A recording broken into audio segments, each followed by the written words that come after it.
Arriving on the YouTube side too. I'm hoping. Let's put a message in the chat. Hi all. Can you see me yet? Is the stream live? Is the stream...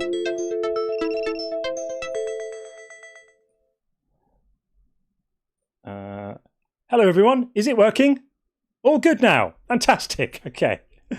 Good. All right. Well, welcome back, everyone. What a mess that was. Normally, I was just saying to all our TikTok friends. Normally, TikTok is the naughty one, absolutely refusing to play ball, and YouTube is always very reliable and very solid. But today, it was something about the YouTube side that just wasn't cooperating, and it all needed a restart. So I think we're in good shape. We're just going to get Sean into the room over here.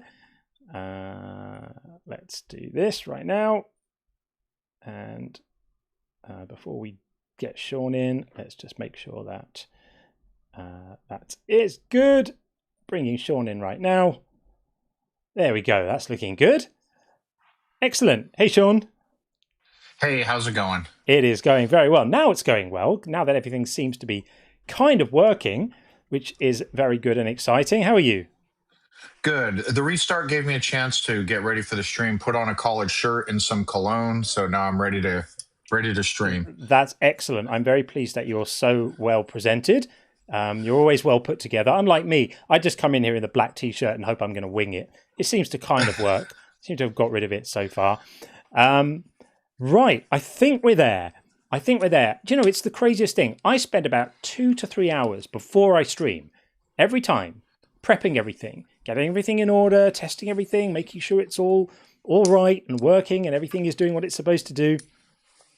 And then sometimes it just doesn't work once you actually hit that go live button. It's the craziest thing.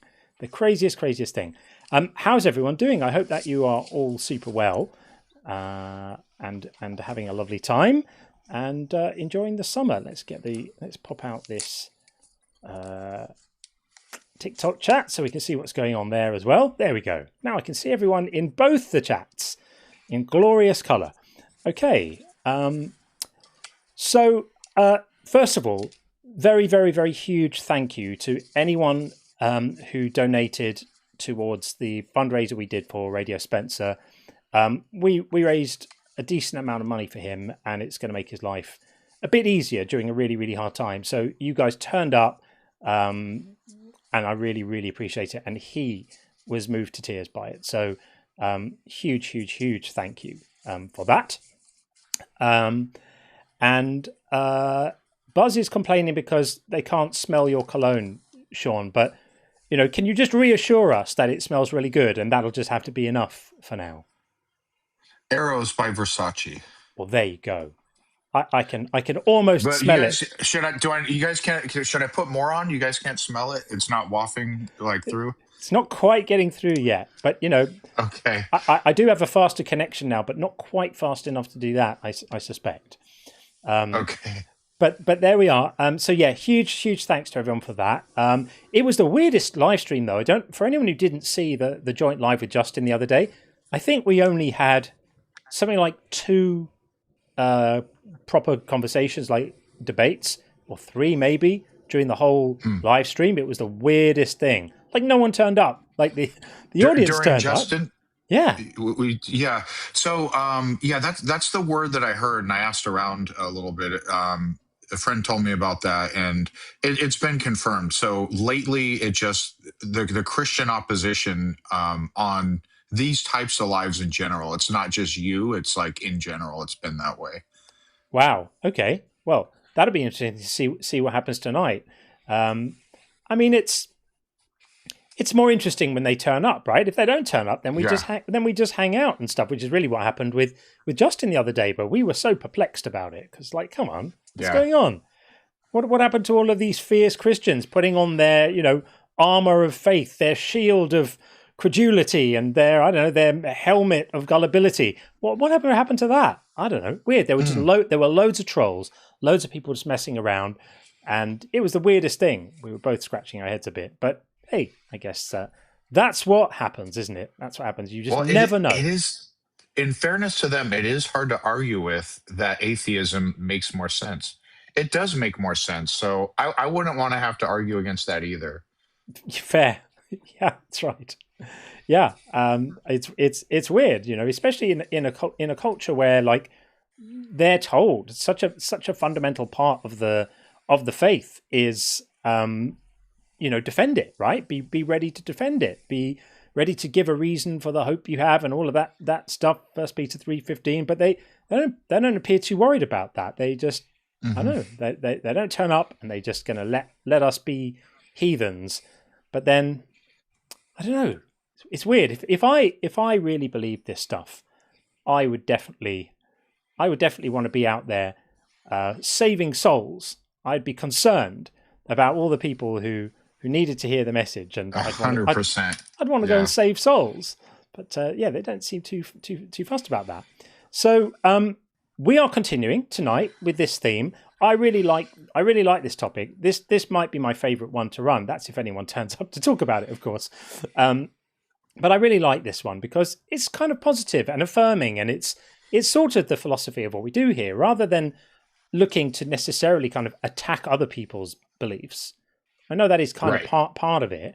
I really like the idea of us just affirming, this positive message of saying, well, we're atheists because it makes sense. And if someone doesn't think it does, then I would love to hear why. If you're a believer and you're listening, it's amazing how vocal some of the believers are in the comments under the videos on YouTube. They're very, very good at coming out and telling me in the comments how wrong I have it and how much I'm avoiding their devastating critiques. And I do the same thing every time they say that. I just post a link to the live and say, well, please come and present your arguments. You'll get a fair hearing. We'll give you a voice. We'll let you say whatever you want to say, and we'll give you a fair crack at the whip. And at that point, they don't seem that keen to talk about it anymore, which is quite strange indeed. Are you following the football, Sean? Do you, or soccer, as you say in your part of the world? When you say football, I understand what you're referring to. I haven't been following it closely. Of course, it's kind of like anything. If the Americans are in it, I'm going to root for my country. But that's the same if the curling is on in the Olympics and there's Americans, gliding down the ice with their little discs. I'm going to be like, go USA. I have no idea what's going on, but go USA. That just looks like professional cleaning to me. What is it with curling? That's right. Who thought that should be? And then they shout, curl, and they're just like furiously cleaning the floor. I don't understand that. If I saw that, I would be looking at the calendar to see if it was like April 1st. How is it that curling is a serious thing? And what am I missing about that? Because I just don't understand it. That is weird. Yeah. So I just react. I listen for the reaction of the crowd in when I'm watching it, so I know something good happened. Yes. Right. Yeah. I think they call that sportsing, right? That's called sportsing. That's right. Right. But football, it's pretty. I mean, certainly there's intricacies to the rules that I have no idea, but it's the basic concept of like get the ball in the net is pretty even I can follow that. So I did watch USA versus Paraguay. They won 4-1, which I was surprised because the men's US team has always been notoriously bad. The women's team, U.S. team, has a history of like doing quite well, but not the men's team. Fair enough. I didn't know that. There we are. Well, England had a good game yesterday. We quite enjoyed that. So we'll see what happens. Right, where are we at with everything? So, no callers so far. Nobody wants to come and defend their God. We'll see what happens. I guess while we're waiting for calls to turn up, I can read some super chats. With apologies to Babs, who very kindly sent the first super chat of the night. That got lost when I had to reboot the whole computer. So Babs, forgive me for not being able to read the super chat you sent. I'm really sorry for that, but thank you for sending it, and thanks for your well wishes and your participation generally. I love having you around, Babs. You are awesome. what else have we got here in the way of super chats? We have Buzz coming out swinging. My prayer to Joe Pesci worked. He is live. Is he really? I wonder who that is. And Jiffy says, that caller destroyed you so hard. Which caller is that? Now I'm confused. Have I missed something in my own stream? Which caller is that? Trying to figure out who are you referring to there, Jiffy? Maybe it's a joke about the stream crashing or something. I'm not sure. I'm not following that. Yeah, I'm clearly missing something. And Buzz says, our LNS John died 10 minutes and rose again for Lord and Savior John died 10 minutes and rose again for your sin. I love that, Buzz. The stream is resurrected. You heard it here, folks. Resurrection is a real thing in our live stream. You heard it here. And Gordon, great to see, friend, has very, very kindly sent out 5 Unconvinced gift memberships. Thank you, Gordon. You are always so generous with those memberships. It's great. They will have been distributed to kindly strangers in the chat who can sample our delights. I really appreciate that. Thank you very, very much indeed. And Axehead Gaming, good to see Jason, says, believing in God is dumb. It's like thanking your imaginary friend for the pizza you ordered yourself and then tipping him 10% anyway. So I will tip you. Oh, well, thank you very much. I appreciate the tithe. Let's say that. I really do appreciate it. And Tim, good to see Tim, says, every time someone says, this is what I believe, I go, really? It's that simple. No philosophy or ontology necessary. Not even oncology or proctology. Yeah, it's pretty simple, right? When someone tells you what they believe, if it doesn't add up, really, is a pretty good response. Like, okay, really? That's pretty good, I think. That's as good as any Philbro babble that we've heard. Speaking of Philbro babble, I have put some new additions on the bingo today. So I've changed it up a little bit. We've got some new ones on there. I put on words don't mean words, so you can keep a lookout for that one. And I think I put in another one as well, didn't I? Where was it? How do you account for logic? Is that one new? Yeah, that's the on there. Precept one. Yeah. And I'm sure I put another one on as well. Where is it? It might have been. Where was the other one that I changed? I'm sure I changed 2 earlier. No morality, personal, nothing. I can't see a different one. I was sure that I'd changed up 2. How do you account for logic? Philbro babble. Words don't mean words is the new one. That's the Old Testament. Was that in there before? That was there. I'm pretty sure that one was. That was there before, wasn't it? Yeah. How strange. Because I was pretty sure that I personal experience of God. Is that one new, or was that on there? I think that was on there. Let's have a double check of my little bingo controller and see what's going on there. I'm sure that I've made a new one today. Oh, maybe not. I thought I had, but it obviously hasn't remembered it. The only one it's changed is words don't mean words. Okay, well, I'll have to remember what the other one was, and I'll get it up next time. There we are. Well, still no guests. So if you're listening in and you don't think that atheism makes sense, then hit the request button if you're watching on TikTok and come in and tell us that way. And if you are watching on YouTube and you want to get involved, the link is in the description of the show and also in the chat now. Yeah, I see that, Ash. I think I must have made some kind of mistake because I definitely put 2 new ones on earlier. It must only have kept 1 for some reason, and now I can't remember what the other one was, but I know it was really good. It'll come to me in the middle of the night when I'm asleep or something. I'll suddenly go, oh no, it was that. But yeah, we do like to keep the bingo changing up a little bit to keep it fresh. So yeah, I'll have to get on that for the next one. And there's some action going on the YouTube chat. Joe, call in if you're so sure. Yeah, Joe, call in. Very easy. Just put the link in a browser, and you'll be straight in here with us. That will be absolutely fine. By the way, I wanted to take the time to give an acknowledgement that this is Juneteenth weekend. So I have a 4-day weekend for that reason. But Juneteenth marks a historic and important day when it comes to the freeing of African slaves in the USA. Absolutely. Absolutely. So Yeah. Oh, happy Juneteenth, everyone.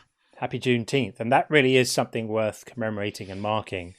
Fantastic. I didn't realize this weekend. So you get a long weekend. You off Friday and Monday? Is that how it works? Yeah. Cool. JL Warren, need to tap your multi-streaming knowledge eventually, anytime. JL, anytime. You can just you can drop me an email if you want. It's just John, Jon, at unconvincedbook.com. Happy to help. Yeah, I'm still kind of working it out as I go, but I think I've got it kind of locked down. Where have all the guests gone? What is going on with this? The funny thing is, the next thing I was going to tell you about is tomorrow's stream. So for those who haven't seen, you will have noticed that in the last week, 10 days, we've kind of changed the stream to be a lot more focused. There was quite a lot of feedback coming back in the comments and in the chat about too many kind of friendlies on the calls and long meandering discussions off topic. And frankly, that was correct. And so I resolved to tighten things up and say, well, look, people are here for debates and to hear these discussions. They haven't come in to hear about, people's decorating problems or anything like that, or even particularly people calling in to tell us how much they agree with us. Whilst that's lovely, it isn't really what people watch these streams for. It's certainly not what I watch. If I'm watching, Justin or Ian, I'm not particularly interested in hearing people coming up to tell them how much they agree with them. So we have been a lot tighter with controlling kind of what we're talking about on these shows. But of course, the community building has always been such an important part of this show and of what we're doing here. And it's a really important part for me. So I promised that we would move those calls into a different setting. And the first show doing that is tomorrow night, actually at the same time as this one, 10 p.m. in the UK and 5 p.m. Over on the East Coast in the US. And I'm calling it Unconvinced After Hours. And it really is just going to be a place for all of those conversations that I say, this is not really the time and place for it, when they call in here. So that could be questions about our own views on things, or apologetics, or deconstruction, or anything you want to talk about. It doesn't even have to be on topic; it can be absolutely anything. That'll be tomorrow. I see we do have our first guest, so we're gonna get you in right now, and hopefully my caller naming system is going to work. I haven't had a chance to test it since the stream restarted, but hopefully it will work. How do you say your name? Like Iceric? Yeah, that's easy. You can say Ice for short. Ice. Okay, well, I'm going to put it in and see. Hopefully it comes up okay. There we go. On the screen. Welcome in. You are our first guest. Thank you so much for joining us. What would you like to say? Atheism makes more sense. So matter and energy creating heat that created this universe and us right now existing versus a creator makes more sense. No, that's not atheism. That atheism doesn't stipulate that matter and energy are creating heat that created the universe. Atheism is just. You'd have to believe in the Big Bang, right? But no, you could be an atheist and not believe in the Big Bang. You're supposing hang on a minute. You're supposing at the moment that the only options are your God or one specific other thing. I could just say I don't. No. I could just say I don't know. Well, the main reason for atheism is because I don't believe in magic. So the main reason for atheism is just not being convinced of a God claim. You can be an atheist. Hold on. You can be an atheist and believe in magic. All it is not believing any gods exist. The main reason for being an atheist, though, is they always say, I don't believe in magic. Like, well, you don't get to speak for us. The main reason I'm an atheist is because no theist, to my knowledge, has met their burden of proof that their God exists. Do you have proof that yours does? Okay, so how do you believe we got here then? Go ahead, John. Well, I was going to say, let's say for argument's sake, we say we have no idea. We have no idea? That's your argument? for argument's sake. I'm saying for argument's sake, right? Because we could talk about we could talk about the competing theories. And by the way, we don't have to rule out God to be an atheist. Hold up, you contradicted yourself though. No, there's no contradiction there. I could be completely. I'm saying I'm open to the possibility of a God. Hold up. No. You're saying I don't know how we got here, and then you're saying correct. Atheism makes more sense. So yeah, can you define atheism? Can you define atheism? Something to do with not believing in a creator. Yeah. So what we mean when we use the term atheism is not being a theist. That's all it means. Okay. It just means not being a theist. So I'm completely open. You can, by the way, you can be completely open to the possibility of a God and still not be a theist.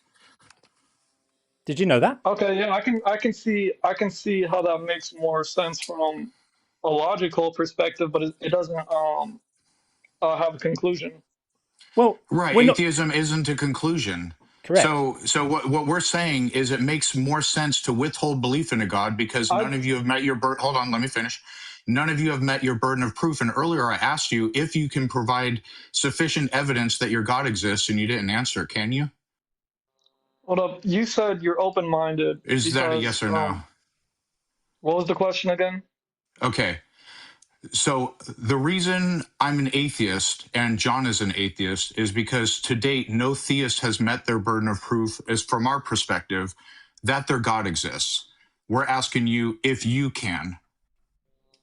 Yeah, I'm trying to give you guys a logical conclusion. But you guys go for it. You guys are claiming to be open-minded, but won't accept the logical conclusion. So you can't.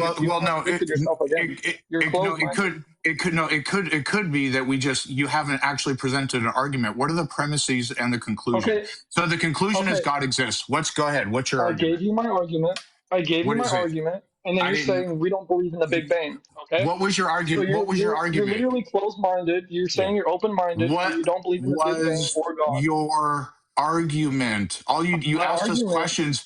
I heard his argument. His argument was he doesn't like the Big Bang, and he thinks that the only possibilities I didn't say I didn't like it. You don't like the Big Bang, or you? No, I didn't say I didn't like it. Like what? I said it's more logical to believe in a creator than matter. That's not an argument. That isn't an argument. That's a claim. I'm saying it's more logical. Prove me wrong. Yeah, but the argument is that an argument would be explaining why it's more logical. Just asserting that it isn't an argument. It's a statement pretending to be an argument. Do you have an actual argument? Because we'd love to hear one.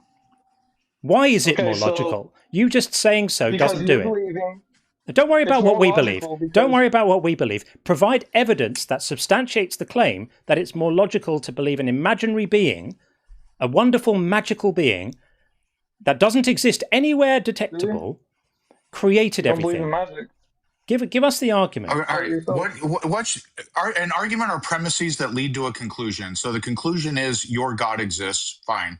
What are the premises that lead to that conclusion?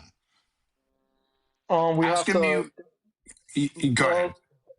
What leads to the conclusion is, first we have to ask how you think we got here. And then we'll break it down. No, your belief in a God shouldn't depend on what we think. You should, if you're saying you believe in a God, if your reasons for believing in a God are rooted in what our beliefs and opinions are, then you're standing on very shaky ground. I'm trying to break it down to you. Don't worry about Don't worry about what we think. Give us the explanation that justifies why you think it's more logical to believe in a God. This is not a complicated question. You should be able to right now say, here's why I think it's more logical, and then present something which, as Sean said, would form the premises of the argument, concluding in a conclusion, therefore God exists. Can you do that?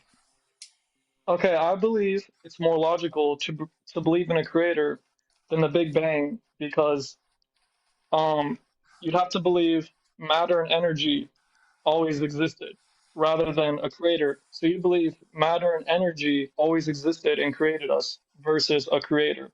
And while also you have to add in the factors, if we did get here by the Big Bang, it's like 0.000 something 1% chance why we're here. So to start, you have a fundamental misunderstanding of the Big Bang. The Big Bang is not posited as the creation event of the universe. It's a moment in time 13.8 billion years ago when the observable portion of the universe, and we can't observe the whole thing, but everything we can observe at least was in a hot, dense state, and there was a rapid expansion. It doesn't say it was necessarily the beginning of time. It doesn't say that was the beginning of the universe. It could be that the universe always existed. If the universe did have a beginning, we don't know the cause. So basically, what you have as a burden is to show two things. One, that the universe actually had a beginning, which if cosmologists don't know the answer to that question, I don't see how you could possibly know it.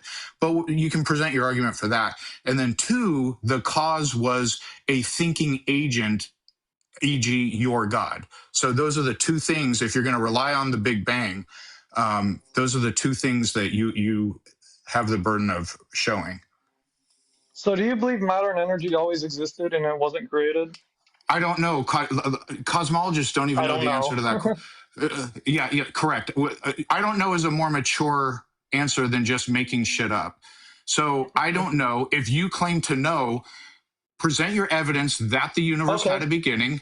Okay, so, and that the cause was a thinking agent, meaning your God. Let me break it down.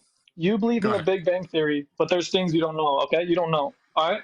Let's say I believe in God. I don't know how we got here. You see what I'm saying? Like, you see how you're running. Do you know what the difference is? No, you know what the difference is. When somebody says when somebody says I don't know in response to a question, that's not running from the question. It's answering it honestly.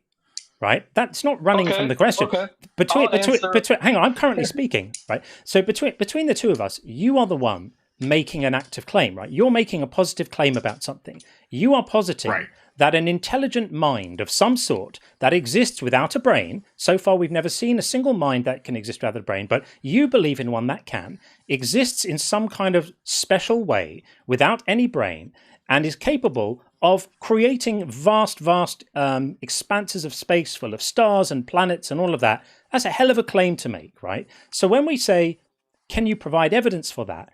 And you immediately fail to do so and rather just shift to what do we believe? What we believe is completely irrelevant. You're either able to provide evidence for this thing or you're not. So far, the only evidence you've come up with is you don't like the idea that the universe may be eternal. You personally find it distasteful and you don't like it. And you're saying, you seem to be saying that if it's not eternal, the only possible alternative to that is that it was created by some kind of mind. Do you realize how far away from demonstrating your point you're currently standing? Yeah, so I ask you if you believe in the Big Bang and you say yes, and then I ask why. Your answer is I don't know. Okay. No, that's not true. No, we can tell you exactly what we can tell you exactly. No. I think you misunderstood something. So we can tell you exactly what we answer I don't know to. And it isn't why do you believe in the Big Bang. The reason we accept the Big Bang is because of the absolute mountain of evidence for it. Because the Big Bang is the nickname given to the theory that describes the expansion of the universe. And that's a fact. We know that the universe is expanding. We know that it was in a very hot, dense state 13.8 billion years ago. We've found the cosmic microwave background radiation that verifies this. It was predicted, by the way, about 40 years before it was found. Did you know that? Okay. Did you know? Hang on. Did you know that? Hang on. I asked you a question. Did you know that it was? No. Right. So you do well to understand that because currently you're critiquing a foundational theory in science. And by the way, theory in science with a capital T doesn't mean a guess. It's one of the foundational theories in all of science. And you're critiquing it whilst knowing absolutely nothing about it. That's not a good look. It would take you maybe 20 minutes to read up on the fact that Hubble discovered this and how he discovered it and what predictions he made and the fact that the two guys who won a Nobel Prize about 40 years later for discovering the exact evidence that he said would be proof of his theory. It was found 40 years later, right? He just talks for 5 minutes straight. So you don't listen. I'm trying to help you here. I'm trying to show you how silly it looks to come and critique a scientific idea without even knowing the basics of it. My advice to you would be either become a little bit better educated about cosmology than you are. Hold up, I'm not done though. Or stop talking about it. What else have you got? Hold up. In order to believe in the Big Bang, you'd have to believe matter and energy always existed. If you say I don't know, then you could Yeah. So go ahead, Sean. Yeah, the Big Bang. Okay, so once again, the Big Bang does not say anything about that. It's like everything I told you just beat it up and rolled right off of you because you're waiting to speak. You're not actually listening. Yeah. So the Big Bang does not posit whether the universe is eternal, whether it's finite. Cosmologists do not know what caused the Big Bang. All it What if it was says. God? What if it was God, Sean? What if God it caused the Big was? Bang? What if it was fairies? What if it's fairies? If it's God, that's great. The time to believe it was God is when you present evidence that it was God. So the thing I said I don't know to wasn't You don't about know, whether though. it was. You don't know Let if me it's God finish. or Let me not. finish. You're waiting to You can't speak say it's again. not You're not. God. Okay, Like you you got to said, you quit don't know. talking. You got to quit. You got to quit talking over. I don't. I say I don't know. You say it was God. Cool story. Present your evidence that God caused the Big Bang. Can you do that? Yes or no? I'm gonna say I don't know as well. How about that? I'm Okay, gonna so say I you don't don't know. know if you can substantiate your own claim. That's what you're saying Yeah, what's publicly wrong right with saying now. I don't know, right? What's wrong with saying I Okay, don't know? Well, the thing that's wrong with it I'm is open-minded. the thing that's I'm an wrong with it open-minded is Christian. yeah, that's fine. But the You're thing an that's wrong open-minded atheist. the thing that's wrong with it is that if you're going to say I don't know why I believe something, that's not a very strong position. The thing that we were saying that's I what you don't said. the thing that we were saying No, I I don't didn't. the thing that we were saying I don't know to wasn't why we lack a belief in God. The thing we were saying I don't know to was your question of where did everything ultimately come from? And it's perfectly justifiable to say I don't know, and that's why we're not positing explanations like you are. In this conversation, you are currently the only person claiming to have an answer to this question. That's why Are you I an don't atheist know. that rules out God No, completely? no, No? no. Sirik, Okay. you need to understand what just happened. You said, "What if God caused the Big Bang?" And I said, "Cool story if that's what you're claiming. What is your evidence for that?" And you said, "I don't know." So yes, you did say you don't know why you believe something. So do you have evidence to You said you don't. substantiate You your said you don't claim? know why matter and energy. Matter. Do you have evidence to substantiate your claim that God Oh, but caused the it's Big wrong Bang? when Yes or I say no? I don't know. It's wrong when I Do say do well, it's wrong when you you say say I it don't know. and then deny saying it. So you're saying you believe something without knowing why you Yeah, believe it, this bro, correct? this is just stupid. Like you guys claim to be open minded. This is like the most No, no. closed Hang on. minded shit ever. Like when I I think say I that don't know, you I'm think wrong. You say that I don't know, you're you open think that minded. open minded means So peace agree. out. You think that open minded means agreeing with whatever you're saying. That isn't what open minded means. He's dropped down. But there we go. I don't think he was capable of really having that conversation. So we'll move it Jesus. on. That was pretty wild. Interesting. Okay, we're going to get in progress of addiction next, and then ghost after that. Let's bring in progress right now. Hi, mate. You okay? Hello, progress. How are you? I'm not too bad. Thanks for asking. Good. Welcome How are back. you? Yeah, we are Thank you. good. What would you like to Thank say? you. There's just something I want to show you rather than say. If you can give me 1 minute of your time, there's a video that I saw the other day, and I thought, you know what, it'd be perfect for you guys. We won't be showing a video on here. Just talk to us. Right. So basically, the guy's saying time, space, and matter. God is out of time, space, and matter. Right? There's an atheist, and there's a guy that is obviously a Christian, and they're having a bit of a debate. It's only like a minute long. The guy says, so the God's out of space, time, and matter. So he's in everything, but he's out of everything. So he's out of the earth. He's out of everything. He's above everything. It's hard to explain. This guy puts it really well, and it's every question that you've just been asking that other dude. He answers everything there. I doubt it very much indeed. So what people sometimes do is they propose a god that exists. The audio? No, I'd rather not, because there's also there's rights issues of playing other videos. So no, we're not going to do that. But what people sometimes do is, in order to get away from the fact that they are proposing. What happens is they say they think a God created everything because they don't like the fact that the universe could have been eternal. So you say, well, if the universe doesn't get to be eternal, why does your God get to be eternal? And at that point, they do something called special pleading. Do you know what special pleading is? No. Special pleading means when you ask for an exception to be made for your argument, but you're not willing for that exception to be made for other people's arguments, right? So you're sort of asking for essentially unfair treatment, right? So in order to do some special pleading for God, somebody came up with the idea that God exists outside of time and space. Now, what does that actually mean? A God that existed outside of time wouldn't be able to do anything, because doing things involves sequencing things in order, doesn't it? Having a thought, realizing that you're having the thought, enjoying the thought, contemplating the thought, maybe planning an action, maybe doing the action, then realizing that it's done. All of these things take the progress from one moment to the next to do. They're changes, aren't they? Where the state of something changes, right? A God that exists outside of time would not be able to do anything. It would never be able to change. It would never be able to have a single thought, do a single action.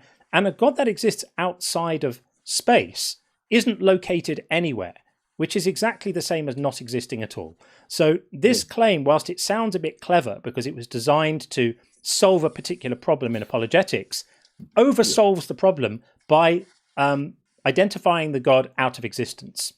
That's what it does. So I would go back to whoever you heard making this argument and tell them it's not good, but pretty bad. Right. So God created space, time, and matter. Yeah, it says in the Bible, in the beginning, that would be time. He created the heavens. That would be space. It would be. He created the earth. That would be matter. But if God if God created space, time, and man. If God created time, the act of creation would have to have happened before the time, correct? Yeah, in the beginning. Yeah. So in the beginning means that there was a point in time where God decided to create time and then he did it. Well, that itself would have had to have been in time, wouldn't it? Well, the reason why it's in time is because he created it over 7 days, so there had to be time for when he started. I'm not sure you're tracking. There's always a time where something starts. I'm not sure you're tracking. I'm saying that his decision to create anything would itself had to have been an event that occurred in time. So he can't exist outside of time, otherwise he wouldn't have been able to make the decision to do that and then do it. It's pretty simple. Maybe it means like he's outside of our time. Yeah, but that doesn't really we can't fathom with our tiny brains like what he does up there, or how powerful or how big he is, because where there's creation, there's got to be a creator. Well, the thing to prove that is that we are a creation. Exactly. So nobody can argue with that. Like, a creation requires a creator.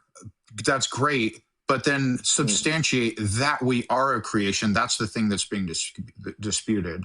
No, of course. I genuinely like you guys, man, and how you get on with people and stuff, man. You're not rude. I've been on some of these and they're very rude to people and stuff. We don't like being rude. We prefer good-natured conversation. But yeah, have a think about that. I think this, if you ever hear anyone arguing for this God outside of space and time, that's just a cope. It's special pleading. It's nonsense. It doesn't work. It's designed to try and solve a problem, and it does solve the problem, but it creates a much bigger problem, which is that such a God cannot do anything at all, can't even have a single thought. So thanks for coming up. It's good to speak to you again. Just really quickly, you believe in the Big Bang Theory, don't you? Yes. Is that what you believe? It's not really a belief. It's more that we accept that it is the theory that best explains what we see. It's the best possibility. Yeah, I understand, man. I was the same as you guys, I was, and then, like I said, I told you before, I had a supernatural encounter with God, and it changed my life.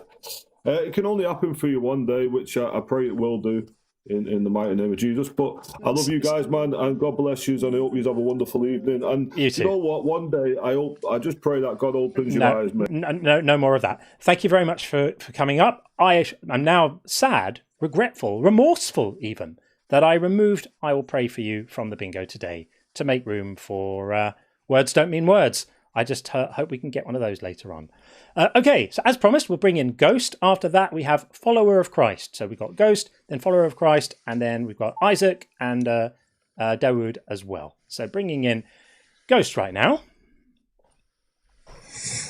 Hey, Ghost. How are you today? Very well indeed. How are you? Oops. Hey, so I was listening to your argument, nothing can happen outside of time. Is that correct? It's that for anything to change requires temporal sequencing, doesn't it? For any change has to have a sequence of events, right? In order for the change to be. It could be a tiny change. It could be a leaf budding off a stalk, or it could be a big change. It could be the creation of a universe, or even a thought. There has to be a moment where the thought wasn't thought, and then a moment where the thought was thought. And that sequencing of events is what we call time. Okay. Would you agree that gravity affects time? I mean, if you want to get into the physics of it and general relativity, that's probably a bit beyond my pay grade. I'm not a physicist, so I would probably defer to someone with a deeper understanding of the relevant science. Well, you're aware of time dilation. I am, Yeah. and the Lorentz transformations and such, but they are not connected with gravity as much as relative motion. So you're also aware Gravity as well. different parts of the universe have different poles of gravity. Have different Yes, gravitational forces. Yeah, different objects. Different objects with mass. Some have more mass than others. Okay. So you would also agree that different concepts of time are possible within the universe? What do you mean by different Well, concepts? Yeah. Different gravitational forces. So for existence on Earth, we have a concept of time. We have telomeres on spiraling. We're aging. It's not a slightly different. In another it's not a place, different- it might be slightly different. Yeah. it's not a different concept of time. It's that time. First of all, everyone experiences time the same, but time relative to like the time of object that's traveling at very high velocity will be different than one that's relatively slower, etc. But like, where are we going with all this? Because none of us here are physicists. But so, what's your overall point here? So my point is, on this planet, we have a certain concept of time, right? Yeah. There's also a concept called quantum entanglement, which two particles are inextricably linked for an That's nothing infinite to do- distance. nothing That has to do with nothing to do time. with time. It's has like you're just everything. Well, throwing think about bits of physics out there. need to get- no need to get angry. And I'm not angry in the slightest. At the moment, you're just throwing bits of physics out there and hoping they're going to rescue the claim that a god You can't haven't do even it, heard my full can't do premise anything. yet. Well, You're already well, freaking then out. could I generously invite you to make it rather than just throwing bits of random science out? Because no one's really that interested in that. So quantum entanglement Yeah. leads to the possibility of quantum communication, right? If you can adjust particles at an infinite distance, you can communicate. If we have time on this Earth affected by gravity, we can communicate outside of gravity, outside of time. So why would it be impossible for someone to affect our reality in our time as we perceive it from outside of time? It's completely possible. Yeah, that's equivocating on some terms here. So I'm not making the claim that that there are no differences in the relative speed of time in different frames of references, right? That was Einstein's work to show that when a frame of reference is moving with respect to another frame of reference, there's a difference in the amount of time that passes between them. And you can calculate that difference using the Lorentz transformations. But what you're talking about with quantum entanglement doesn't help you make the claim that a God can exist outside of time, meaning that no time passes for God, and yet God is still able to sequence actions, to have intentions and do things. The bits of science that you're throwing around don't get you there. I agree that quantum entanglement is fun, but you're not going to be able to show how that enables a God to exist outside of time. Yeah, I would recommend passing these ideas off to like a physicist or something to that effect. Because no one here none of us are physicists. We're all just a bunch of yahoos talking about physics, and myself included, probably are out of our element with this stuff. Yeah. But and even if you can get to the plausibility that God could exist outside of time, you would still have the work to show that that's actually the case. Like, you still have the burden of proof for that claim. Sure. But I also want to mention that the Bible doesn't say God exists out of time. It says in Isaiah, 1,000 years is but a day to the Lord. So God has a different concept of time than we do. That wouldn't mean God has a different concept. It might just, that's a metaphor for saying that 1,000 years, which represents a long, significant period of time to a human lifespan, is just a blink of an eye to a God that may have been around for much longer. That's just poetic language. It doesn't mean a different concept. The concept remains uninjured in this metaphor. The concept is a thing, and then another thing, and then another thing, and then another thing. That's the concept. And that concept remains the same, even if you're using poetic language to say, a long period for us feels like a short period to him. Isaiah doesn't help here any more than quantum entanglement. So what else you got? What else is a reason to believe in this God, in this Bible stuff? Because it all looks a bit silly to us. What else is a reason? I would say you look at DNA. Obviously, for 100 years, we've tried to replicate it using pre-existing materials. We're unable to do that. We can't do it in an advanced lab. You're trying. Actually, you're wrong. You're factually wrong. You're factually wrong. We've done debate. It's not even up for debate. Craig Venter. I'm sorry. Can I explain? I'm sorry. Can I explain it? Great. Sure. So in 2010, Craig Venter actually created an entire functional genome from scratch, from the base elements of the nucleotides. He sequenced a bacterium DNA, and then basically copied that sequence onto, like, he actually constructed a functional genome of a bacterium, inserted it into a hollowed out cell, booted it up, and it actually became a self-replicating live bacteria.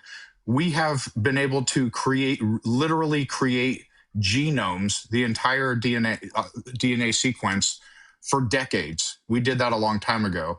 And even if we couldn't, that doesn't mean God. Yeah, like, so you're wrong on the facts on it, but even if, like, we can't, well, actually, we might be able to, at a subatomic level, create a black hole, but, like, there's lots of things that exist that we can't recreate. At one point, we couldn't create cars. That doesn't make cars magic. You know, it could be in the future we're able to. Maybe we can't. And if we can't, it still doesn't mean anything. Cars didn't naturally develop on the planet through nature. Correct. Well, we did. You nailed it. I mean, you nailed where's it. the evidence for that? Well, all around. Well, address what I said, though. Yeah, can you address what Sean said? You're saying that I'm familiar with the single cell bacteria from RNA. That's not creating self-replicating process and coding. Yeah. No, you said we can't create DNA. You said we can't create DNA. He literally created DNA. He literally constructed an entire functional genome. But more importantly, don't move the goalpost now. Yeah, put the goalpost back where it was. Do you acknowledge you are incorrect? Just Google Craig Venter bacteria 2010, and you'll see that he actually, and he did it multiple times, he repeated the process. When you said we cannot create DNA, like we can't manufacture it ourselves, you are factually wrong. Do you acknowledge being wrong? Bacteria that already exists, cloning DNA. Yes or no? Were you correct? Were you correct in your claim? Yes or no? I'm still correct. Okay. So you're correct that we cannot create DNA, even though he literally did that. If you have a child, did you create DNA? Oh, put the goalpost back where it was. Oh, Jesus. Listen, also, more to the point, you didn't respond to Sean's point before, which is actually, it was the killer point here, which is, let's say we agree with your assertion that we can't create DNA. Imagine that we were right, that you're right about that. How would that be evidence for God? That is a textbook. I think that's a textbook. We'll get there. That's a textbook argument from personal incredulity. You're just saying you personally cannot imagine how it could happen naturally. That's not evidence for a God. That's just evidence for a lack of understanding or imagination in a human mind. I'm saying that through our advanced technology, 100 years of trial and error, the best minds on the planet, we're still trying to get there, but you want to posit that it happened to get where? Randomly. Yeah, again, this is just an argument from personal incredulity, nothing more. I'm just bringing in Dr. Dig, who's got some expertise in the area of genetics and such things. Hey, Dr. Dig, how are you doing? Hey, Dr. Dig, is it true that we have not constructed DNA from scratch? No, we do it all. We've been doing it for decades through. Oh, okay. That's interesting. And you're an actual scientist. Tell us more about that. Well, I mean, his statement of we cannot create DNA doesn't make any sense because, like, so PCR's polymerase chain reaction It's a sort of dance of enzymes that take nucleotides and put them together into DNA molecules and then lengthen the molecules. We've been doing that for a very, very long time. But you're using RNA and pre-existing materials, correct? You're not using a complete abiogenic genetic process. Yes, but we don't think that that's the it. That's the world end of the argument. started. Stop it. We don't think the world started from nothing. We know that asteroids have components of RNA molecules and amino acids on them. Yep, they recently been found, right? Yeah, asteroid Yeah, Bennu so had it's- all five nucleotides on it. It's. Go ahead. Oh, I was just gonna say. So we never said that we got life out of sterile water that had nothing in it. Yeah. Okay, Also- you got life, from other materials of life, from RNA. But That's not what again, I'm From talking other about. materials, but not from life. but even if, again, the reason why this argument doesn't work, Ghost, is even if it were true that we have never done this, even if it were true that we will never do it, that doesn't even get you 1% nearer to it was a magical supermind that exists outside of space and time that just wished it all into being. You have all the work ahead of you still to do. What you're doing now is literally a textbook argument from personal incredulity. That's all this is. That's just literally you saying you personally can't imagine how it could have happened naturally. That's not an argument. That's okay. the absence of an argument. You keep using personal incredulity. That's I'm all, using that's all this is. scientific Nope, processes here. you're not. You're using personal saying that incredulity. there's- Okay, keep repeating that. You're saying that keep magic repeating your argument. I'll have no primordial choice. sludge- You're saying a magic primordial sludge somehow designed these self-replicating no, that no, was no, a no, pivot. no. processes. No, and we can't do it ourselves. No. Number one, it wasn't magic. It was things like lightning and having the correct needed ingredients on the planet from asteroids. So I could just say God sent the lightning, couldn't I? You could. You could. And What if would you- be your evidence Sure, but you for that? can't prove it. Neither can you. But we're not making a claim. We've proven our part of it, actually. You just you told don't me wanna you hear- cannot create it from life. You said, yes, that's true. That's the end of the argument. No, you seem to, it's not the end of the argument. You seem to be claiming that the only basis on which to think that something could have happened naturally is if we can recreate it in a lab. We can't recreate tectonic plates moving in a lab. Does that mean it's never happened? We can't recreate the formation of mountains in a lab. Does that mean it's never happened? You have a very, very narrow frame of imagination, which is being amply evidenced here by saying the only thing that you will accept as a candid explanation is something that human beings can do in a laboratory. Do you apply that to everything? Do you think that stars can't form naturally and planets can't form from accretion disks because we don't do it in a laboratory? Is that your position too? Can I address this guy in the comments real quick? He said this No. kid is No. using No. chat. Forget about the you if you're cannot- going you to, can't. you can go. Freestyling here no, versus you three can- supposed scientific well, minds. you know what? Some If you want to, experts that's and fine. still- I've dropped him. If you want to go engage in the comments, go back to the comments.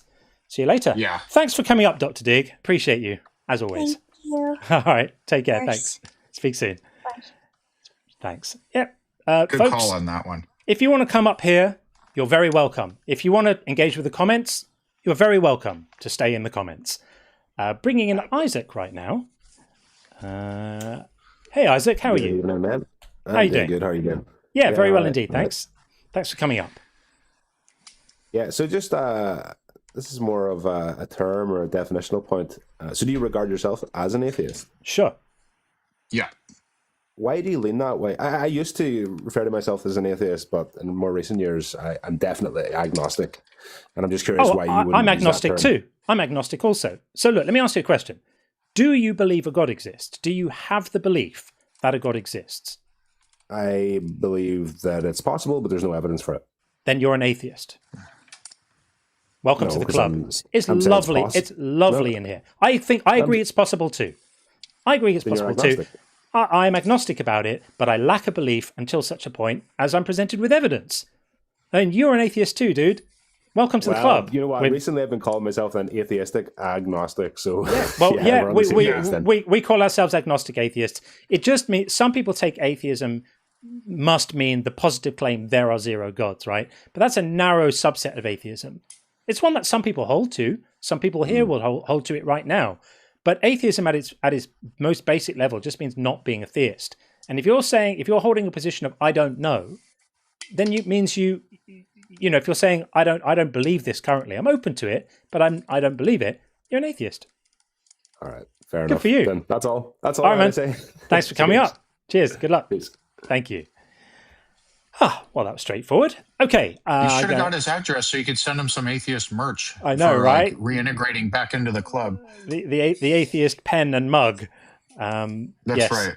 Yes. Speaking of which, again, please forgive the delays on the merch store. I promise these are not empty words. I'm working on it hard. I just don't want to open it until it's ready, and there's still bits and pieces. I was aiming to get it done this week. I'm not going to. Hopefully it might be next week. I've got all sorts of fun things to show you. So in the meantime, let's have some super chats.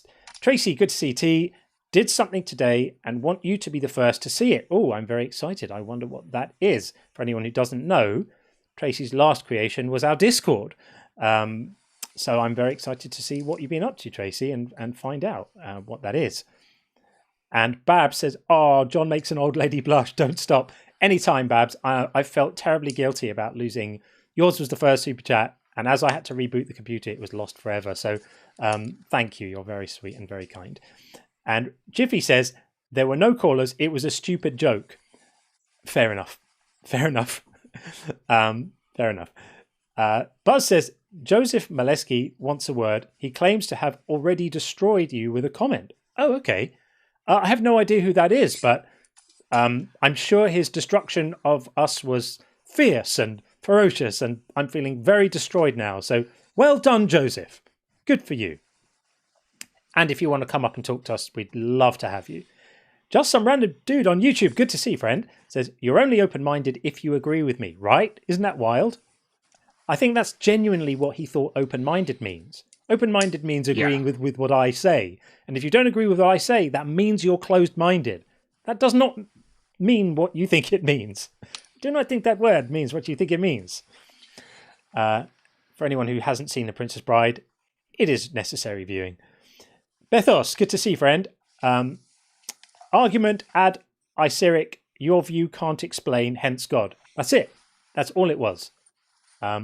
It's wild to me how some people think that saying I don't know to some of the most complex questions we've ever faced is like an insufficient response or running away from the argument or some other such stuff like that.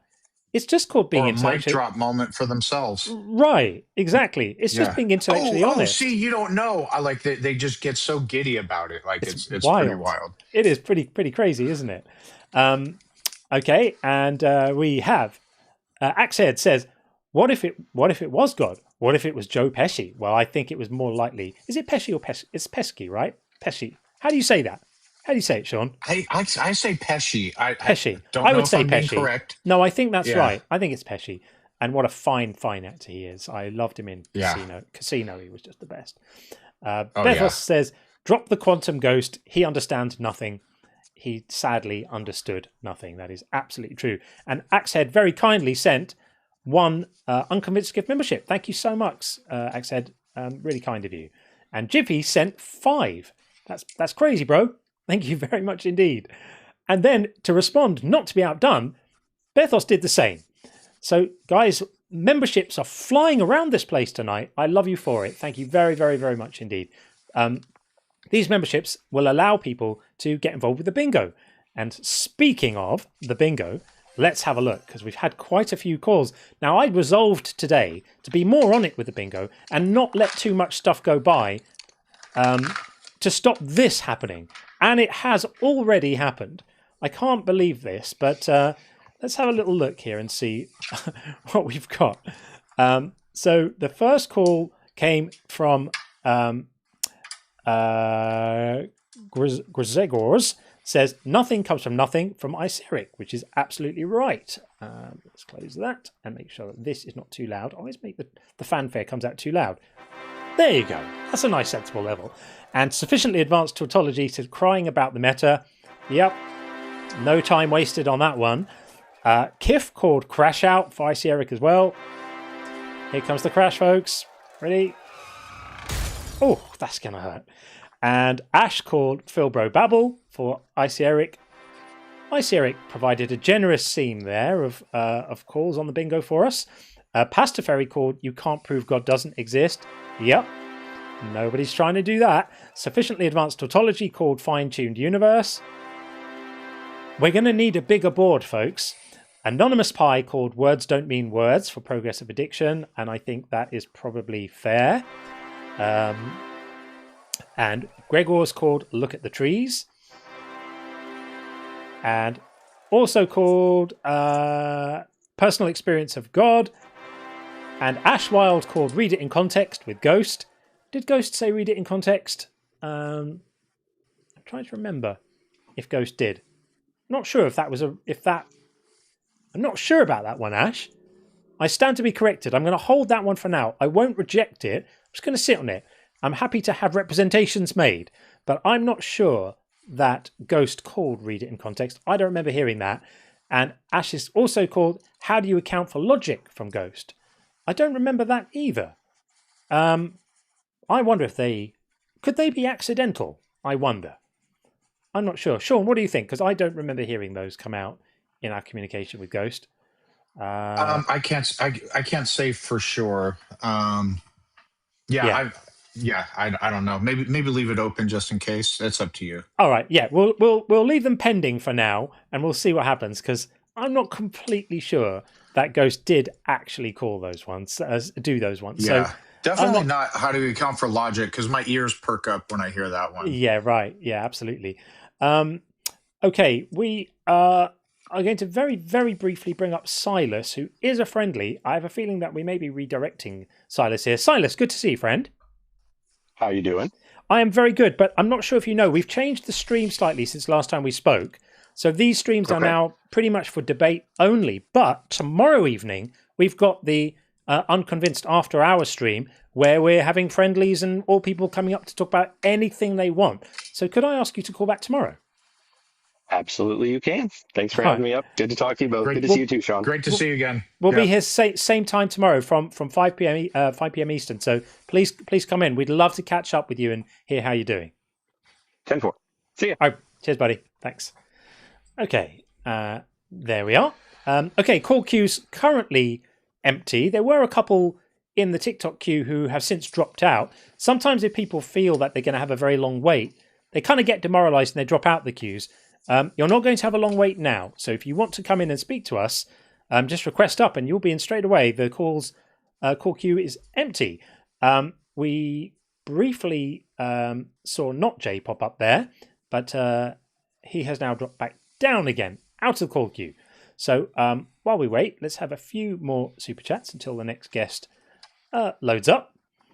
The Perfect Element says, you and Sean are fantastic at what you do. This is the best atheist content I've seen since discovering Matt Dillahunty 15 years ago. That's a hell of a compliment. That's a huge compliment. Thank you very, very much indeed.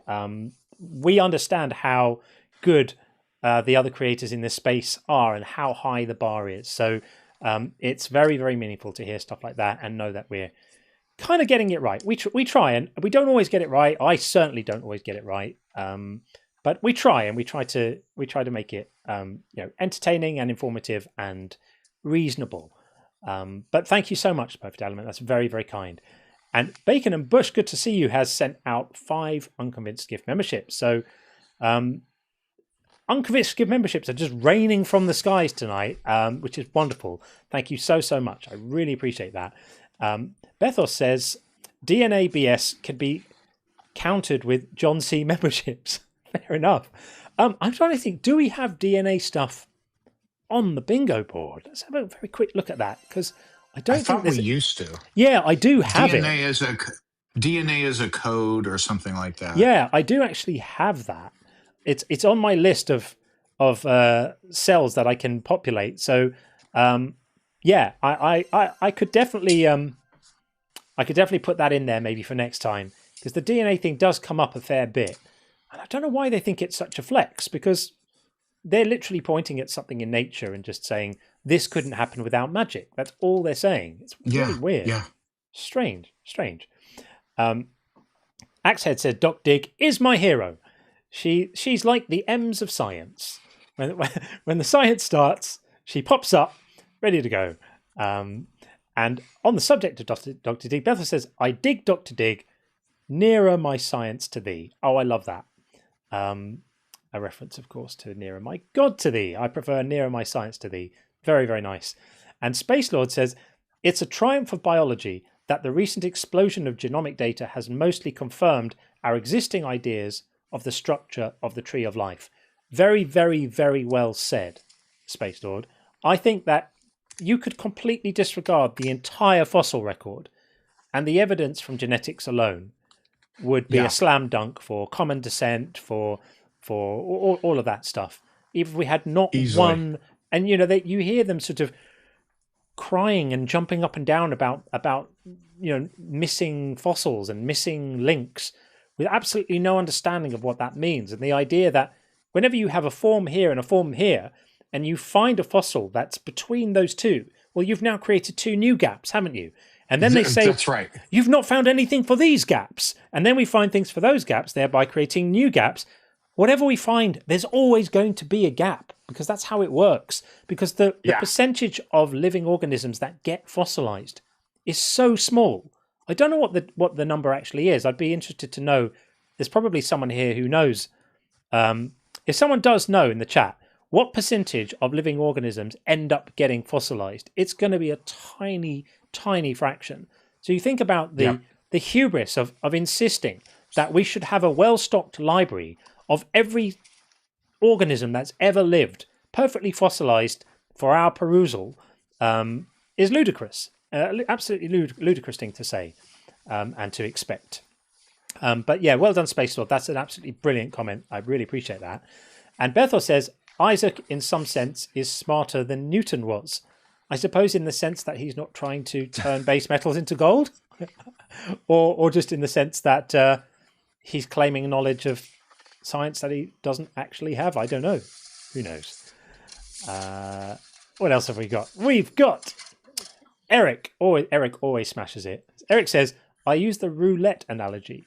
I'm agnostic because I don't know where the ball will land, and I'm an atheist because my bet is placed on no God. Yeah, that's pretty good. I think that's pretty good. Okay, we've got Daniel over on the YouTube side. So let's bring Daniel in right now. Hopefully we can do that. Do we have good audio for Daniel? Let's see if we do. Hopefully we do. Daniel, are you there?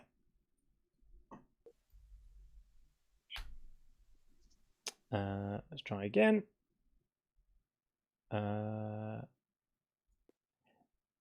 Daniel, are you there? We cannot hear you. We can't hear you, Daniel. I don't know if he hears us. Daniel, wave if you can hear us. Possibly not. No, he's not hearing us at the moment. He's let's try this again. Noise suppression off. And default audio input. There we go. Daniel, are you there? Still not. I can hear you. Now we can. Okay, good stuff. Okay. Welcome in. Welcome in. I can even put you, I think, on the screen so we can see. There we go. It's pretty quiet, but I can hear you a bit. That's okay. I can probably turn my volume up for you. Hello. Hello. 2. Yeah. What would you like to say? 1, 2. Yeah, we got you. Yeah. You hear us? Yeah, we got you. Yeah, I'm here. We got you, Dan. We got you. If you can hear us, then we're ready to roll. Thanks. I've been listening into your show for quite some time. I'm here from Switzerland. Good stuff. Welcome in from Switzerland. What would you like to say?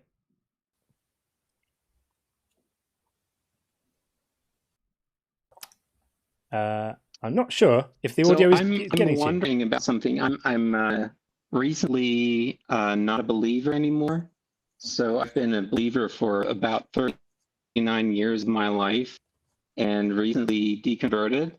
Yeah. But there's still a few things that make me really wonder. And one of the things I wanted to ask you is about the moon. The size of the moon compared to the distance to the sun. So apparently the moon is 400 times smaller than the sun, but the sun is 400 times further away from the moon, which makes the sun and the moon exactly the same size. No. And my question is, not exactly. Is that just pure coincidence, and does that happen on other solar systems as well? I think there's and that would be another hypothesis, is the moon basically like a remnant of some other civilization that just put it there, I think that's extremely unlikely that the moon is a remnant of another civilization that put it there. I think you're going to get, again, we are not cosmologists, but you're going to get variations on sizes of astral bodies. Some of them, look how Jupiter is a much, much larger planet, and there are much smaller planets, and you're just going to get variations. Occasionally you're going to get sizes matching up at certain distances matching up, and that's just what you're going to get. You're going to get a distribution of these things because the sample set is so large. There's trillions and trillions of planets. So I don't think there's any reason to think that any of things like this are evidence of anything other than it just being what it is. It's also not a perfect match. It's roughly similar, and it can't be a perfect match because the Earth at any given point is at its closest point is millions of kilometers closer to the sun than at its furthest point. So that's actually, there's not like a singular reference point where the sun looks this exact size in the sky. It's going to change a little bit. And I don't get like why that would be significant, why some sort of intentionality would want the size of the moon to look approximately the size of the sun. That seems pretty arbitrary to me. Like why any sort of agent. But I'm thinking of, sorry, Sean. No, it's okay. I was Go ahead. thinking that it's kind of like the pyramids that have been left here by an ancient civilization because they kind of knew that it was hard to miss and that it would be one of the only things to basically survive a cataclysm. They didn't leave the pyramids here for us. They just built them and they lasted because of the way they were built. Daniel, we're going to move it on because we're actually, this is more of a debate show. But if you want to call in on tomorrow night's show, that's when anyone can call and talk about anything. Right. So if you'd like to call back tomorrow night, we'll be happy to take your call and talk about anything you want. All right. Thank you so much. All right. Thanks, Love man. your show. Take it easy. Thank you so much, Daniel. Take it easy. Thanks. Thank you. Sure. Okay. We have got Flash over on the TikTok side. Bringing in Flash right now. Hello, sir. Hey, Flash. How are you? I'm okay. I don't want to be hurt by you. Okay, please be nice to me. Okay. When people come in and they want to have a calm, respectful conversation, those are our favorite kind. So we're not looking to hurt people and not be nice. If we meet people with the energy they bring. So come on in and tell us what you think. Well, I don't think I can empirically prove to you that God is real. And so I wish you want that, and I can't give it to you right now, and it just saddens me. Sure. Because the reason why I care about your salvation has to do with the testimony of the Holy Ghost, something that you don't believe in, right? Yeah, I mean, we don't believe in Casper the Ghost or the Holy Ghost. Neither ghost figures much in our lives these days, or any other ghosts particularly. But and we also understand that it would be unreasonable necessarily to demand proof, right? So I don't, I believe things that I can't prove. Like I believe that people in my family love me, right? I can't prove it. I can appeal to evidence and say, well, I've got decades of those people demonstrating loving behavior towards me consistently, and that's powerful evidence that they love me, but I can't prove it. It's possible that they don't, right? That they're faking it or something like that. So it would be unreasonable for me to say to you, you must prove that God exists. But what about if we lowered the bar from proof just to like any good reason at all? What would be any good reason at all to think that God exists and that anybody needs salvation at all? Well, salvation from the law of Moses is what Jesus is for. I don't know what gospel you've heard of or what gospel people have came up to hear preaching, but so of course, this all comes back down to faith, right? So the law of Moses apparently was given to Moses by God, right? And when you observe the law of Moses, you'll see that there are many sins that there is no forgiveness for. Like, for example, if you commit adultery under the law of Moses, your punishment would be to be, I'm trying to filter my language. That's okay. You don't have to. Flash, you don't have to. So we don't waste time. Like we know the theology, we know the religious beliefs. Okay, What John was, hold on. What John is asking is, how do we know any of that is actually true? I've already answered you. I can't give you empirical evidence. I can say that I've received the testimony of the Holy Spirit according to the scriptures. Oh, okay. All right. So let's run with that for a second. So your reason for thinking that the contents of this book are true is a ghost told you, essentially, right? Now, be nice, brother. No, I'm being nice. I'm being nice. I'm being nice. No, I'm being nice. When the dead rise, you will have to see me, brother. Sure. I'm being nice. Okay. So your evidence is that a ghost told you. Now, I haven't been visited by a ghost, right? No ghosts have told me anything. And so what would be a good reason for me to believe that it's true? Oh, I've already told you. I don't think I'm going to be able to convince you from the very start. I've already said it, but I can give you my testimony, right? That's all I can give you. Yeah, so, but your testimony doesn't matter because I've heard testimonies from Peter's. It's also Peter's testimony. So at Pentecost, they spoke in languages. They spoke in languages that. Sure. Right. So I believe this to be true. Right. So this is a witness. So it's not just. There's another witness too, and there's many others.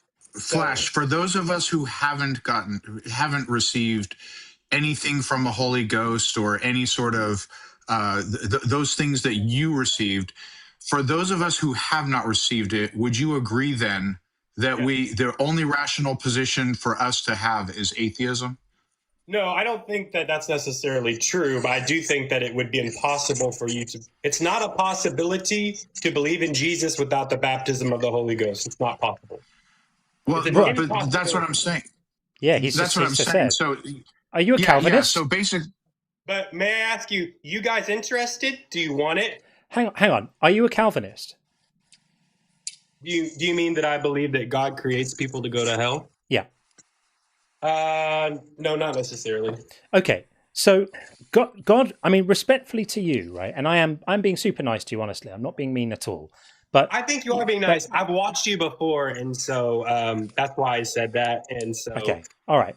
So, with all the love and respect to the world, you're not likely to give us an argument or say anything today which is going to change, like make us think, "Oh yeah, I hadn't thought about that," because we've been doing this for a long time, right? So, but here's the clever thing, though: like God would be able to do this, right? Yes. God would be able to turn up right now, in fact.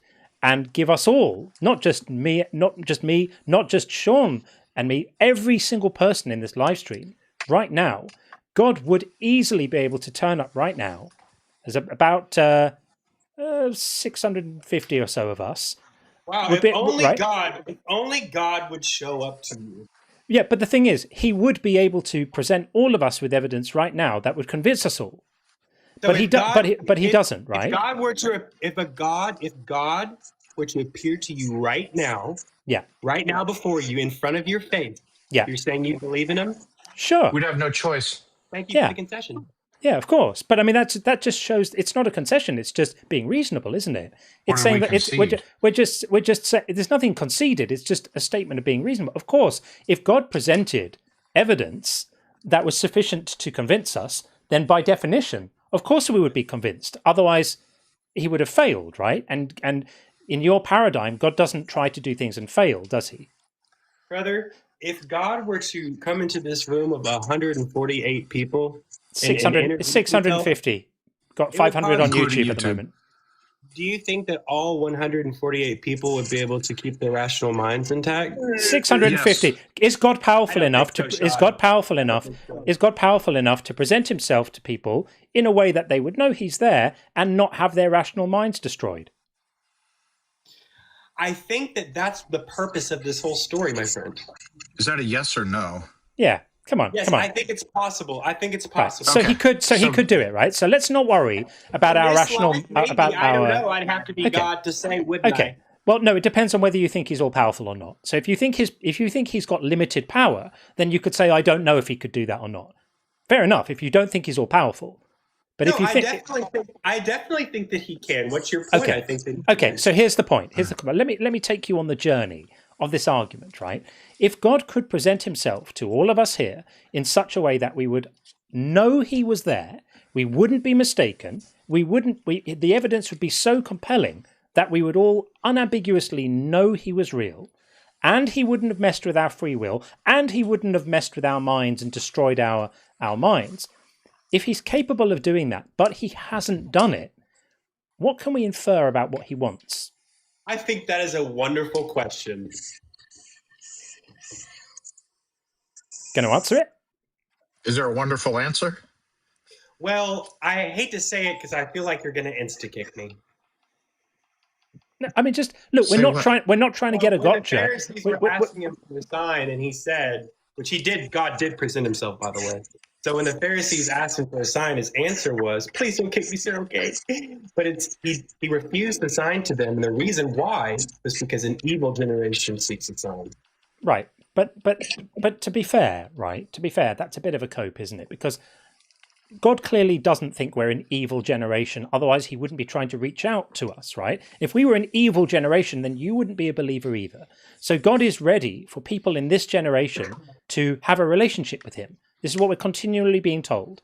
God wants a relationship with you. Jesus is knocking at the door. Circumstances might be the exact circumstance before the earth was flooded, actually. So I think I would disagree with you there. Well, then what's the point of proselytizing to anyone? Brother, hey, let me ask you this, okay? Let me ask you how, okay? Let me take you to God's standpoint, his point of view, okay? Your platform is disproving His existence. What could He possibly owe you? It's not about what He owes me. It's not about what He owes me. It's about it's about what He wants. I'm asking you if God wants a relationship with me. I think that He does. But is He incapable of instigating one or unwilling to? Because those are the options. No, it's more so that there are things that, you know how the Bible says, don't give your pearls to swine? Yeah, but that's not nice, because that's just God calling me a pig, I'm not saying you are, but if I told you right now what I believe to be true, you would say that I had a mental illness. But that's because I've already told you that your testimony is irrelevant, right? But God, if God turned up, then we would instantly have a relationship. So I'm going to ask you again, and I'm still being nice. This is still me being nice. All right, guys, I'm going to go now. Okay, when I say this. But I am Jesus' dad, okay? I got to go. I'm Jesus' dad. And when you see me on the other side, okay, that's your salvation. You will be saved from the dead, okay? I'll see you on the other side, guys. Are you really going to do that and run away? Okay, well, fair enough. Jesus' dad, Flash was gone in a flash. What I was going to say was I really wanted an answer from him as to whether God is unwilling to instigate a relationship with us that He would know would work, or incapable, because given that we don't have a relationship, those are the only options. There is no other option if a God exists, of course. The only other option is God doesn't exist. But if God exists, that's it. Yeah, so, and it's just instantiating the possibility of a relationship. All He has to do is show that, like, hey, I exist. And then it's up to us if we want a relationship with Him. Exactly. It's, no violation of free will. He's just right now it's impossible because we don't believe He exists. All He has to do is say, "Hey, I'm right here." Exactly. And then, yeah, then we can decide. So we have Sinner Saint. Hello, how are you? How you doing? Thanks for letting me up. Sure, how are you doing? I'm doing all right. I wanted to ask you a question. Sure. Do you know anything about Carl Jung and psychology and psychoanalysis? Not particularly. I mean, little scratch, but not to the extent that I would say I know about Jungian analysis. Okay, well, it's a science, and in that science, it tells how you being objective, being an atheist, but you are also subjective because you have cognition and thinking and sensation. So where does that come from? What do you mean by you are objective and you are also subjective? Hold on. I objectively exist. You're answering. Well, I'm expounding on my question, like how I perceive it. All right, so I objectively exist. That's an objective fact of reality. Yes. I also have subjective experiences. Is that all you're saying? Subjective is something that's inner and has something to do with you believing that you have an inner self. Atheists don't believe in any inner being or anything like that. Hang on. Can I recommend that you slow down about saying what atheists believe in? Atheism is not. Hang on.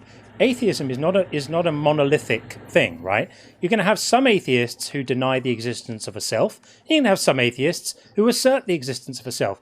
If you are an atheist, then you will know that atheism is literally nothing more than not being convinced a God exists. That's it. There is no one thing that all atheists believe. So the moment you say atheists, hang on. The moment you say atheists believe, and not all atheists believe that God doesn't exist.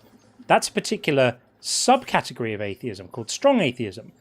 A lot of atheists are strong atheists, but some atheists are not. And it also depends which God, right?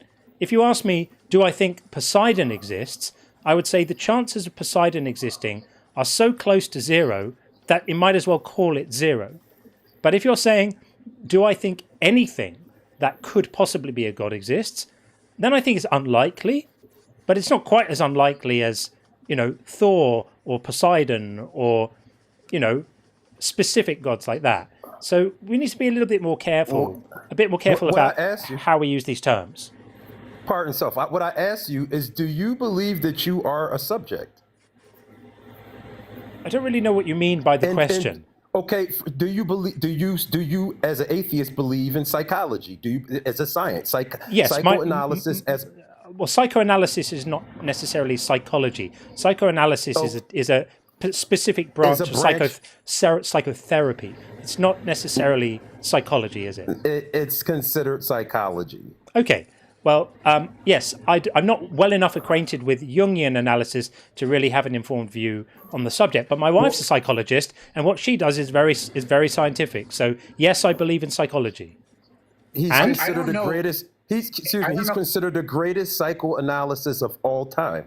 Wonderful. I'm glad you admire him, but I don't know of any atheist. I don't know of any. Hold on. I don't know of any atheist or theist, or very few, I should say, that would deny that psychology is a field of study. People may have varying opinions on it and different thoughts about it or what have you. But where are you going with this? I have a question for you, actually, as a corollary to that. Yeah, as you answer where you're going with this, for something to be science means that it's a methodology, right? And what science does is it proposes explanatory frameworks which make predictions, and then the predictions come true. So I'm going to ask you, what predictions were made by Jungian psychoanalysis that were then experientially confirmed? And then please answer Sean's question. Where are we going with this with respect to a God? Let's go back to what you said science is. A scientific theory is a scientific fact until it's disproven. No, that's what it is. That's not quite right.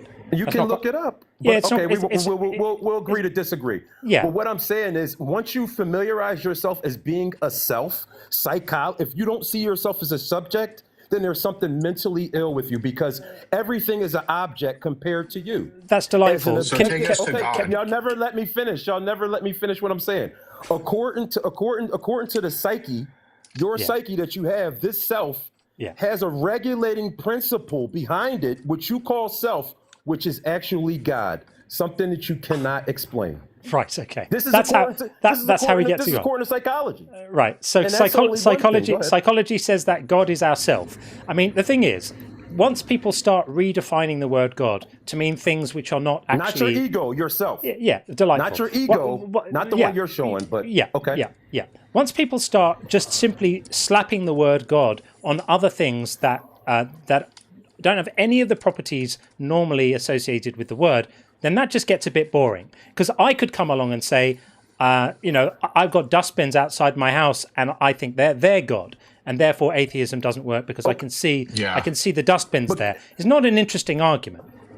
But how can you disprove that God exists then? That's what I always want to ask atheists. If you redefine God as, if you just call Diet Coke God, I'm no longer an atheist at that point. We're not talking about that. We're talking about from all parameters. Goldilocks zone, quantum physics. Oh well, now we've now abandoned all the stuff you were saying about Jung and God just being the self, have we? Because now you're talking about hang on a second. Go ahead. You don't get to have both, right? You don't get to first step. You redefine God as being some element of our inner self, or our I can't remember what the term you used, but something to do with our psychology, right? From a psychological point of view. Right. Yes, everybody has a thing. So everyone has got this inner God thing. And then you move to quantum mechanics and physical from objective. Right. Your objective thinking. So you're just playing fast at this point. No, I'm a subjective thinker. Lovely. You're objective. I'm delighted. I just want to answer. Okay, but at this point, want to answer. Don't get mad. No, I'm not at all. But you're playing fast and loose with language, my friend. You don't get to be slippery like that. You can't throw the definition of God around the arena and enjoy everything it sticks to for the time that it sticks to it. It doesn't work like that. If you're going to define God as being an element of our inner psychology, then you don't get to connect it to quantum mechanics and whatever other physical things you decide to try and explain with it. It has no explanatory power in terms of anything that exists if you're defining it simply as an aspect of who we are and our inner thinking world as revealed by psychoanalysis. But can I ask you this then? Are you an objective thinker? I don't even know what that means. Doesn't mean anything. Objective is like Charles Darwin. He was an objective. Charles Darwin was an objective thinker. I don't know what an objective thinker means. Can you define? Objective means is that you see an object and you say this is a science. This is a fact. We have a scientific fact and we believe this objectively. Okay, dude, your language is all over the place. You don't believe things objectively. You just don't understand the language because you haven't studied anything. Yes, it's because I haven't. It's because I haven't studied anything. So objective means mind independent. If something is objective, it means that it exists. It's to do with its ontology, and it exists independent of a mind. Something is subjective if there is the clue's in the title, subject involved in the thing. So a perception and a thought and an evaluation and a value judgment or anything like that are definitionally not objective because they require a subject. So when you say, are you an objective thinker? That's just words coming out of your face with respectfully, with no meaning at all. So do you want to try and clarify what you meant by that? Because what you're saying at the moment doesn't make any sense. Okay, just let me know when you're ready for me to go, because I see you turn off my mic.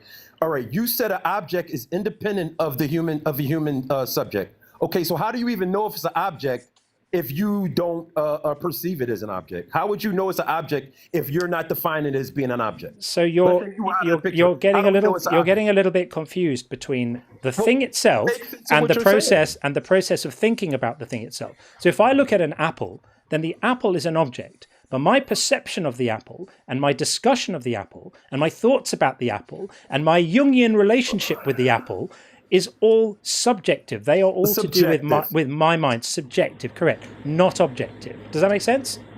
Okay, that does make sense. So how can you say that you're objective if you have subjective thinking? I'm not saying I'm objective. Atheists are objective. You're saying there's nothing inside of you.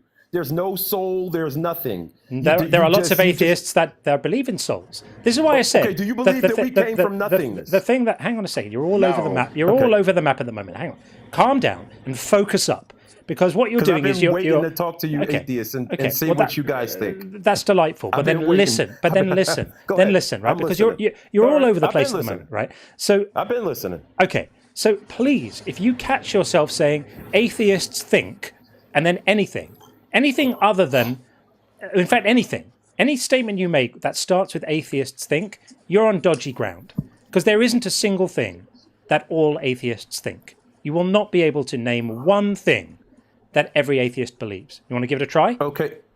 Can I ask? You'll believe that God doesn't exist? Look it Not up. every atheist. Atheism? No. Bro, No. atheism There are means- atheists. Look up There are the word atheist. Dude, Okay, look up the word atheist. I just did. Would you like to see it? Can I finish? Anything with an ism in it, anything with an ism at the end of it is a belief. Lovely. Okay. A lack of, okay, so you said look it up. A lack of belief or a strong disbelief in the existence of a god or any gods. A lack of belief. So there you go. So you believe, if you have a lack of belief, something crazy, that means you believe the opposite. No, it doesn't. Where'd you get this guy from? No, it doesn't. No, it doesn't. Oh my gosh. Anybody that's on here knows. This is schoolboy era stuff. This is schoolboy era stuff. Okay, so wait a minute. I don't believe in atheism, but I believe in God. So since I don't believe in atheism. Okay. Relax. Okay. We're going to go back to school just briefly now to talk about the difference between not accepting a proposition and affirming the negation of a proposition. Because to many people, at first blush, they seem like the same thing. But they're actually really, really different. Very, very different. So it's the difference between saying, I'm not convinced that what you're saying is true. Therefore, I lack a belief in what you're saying. That's one position. And the other position is to say, I am convinced that what you're saying is false. They are actually two totally different positions. We can denote them. We can denote them in formal logic, right? One of them is saying, I don't agree with what you're saying. I'm not persuaded by what you're saying. It might be the case. I'm open to it as a possibility, but I currently don't have the belief. And the other is saying, I absolutely believe that it is false. I believe in the negation. And some people struggle to understand the difference between those two positions. And you sound like you are one of them. But does that help at all that I've explained it to you in this way? Can you see the difference between those two positions? I hear what you're saying, but you still never, you guys are dancing around the questions that I'm asking you. I just asked you. I asked you a question. Can you answer it? Do you understand the difference between those two positions? In those two positions, say it one more time. The last part. of the position. So one is to say, I'm not convinced by your claim, and two is to say, I am convinced your claim is false. Shall I give you an example? Something a bit more concrete might help you to get it. Oh, yeah, I'm convinced that what you're saying is ludicrous. Stay with me. You're drifting away. I'm not saying anything ludicrous. This is basic logic. This is as basic as it gets. This is undergraduate, simple basic. It's not ludicrous. And it's not controversial either. Okay? Two positions with respect to a proposition. One is to say, I don't accept that it's true. And the other one is to say, I assert that it's false. If you're struggling to see the difference between them, I can give you an example. Right. Which one? So what are you? What claim are you saying that you? Atheism at its simplest and in its simplest form is just saying I haven't been convinced a God exists. A God may exist. Right. It may exist. It may not exist. But I currently don't believe. I don't have a belief that it does. That's called an agnostic. It's not called an agnostic. It's not an agnostic. Okay. An agnostic is somebody who doesn't claim any knowledge to do with their belief or non-belief about a God. Right? You can be an agnostic theist. You can be an agnostic theist, or you can be an agnostic atheist. But this is really basic stuff. In your mind, in the atheist mind, there is a probability that God exists. Not the atheist mind, because there are some atheists who hold a stronger view. Don't believe that God exists at all. But atheism, in its simplest form, is just having a lack of belief in a God. Now, you can go one step further and say, as well as that lack of belief, I also have a positive belief that there are no gods. That's a stronger claim. And that's the one that you think we're making. But right now, that isn't the claim we're making. Okay, and can I correct you about something? You said that I said that God is an inner being. No, according to Mary Young Francis and Young, it is an overwhelming feeling, something that sweeps you off your feet. And It's a feeling. God is a feeling. You can't, Okay. and you can't deny somebody that right to have that feeling. I'm not tell denying them that what they're doing is wrong. Yeah, we're not denying. Hang on. I just wanted to ask. All I wanted to ask y'all. We're not denying anybody. We're not denying anybody the right to have any feelings, my friend. Everybody is free to have whatever feelings they want, and denying someone a right to have feelings is something that can't ever actually be imposed. You can't take away somebody's right to have a feeling because you can't stop someone having a feeling. So it would be a silly position to take. So no, we're not denying anybody the right to have a feeling. Anyone can have whatever feelings they have. But if your position is that God is a feeling, well, on that basis, I'm probably not an atheist under that definition because I think people have feelings. Is that it? Okay. Yes. Can I ask you one more question? Sure. What can you prove that God doesn't exist? No, From a scientific point. Which God? You can't. Hang on. Which God? Which God? Any God. Any Oh yeah, God. yeah. Can you prove Absolutely. Yeah. I that a mean, universal. Well, prove it. How? well, we can. Darwinism was refuted. That's the basis that you guys go off of. Again, you're saying you guys. Yes, it was. Right? Do You're your saying you research, guys. Sean. I can see your guys, Sean. Again, with the generalizations, the you guys. Yeah. There is no you guys. I've said this now 3 or 4 times. There is no you guys. It's possible to be an atheist and not accept evolution. I mean, you would be scientifically illiterate and a bit silly, but it's possible to do that. Being an atheist doesn't commit you to Darwinism, as you so beautifully called it. It doesn't commit you to anything other than not being convinced that God exists. That's it. I know you're struggling with this concept, but keep on going. I have faith that you can get this eventually. Maybe I might have to say it 4 or 5 times, but eventually it's going to get there into your brain and you're going to go, I get it. I see what you mean. Atheists aren't monolithic. I have never heard of an atheism like this that you're talking about, where that y'all just don't believe that God doesn't exist and can't back it up with scientific proof. There's nothing to back up. You can't back something. There's nothing to back up. You can't. 0 + 0 = 0, son. There's nothing to back up. If somebody gives me a silly story and I say I don't believe your story, I'm not required to back that up. I'm just saying I don't believe the story you've told me. All right, getting outside of the Bible. We're not talking about the Bible. We're just talking about whatever it is. I didn't mention the Bible. That got us here. Yeah. If you can't disprove up there. If you can't disprove X, is that sufficient reason to be rationally justified to believe X is true? No, I believe in math. 0 + 0 = 0. That doesn't answer my question. If you cannot disprove X, is that sufficient reason to believe X is true? Yes or no? If you can't disprove it, right. I don't know. I don't have an answer for that, sir. Okay, so the answer is no, because that's what's referred to as an argument from ignorance fallacy. So you asked, can you disprove God? I'm not required to. The only time I'm rationally justified to believe God exists is if someone provides sufficient evidence to conclude that their respective God exists. Then I'm rationally justified. Until then, I'm not. And I want to address. Want me to give you? Oh, sure, but I want to address. Do you want to give me some? Go ahead, my fault. I apologize. Yeah, no, it's okay. So you've basically referred to, like, I agree that people tend to, and I do. I have a subjective concept of the self. I agree, we have that. I do not call that God. That doesn't match any normative definition of God that you'll find in the dictionary or anything like that. Words don't have intrinsic meanings. You can call anything you want God. I don't call that God.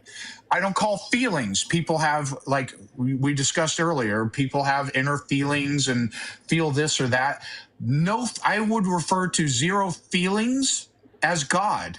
To me, if it's not a thinking agent that has supernatural power. He's being theological now. He's just responding to what you said, my friend. Go ahead. Yeah. So I agree we have a subjective sense of the self. I don't call that God. If you want to call that God, knock yourself out. I agree we have a whole range of different emotions and feelings. I don't call any of them God. If you do, knock yourself out. Okay. So you saying you being an atheist is not subjective? Well, I'm objectively, it's an objective fact that I am an atheist. But it's subjective that you think you're an atheist. Any belief is subjective, as we demonstrated. Subjective. Earlier. So that means it's not a fact. No, that doesn't mean. But hang on, atheism isn't a fact. It's a belief position. No one's claiming it to be a fact. You just said it wasn't a belief. I said you just said it was. No. He said it's a fact. He said it's a fact that someone. He said it's a fact that you are an atheist. No, look, this is really simple stuff. We shouldn't be having to. No, hang on. We shouldn't be having to explain this to you because it's really, really dull. Everyone in the room understands this currently, apart from you. It's a bit silly, right? It is an objective fact that someone lacks a belief. That is a fact.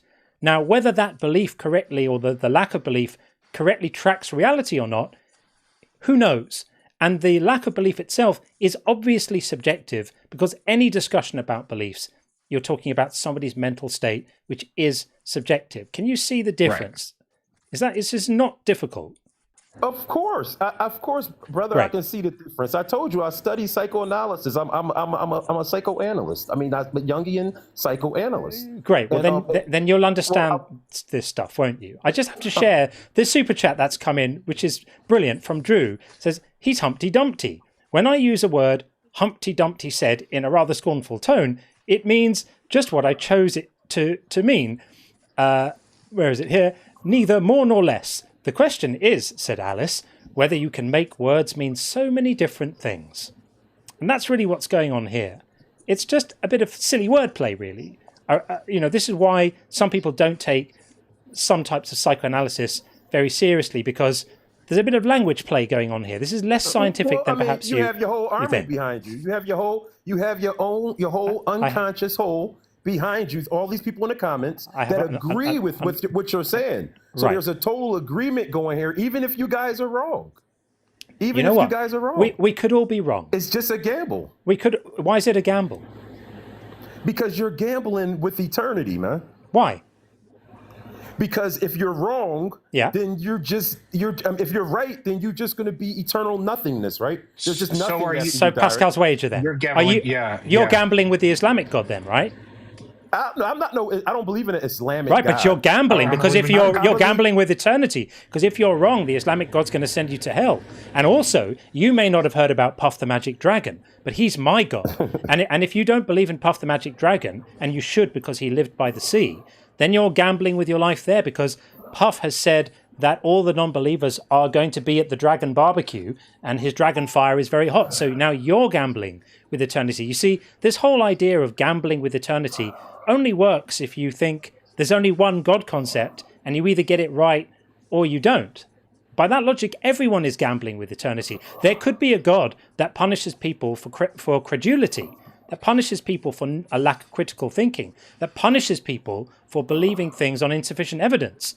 And that God sends people to hell. You're gambling with eternity. Right? You guys are very intelligent, and I can't see how you can't see the clear conception that there is some type of supreme being. The Goldilocks zone. I can give you proof. I'm giving you proof now. The Goldilocks zone is just one proof. So now you've shifted from God is a feeling to from God is a part of yourself to God is a feeling to the Goldilocks zone, which is essentially just a fine-tuning argument. My advice is, if you're going to get involved in these discussions, pick a lane and learn it well, rather than trying to jump between the different lanes and do all of them badly, because that's what's happening at the moment. Respectfully. We are the subjects. You keep going over what I'm saying. If we had to be created, right, and I believe in God, right, there has to be some type of object that brought us here, some objection, right? Right? No. I'm the subject, so there has to be some type of object that created me, right? No. Your parents. Okay, and who created them, and who created them all the way from the beginning? That's it could be that that's the object that I'm talking about when I'm talking about outside of myself. Go ahead. It could be that two things. One, it could be that the universe always existed and we have an infinite chain of causality and an infinite time arrow into the past. I don't know. I'm not making the claim. I can't rule it out because, let me finish. I can't rule it out because cosmologists haven't ruled it out. It could be that the universe had a beginning, and if it did, I don't know the cause. I have no reason to believe it's a thinking agent. But the time to believe that is if there is sufficient evidence to believe it. Okay, so why was Einstein always talking about the mind of God if the it was a universe isn't metaphor? thinking It was a agent? metaphor. Einstein is Okay. explicitly on record as saying he didn't believe in a personal God. Don't quote Einstein. Okay, but he said the mind of God. Yes, So, it was a but he metaphor. knew- It was a metaphor. But it was a universe describing how it was the a metaphor. universe seems to be. It was a metaphor. Okay, but it's. Can I finish? Yeah, but it's a metaphor. Meaning.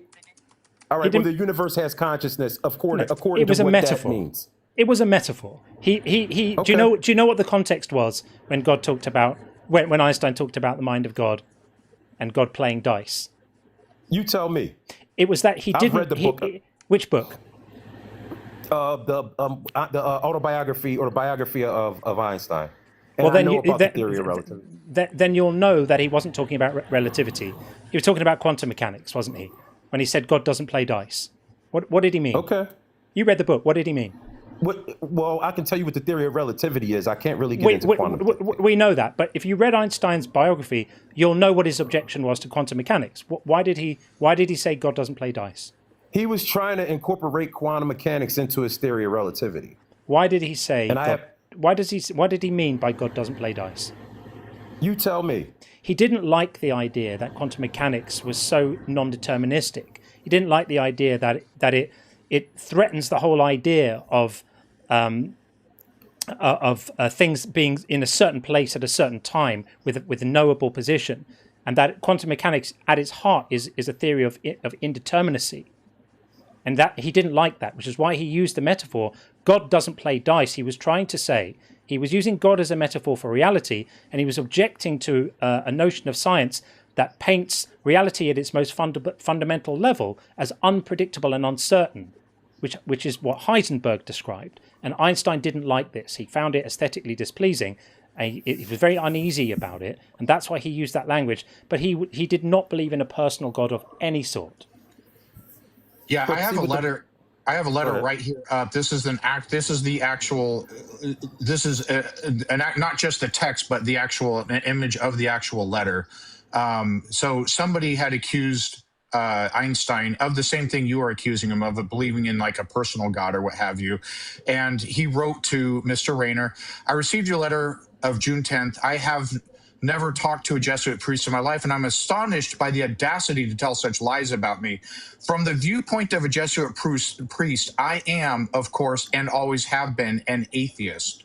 And then he continues on. So he refers to the universe as God, the woo-woo stuff, what have you. But when it comes to an actual thinking agent, a personal God, he considers himself an atheist, or considered, I should say, past tense, of course. Anyway, we've approached pretty much the half-hour mark. So can I just get one more question? One more question. Okay. We're going to draw things to an end. We're going to get the lone weird. Hang on a second. We're going to get the lone weirdo in next, and then we've got Chris over on the YouTube side who will get in. Yeah, after I appreciate y'all having me in too. I'm going to follow you, but like this last question: if you guys believe that we go back to nothingness, what about the second law of thermodynamics dealing with entropy? Then what's the zero? What's the zeroth law of thermodynamics? I said the second law of thermodynamics. I know, but if you're going to invoke thermodynamics, you need to know the most basic. So what's the zeroth law? I have no idea. I only know the first, second, and second law of thermodynamics. Okay. So and third, I think. I don't get involved in conversations about thermodynamics because it's a really complex area, which is outside of my area of expertise. I just don't get answer the question. Don't get it. Well, no, you won't have an answer if you can't name the zeroth law. You won't have the expertise required to talk about the second law. Y'all got good semantics, though, man. But you're very smart, man. Thanks for having me up, man. Sure. All right. Thanks for coming in. See you again. Yes, sir. Take care. I invited, it's a little late now, but Various, I invited him up. He is a physicist, and so we have Dr. Dig in some cases. So I wanted to introduce you to him. Oh, okay. Various, yeah. And whenever physics comes up, I may shoot you an invite to the room, and you're always welcome. And John, meet Various. Pleased to meet you. Yeah, nice to meet you. Yeah. I don't really involve myself in the religious side of the debate, but when physics is involved, I'm always happy to fantastic. Oh, well, that's great to know that you're around. That's absolutely awesome. Yeah, good. So, if Sean puts out the bat signal, hopefully we can get you. Are you in the US? Yeah. Yeah. Okay, great.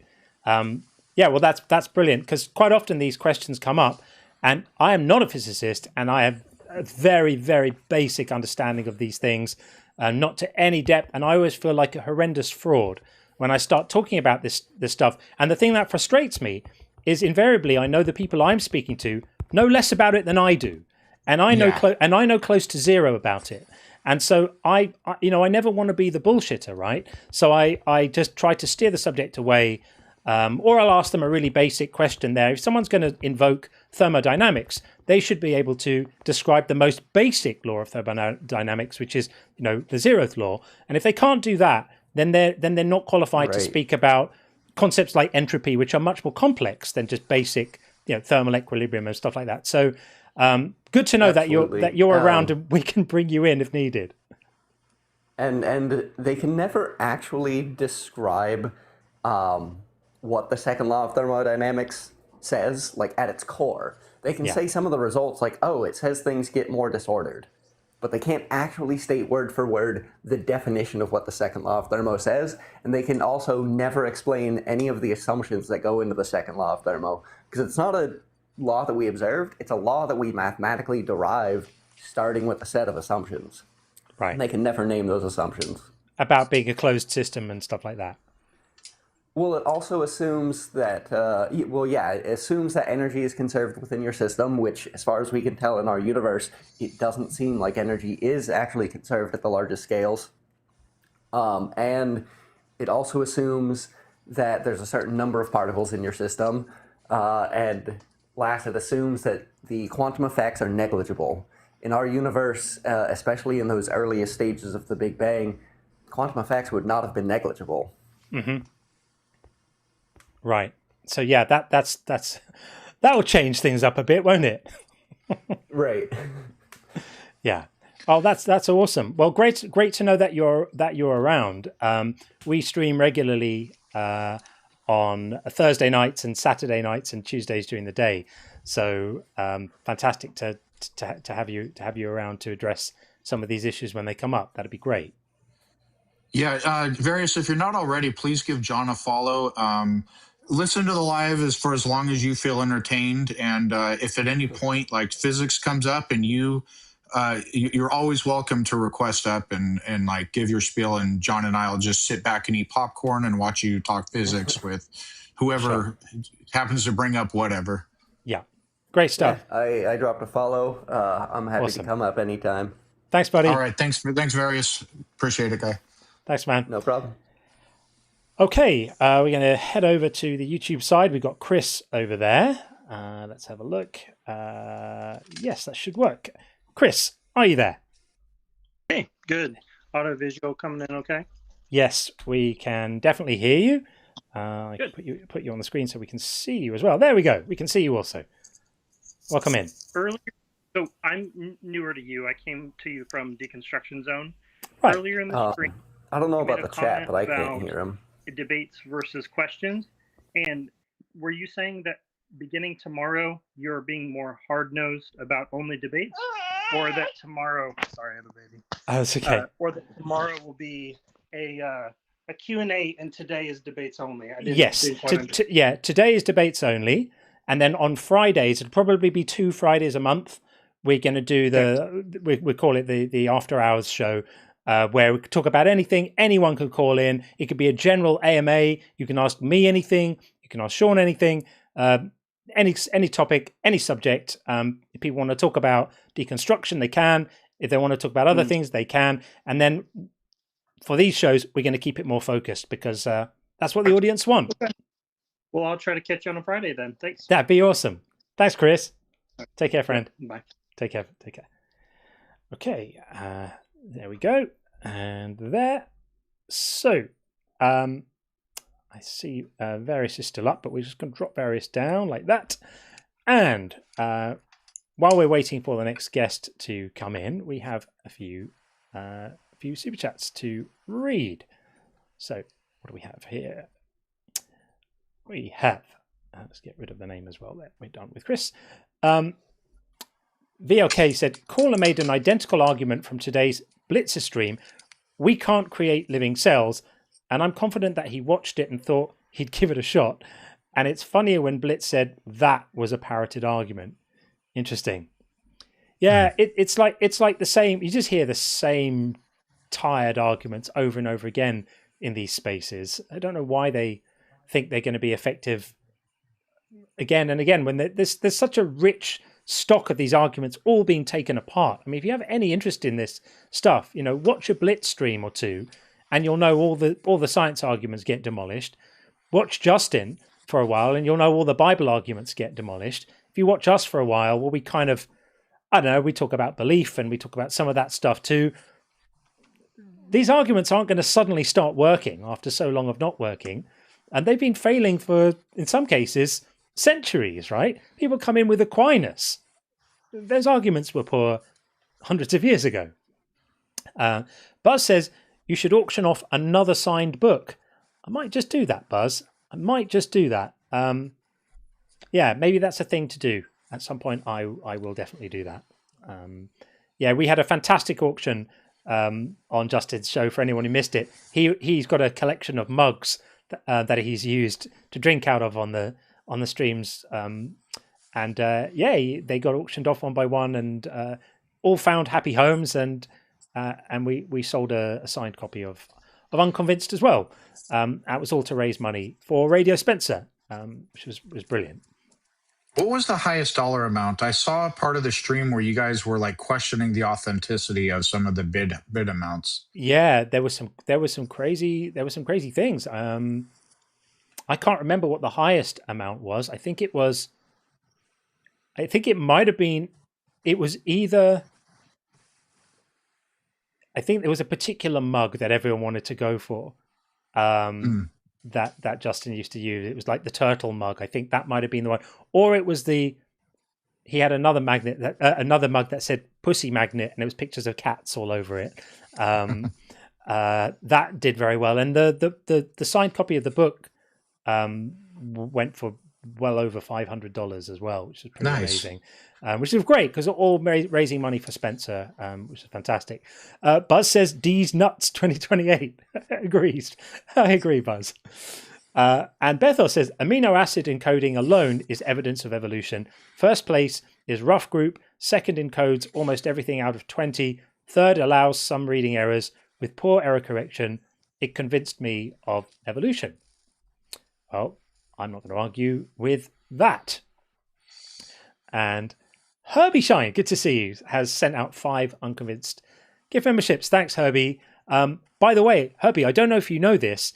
Major announcement. Thanks to you, Herbie Shine.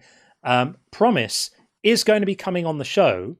And I can now tell you, friends, ladies and gentlemen, that is going to be on the Tuesday show, not this coming week, but the week after. So I think that's the 30th.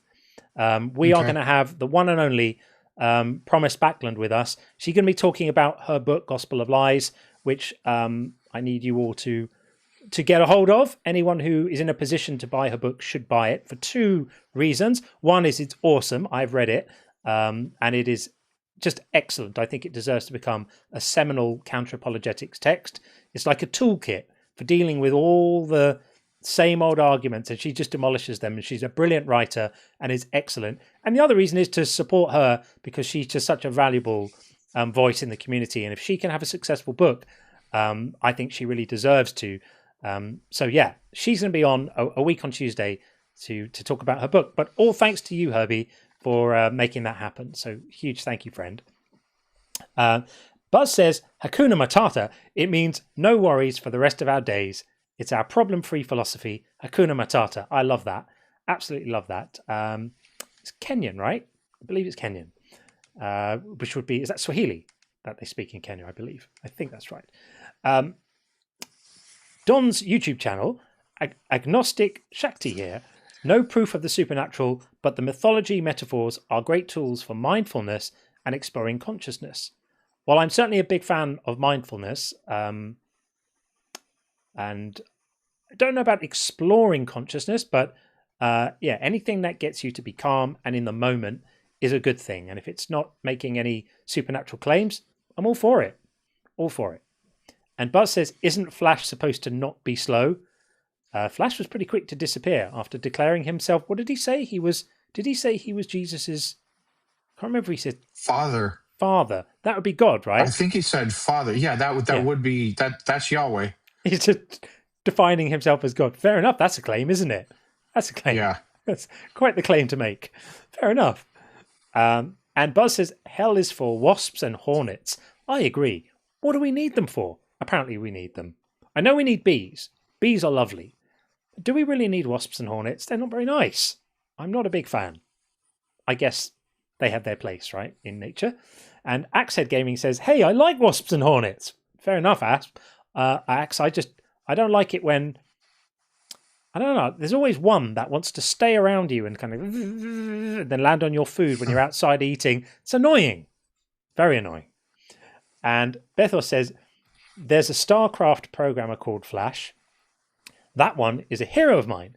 This caller, not. Why does God only convince doofuses and not the smarties? Don't know, right? It's a little bit like how all the miracles stopped when they developed cameras. Great mystery questions. I do not know. And Buzz says, Axehead Gaming, then you're a sicko. I guess that was about the wasps, right? This is going to be a thing. This is going to be like the schism. This is going to be like the horizontal vertical schism on Justin's channel. We're going to have the pro wasps, anti wasps. What do you think? Should we do a survey? Should we do a survey? Put a 1 in the comments if you like wasps and hornets, and a 0 if you don't like them. Interesting to take a poll here of how do we feel about wasps and hornets. I personally would be putting a 0 myself because I don't love them. Zeros, I see 1-1. They're going to start arriving on the YouTube stream in a minute because that's a few seconds behind. Lots of zeros on the TikTok side. I see a 1. I see another 1. Oh, I'm seeing a few 1s. Okay. And a few zeros. I have to say, interesting. What kind of wasp, says PK? I don't know. The ones that sting you. A fairly good mix. And actually, Axe is cheating, putting a load of 1s. That's not allowed, Axe. You only get 1. I love this. Anani's put 0.5. Interesting. Yeah, I mean, I'm sure that they obviously they have their part in the system, right? And I'm sure there are people who absolutely love them. I just don't. And I got stung on the neck once by a wasp, and it really put me off them. Didn't really like that much at all. Fair enough. Okay, so I have an issue with ants. Ants. Yeah, ants. Yeah, if I get a few on me, then I freak out. Like I feel like there's like millions all over my body. So, oh yeah, then you start feeling. Not a fan. Your body starts sending you signals, and everywhere is feeling that an ant's on you, and they aren't, but your body's sending the signals. Yeah, hard pass from Upshot. Yeah, I think on balance, I think the zeros just about had it there, but it was tighter than I would have thought. Fair enough. Big up wasps, I guess. Don's YouTube channel says, as a kid, I told my mom if Stan Lee wrote the Bible, we'd all worship Spider-Man. She slapped me. Ooh. So I knew I was onto something.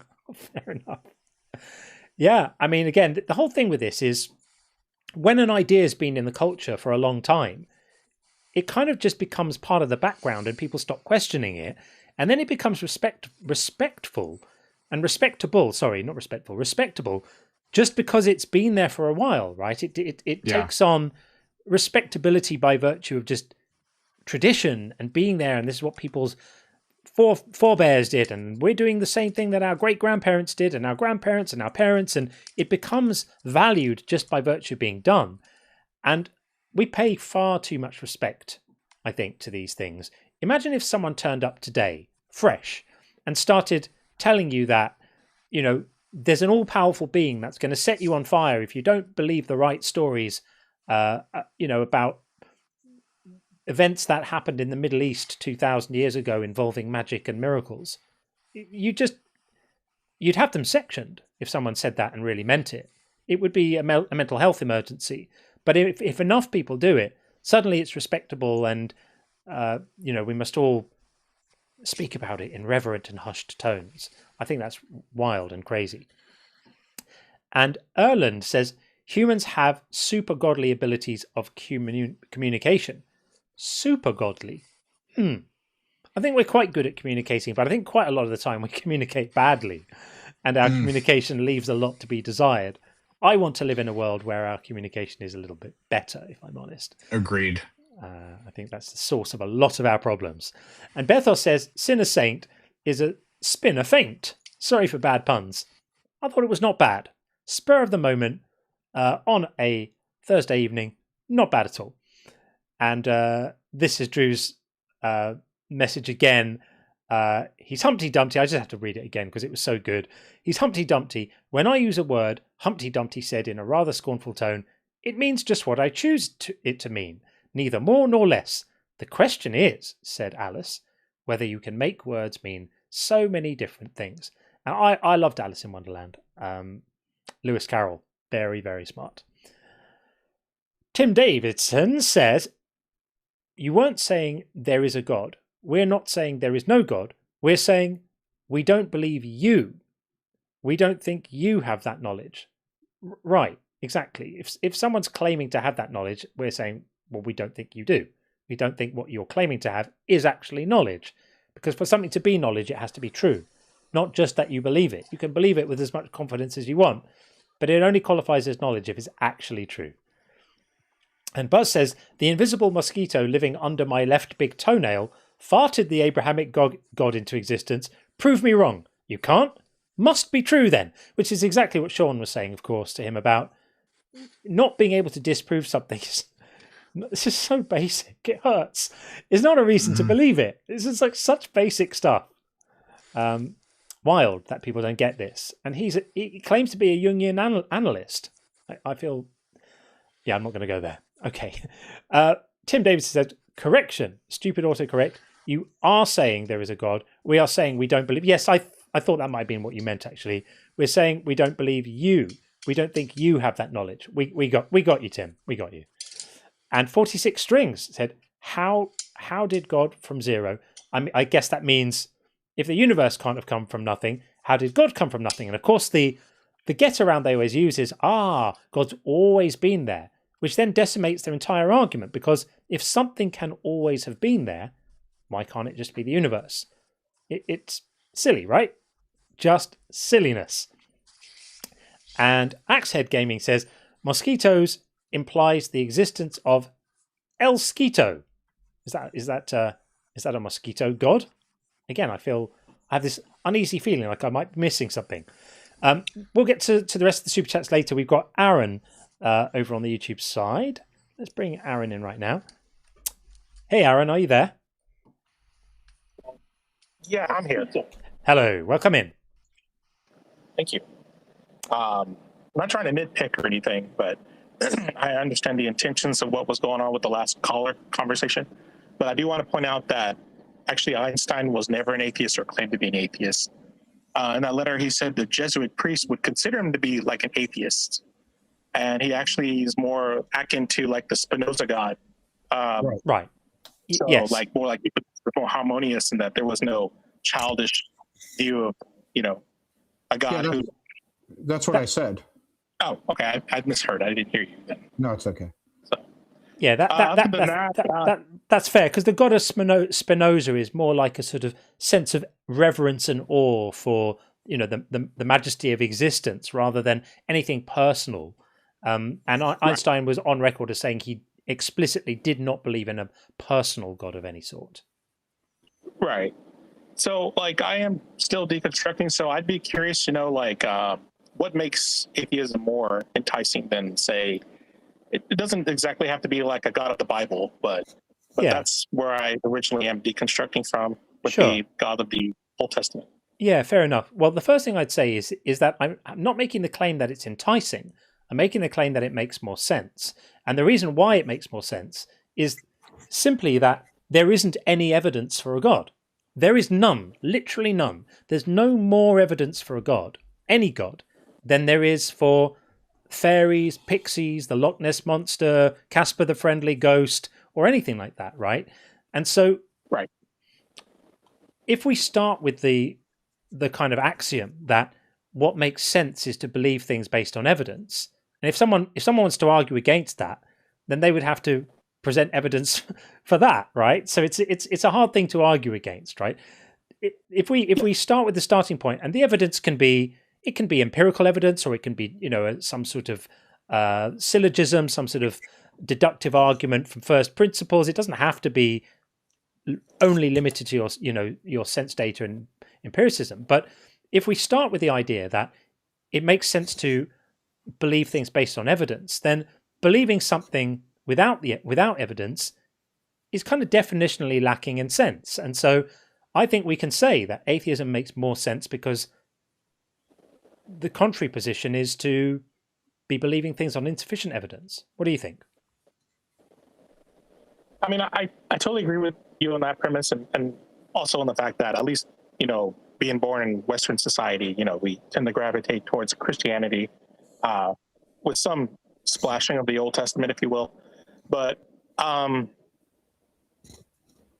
course, like I've heard the argument that if I was born in the Middle East, of course, I would have been Muslim if that was the case, which I agree with. Yeah. So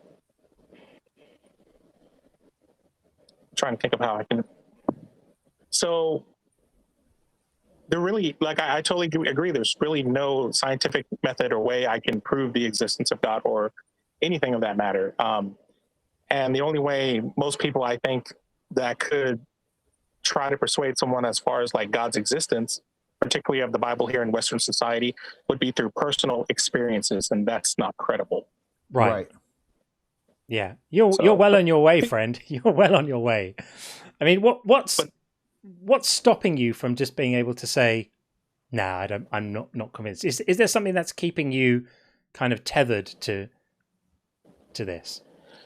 Yeah, and I've had conversations, because sometimes I'll go and talk with former pastors or even to like my partner and about things, but it is personal experiences. Like I've had a few personal experiences. Yeah, I don't want to share too much, but like basically what brought me to Christianity was a long time ago when I was a very young adolescent. And like I tried to commit suicide and it failed. My mom made me go to church as punishment. And, I was in a very vulnerable state at that time. And then that's when I converted to Christianity. And then once I started reading, because I took it serious, and I actually read the Bible from cover to cover twice. And when I did that, I ended up wrestling with a lot of not only the contradictions, but also like the nature of God, how inconsistent and how abhorrent it could be. Yeah. And which was quite contrary to what the pulpit was saying to me at the time. But what's keeping you tethered to it now? Like, because again, this is supposed to be a debate show, so we're not going to get into a long kind of history thing, respectfully. But is there anything? Is there anything that you still think is evidence? I mean, you mentioned personal experiences. Is that what's keeping you from just going, nah, this is not for me. This doesn't add up. Yeah, because for the most part, I'm basically deconstructed. It's just those personal, like literally just two personal experiences I've ever had in my life that could be, I guess, evidence and on a personal level. And every time I try to just cut that line, it always comes to that, and it pulls me back, even though I'm wanting to get away from all of it. Are these personal experiences of the nature that are like because we certainly don't want to pry into some very personal things. Is it one of those things where it's too personal to really kind of delve into the specifics in a discussion like in this forum? No, I mean it's not, but it's ludicrous because I refuse to accept it fully as this is God paying special attention to me when there's like children who are sick or dying cancer, people, bad things happening out in the world. He cares so much that on such a minuscule thing. But like briefly, one of them, which I basically shunned already, is like when I was younger, I drove a car and it was overheating with radiating. The radiator was going out, billowing smoke. I put radiator fluid in the reservoir, and I had the bright idea, if I remove the cap while it's still billowing, I could cool it down faster. So I got a towel, put it on the radiator cap, and I just barely turned it, and it exploded, and all that radiator fluid flew out and drenched me from head to waist. I didn't burn, it was just lukewarm. But I've already discussed it with many mechanics and everything, and I was just lucky with physics. You know, right timing when that radiator fluid came in and mixed with the hot liquid from the engine block. You know, was just enough to cool it down where it was lukewarm, is what they told me. So that one, but the only one that really tethers me is like I decided to cry out to God when I was going to work. And this is why I consider it ludicrous that he would care, because it's a job, while there's way more serious things. Yeah. And like I was getting in trouble because sometimes I'd show up like 2-3 minutes late because of traffic. And they were saying they're going to fire me. I cried out to him that day because I was frustrated. I didn't know what else to do. So I thought, well, I'll just cry out to God again. And so I did. And I got there late. It was raining. So I was there about 20 minutes late. My boss comes in an hour late and I'm on edge, like I'm going to get fired. She calls me in and she doesn't know my religious state or anything like that.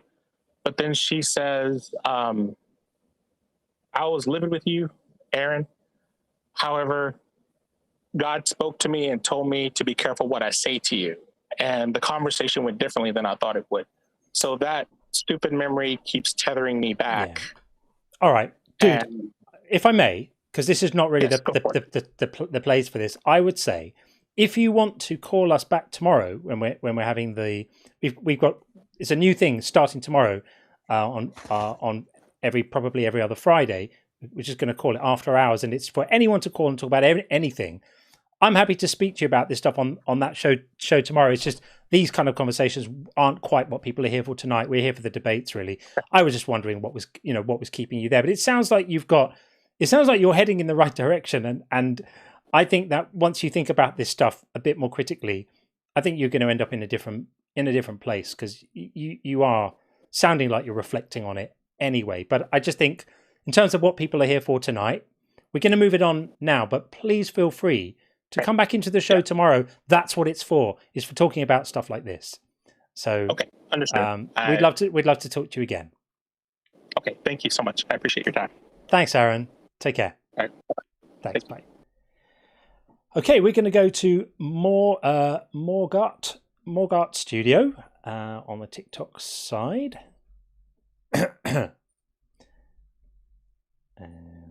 Bringing them in right now. Oh God.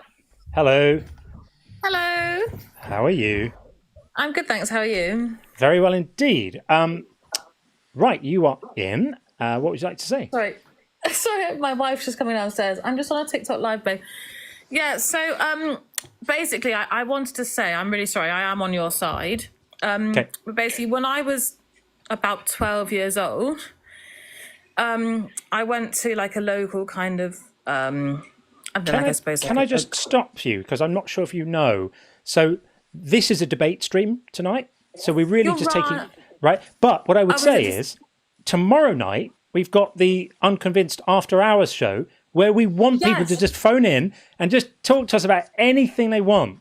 So apologies, love. I've been watching you for a while, and I just popped up. Sure. And I've been listening to you for a while, and I was excited to see that you were online. I obviously have joined onto the wrong thing. I'm a little bit pissed, love. Sorry, watching the World Cup, love. No, all good, all good. Call us back tomorrow. We would love to talk to you. Please call us tomorrow.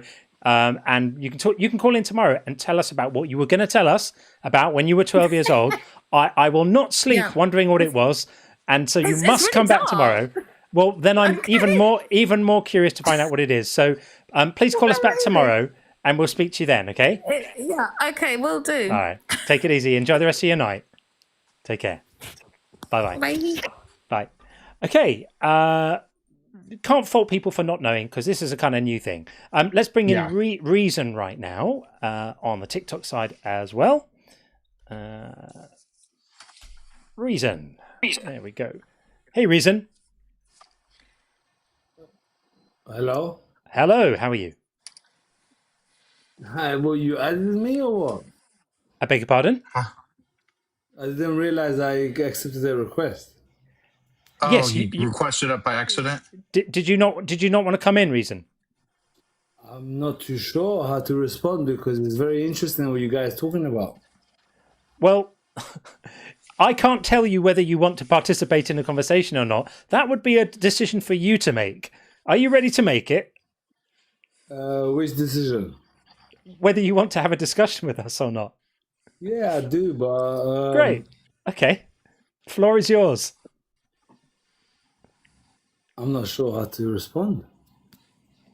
Well, do you want to take some time to think about it and then come back later if you know what you want to say? Because if you're not sure how to, I've wrote a few comments. I mean, I don't know. I mean, well, give us a comment. Someone respond to my comment. Start with the first comment, and we'll take it from there. Then.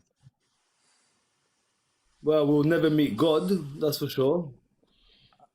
Yeah. So broadly speaking, let's just orient ourselves in the room, shall we? Do you believe that our claim that atheism makes more sense is true or false? Well, do atheists believe in energy?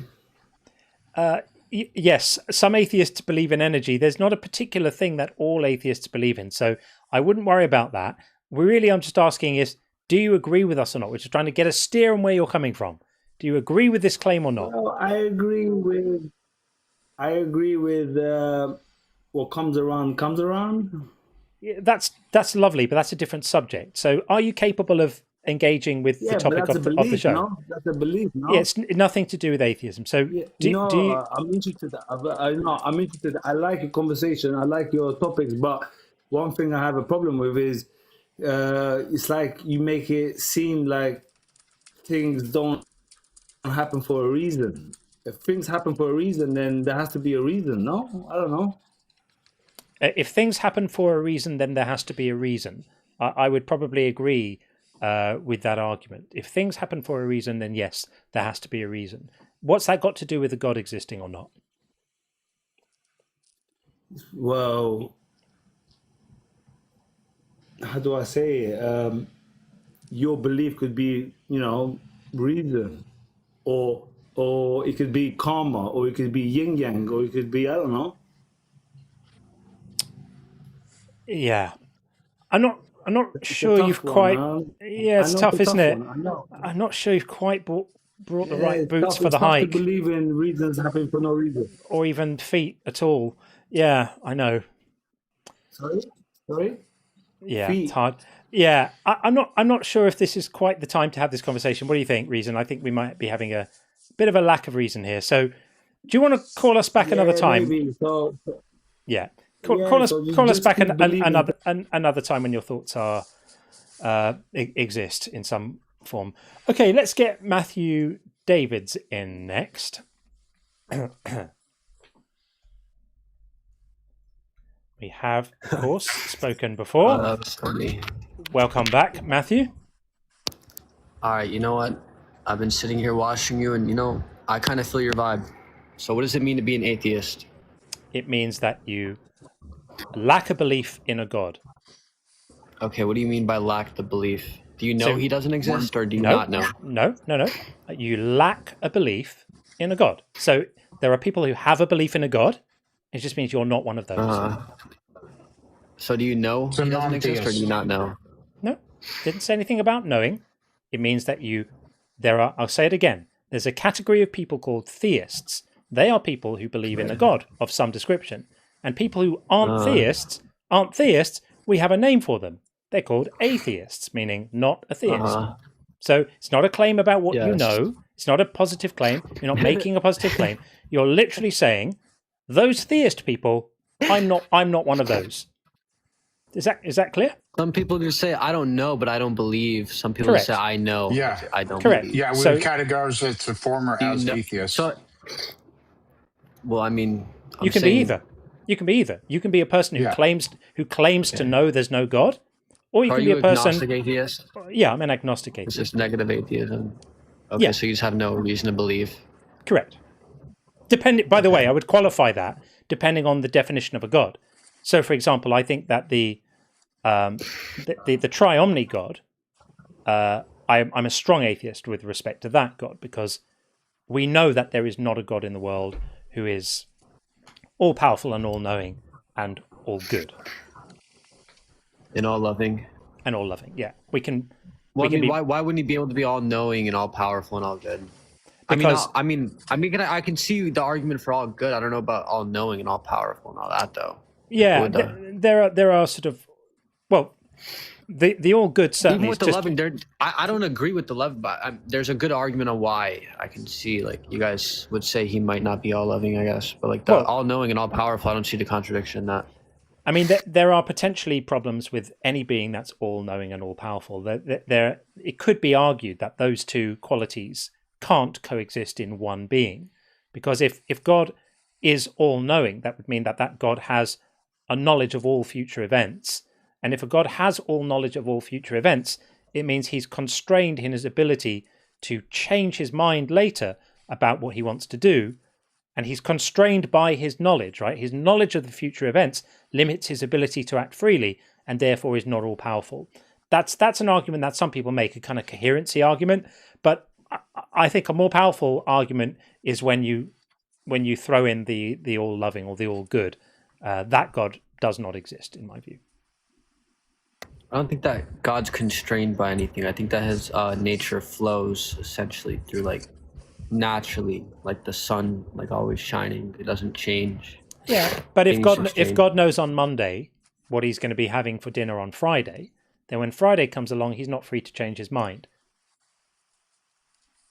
I don't think God does such things as that, like eat on Monday or Sunday. That's not even analogous. Right. So he's not able to act in time like a normal person. He's not able to know what it feels like to fail God at has something. an eternal act. God's essence doesn't change. His act is eternal. It's outside of time. Let me tell you why we say his act is eternal, okay? Because if God is outside of time, there's no change, so there can't be a moment. So he can't do anything. Or a when. Yeah, he can't do anything. No, then. it's not that. It's just an eternal act. No beginning, no end. It means he can't do anything. He can never change There's state. no before and after. He can never There's no create before and anything. after. He can never do anything. So a God outside of time is a God that doesn't change at all and doesn't do anything.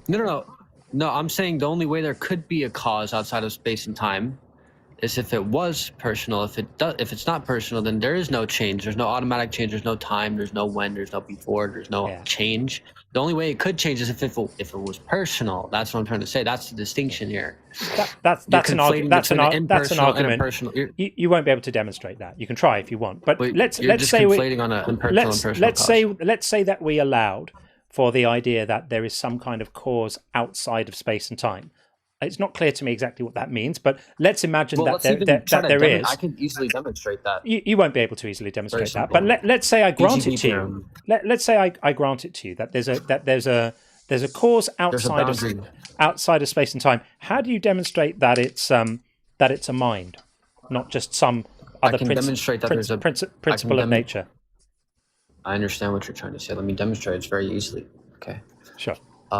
So we can demonstrate that there's a boundary, and the boundary would just be a spatial boundary and a temporal boundary due to the BGB theorem. Now, BGB theorem could either be a boundary, a beginning, a bounce, or a gravity regime, right? The Born-Guth-Vilenkim theorem doesn't account for. So Sean Carroll, that came up in the debate with Sean Carroll versus William Lane Craig, and Sean Carroll, Dr. Carroll, the cosmologist, explained that it's just a theorem that doesn't account for quantum mechanics. It only deals with classical physics. Furthermore, Alan Guth, one of the actual authors of it, himself expressed that he believes the universe is very likely eternal. We actually have this on video. He's one of the. Excuse me. I'm still talking.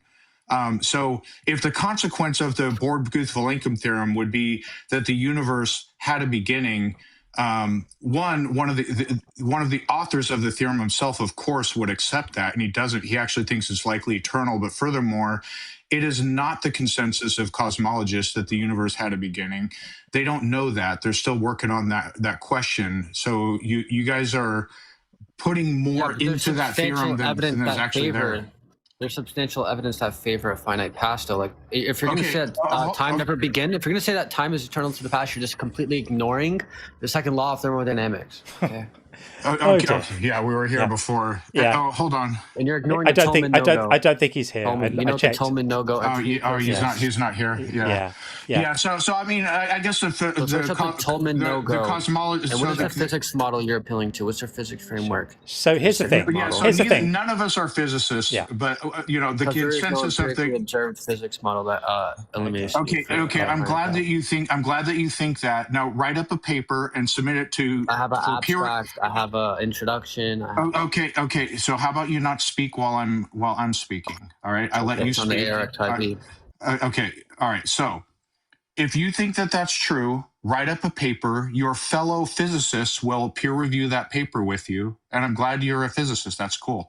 But write it up. They will look it over, and then you might change the consensus. You don't have to. I'm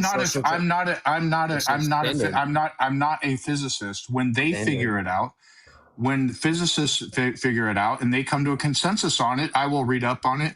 Oh, Various is here. Various request. Various, please request that. So we're going to let you actually. If it did not begin, why are you saying that? I know he's not a guy. I was being. Where's facetious. the consensus that it is eternal? You haven't given us one. I didn't claim it was eternal. I literally did not, and this is recorded. I literally did not, and this is recorded. I said there's no. Matthew, here's a physicist. We have a physicist here to opine about this. Okay. Hey, Various. I don't really trust your guys' physicist. Your guys' physicist can't even tell me what a hot end state is. Let me ask him some questions to verify first. He doesn't need your questions. Go ahead, Various. Need to verify first. I don't trust him. Lovely.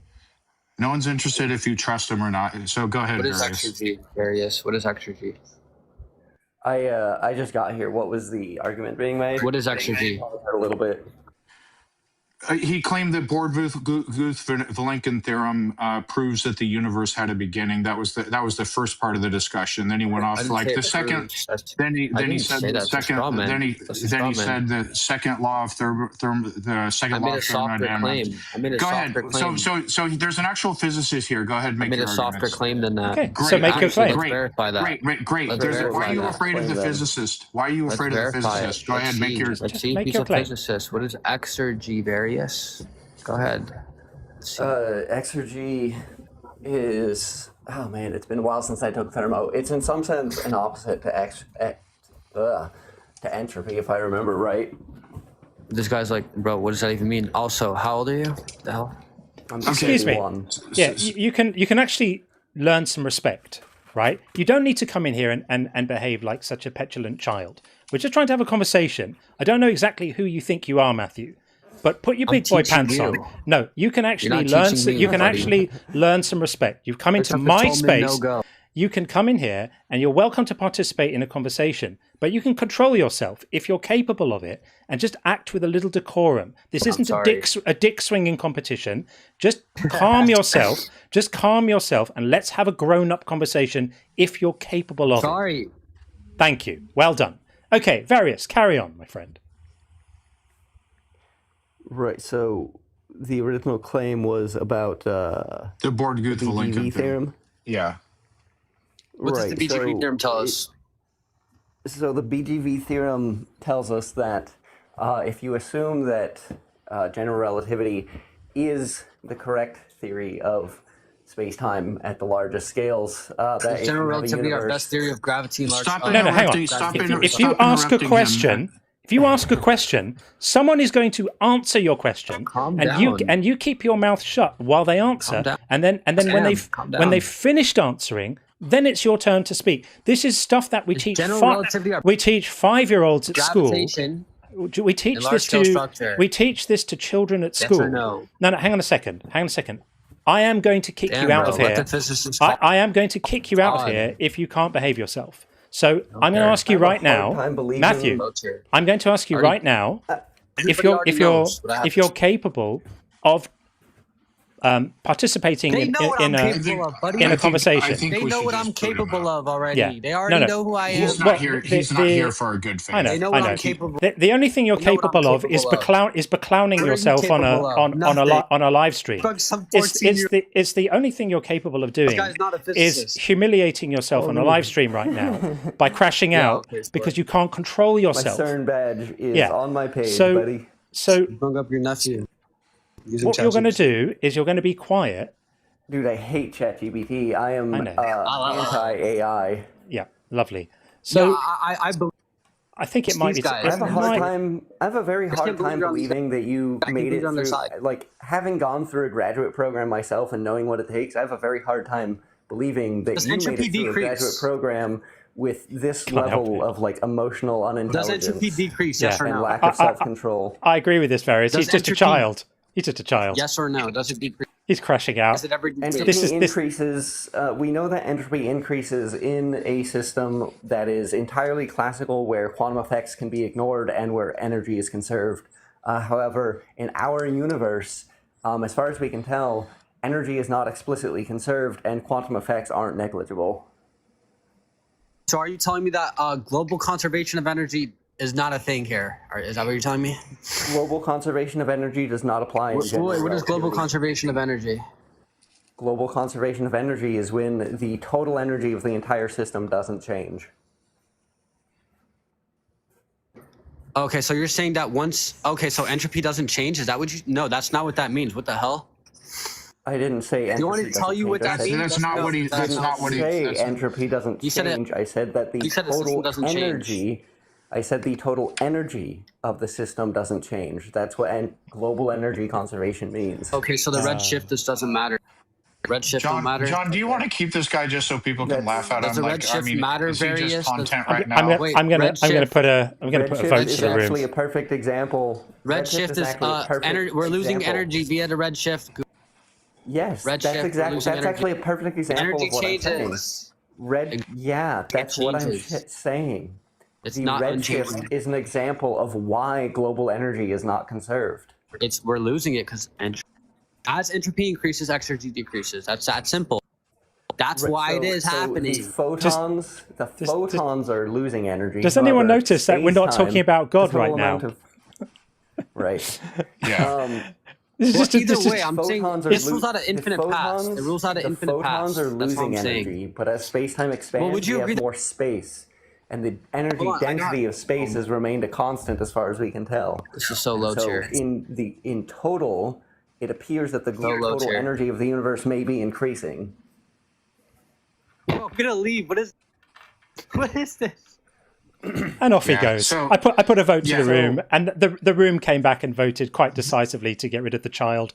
So The funny thing is, as soon as we got a he was misbehaving a little bit, but as soon as a physicist got into the room, he just automatically went on. I'm gonna like overtalk. I'm gonna interrupt. I'm gonna yeah, we've had him in before. I think he was fairly badly behaved last time and beclowned himself then as well. He's just a child.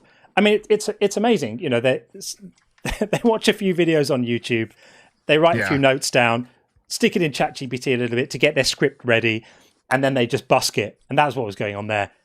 Another crash out. Fantastic. It seems to happen a lot with people who have real expertise. There's someone in a room making some argument. An actual expert in that field shows up.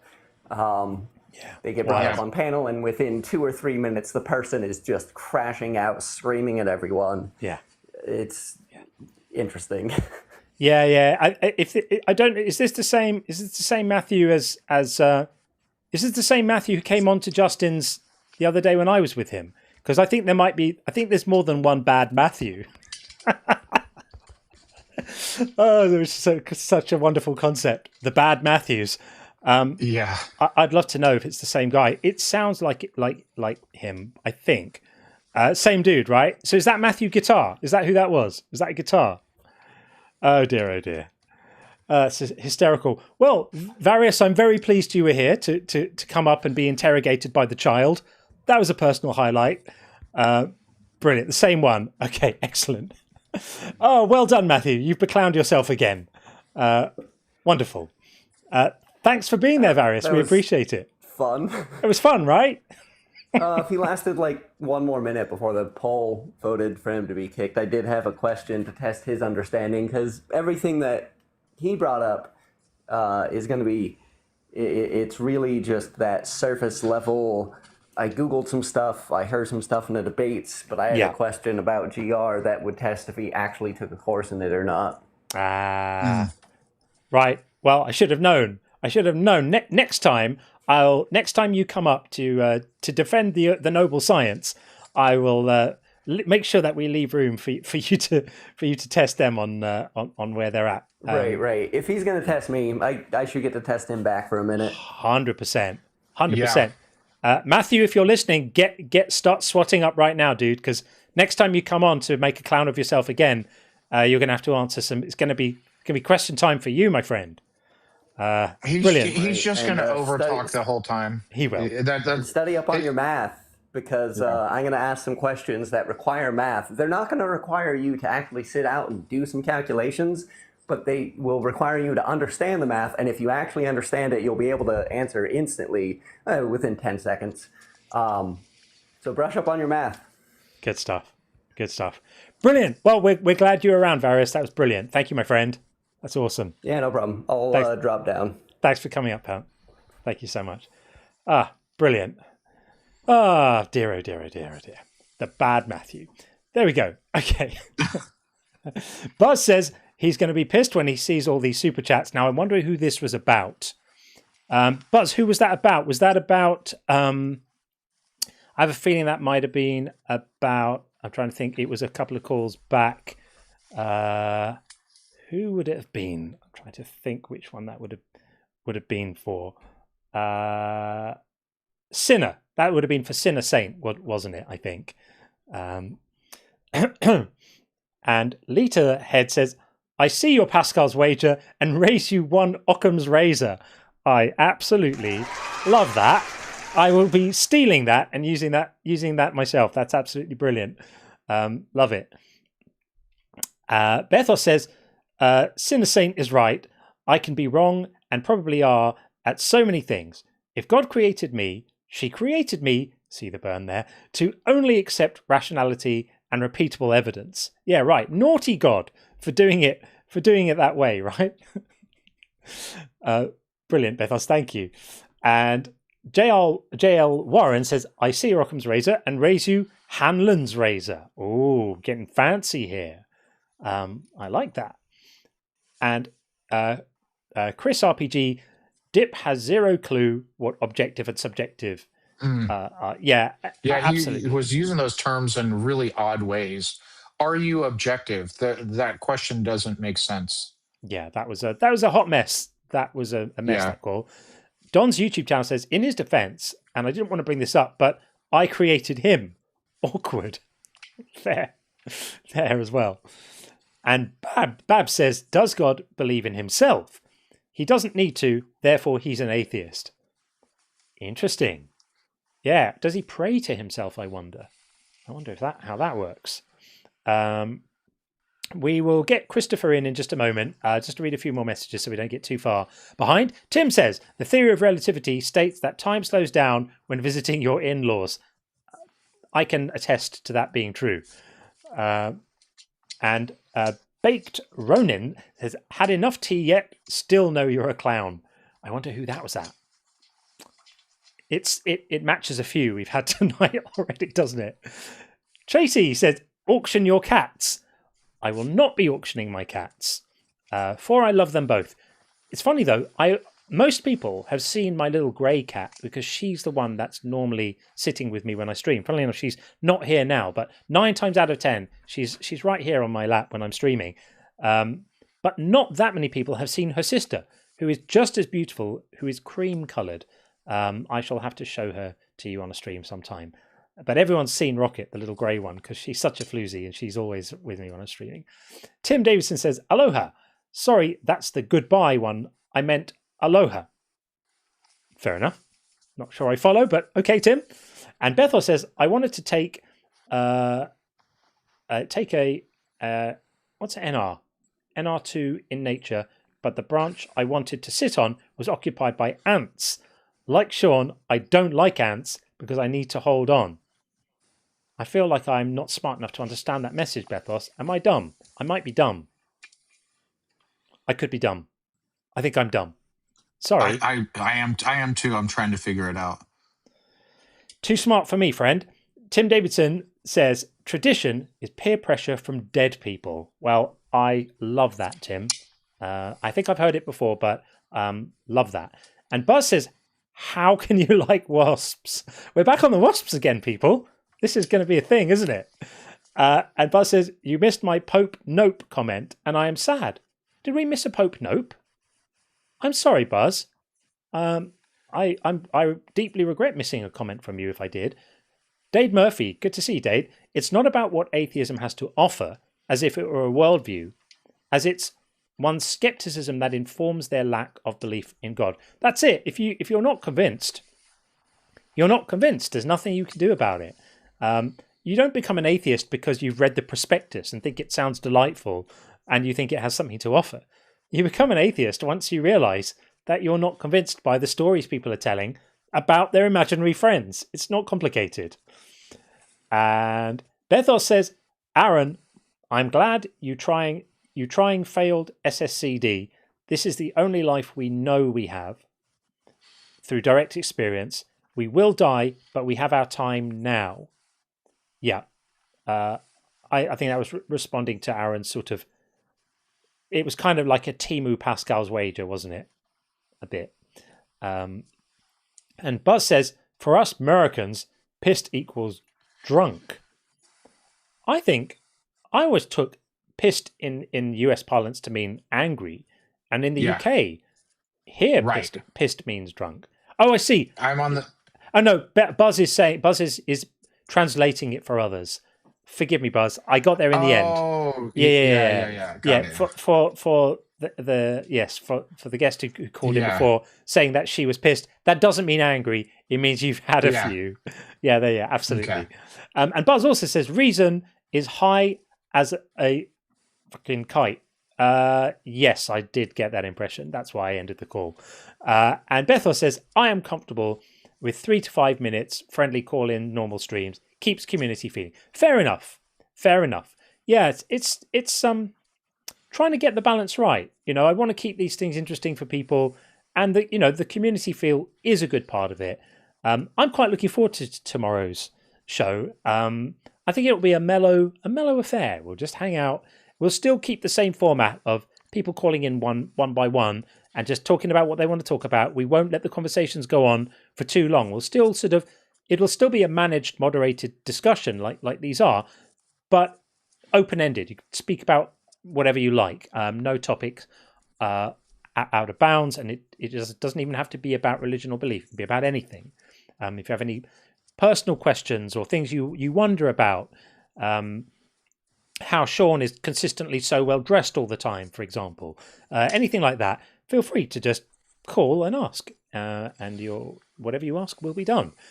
Right, we've got Christopher back in the call queue on the YouTube side, so let's get Christopher in now. Hopefully it will all work and the audio will behave itself. Let's see if it's going to. I think it might. Christopher, are you there? Hello. Hello, how are you? Good, how are you? Fabulous, thank you. Welcome in. What would you like to say? Yeah, it's actually my second time here. We had a conversation probably a couple of weeks ago. I remember you. You were the very, very thoughtful Catholic fellow, aren't you? Yes. Yeah, I enjoyed our last conversation, so welcome back. Oh, I did too. I appreciate it. Yeah, no, I just had like a quick question because I just stumbled across your live again.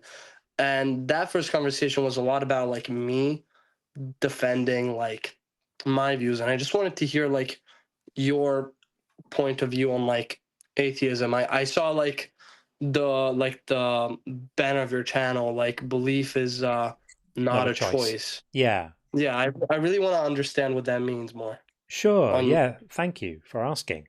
So that's actually at the kind of heart of all the stuff we do, and the reason why I talk about that a lot is I've got this book over here, whoops, over there, wrong way, which is coming out later in the year, which is really about that notion, that belief, rather than being an action you do. If you believe something, it isn't you're not doing an action when you believe something. It's not an action that you're taking.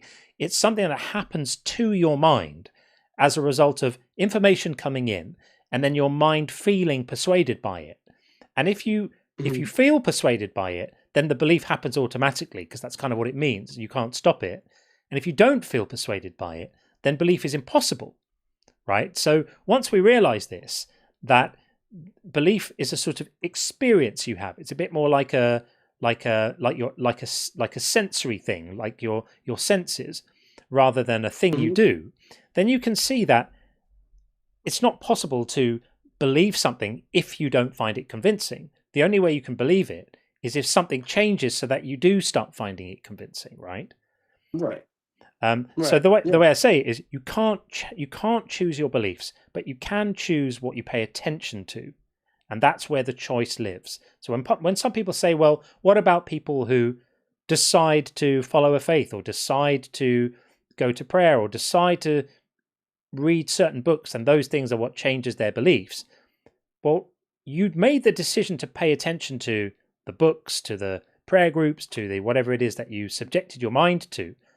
But when all of that information arrived at the door of your mind, as it were, your brain evaluates these things as to whether you find them convincing or not, and you discover it. It's a thing you discover about yourself. And that process of evaluating happens without you even controlling it. It happens in networks of your brain that you don't control. And then you become aware that you're feeling a sensation of, yes, I agree with this. That's the feeling of feeling convinced, or no, this doesn't add up, which is the feeling of not being. Does that make sense?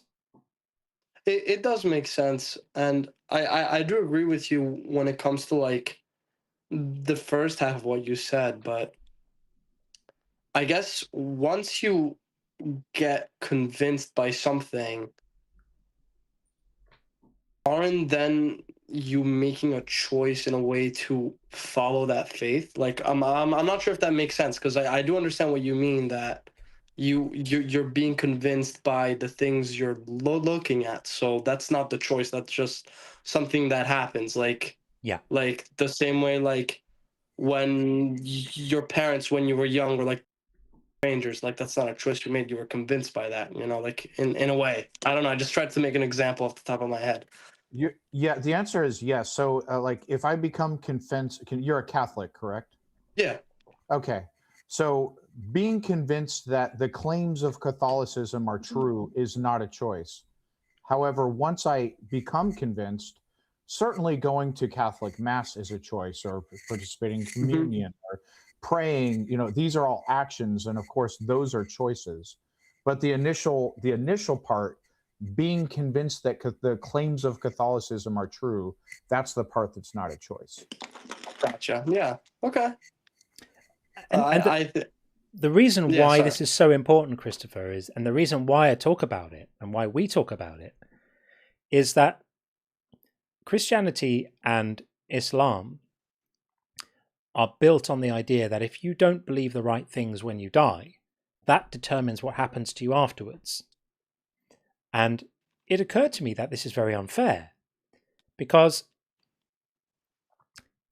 if I were to be punished now purely because I'm not convinced that Jesus died for my sins, and, in an act of substitutionary atonement for and by God, I find myself unconvinced of this claim currently, right?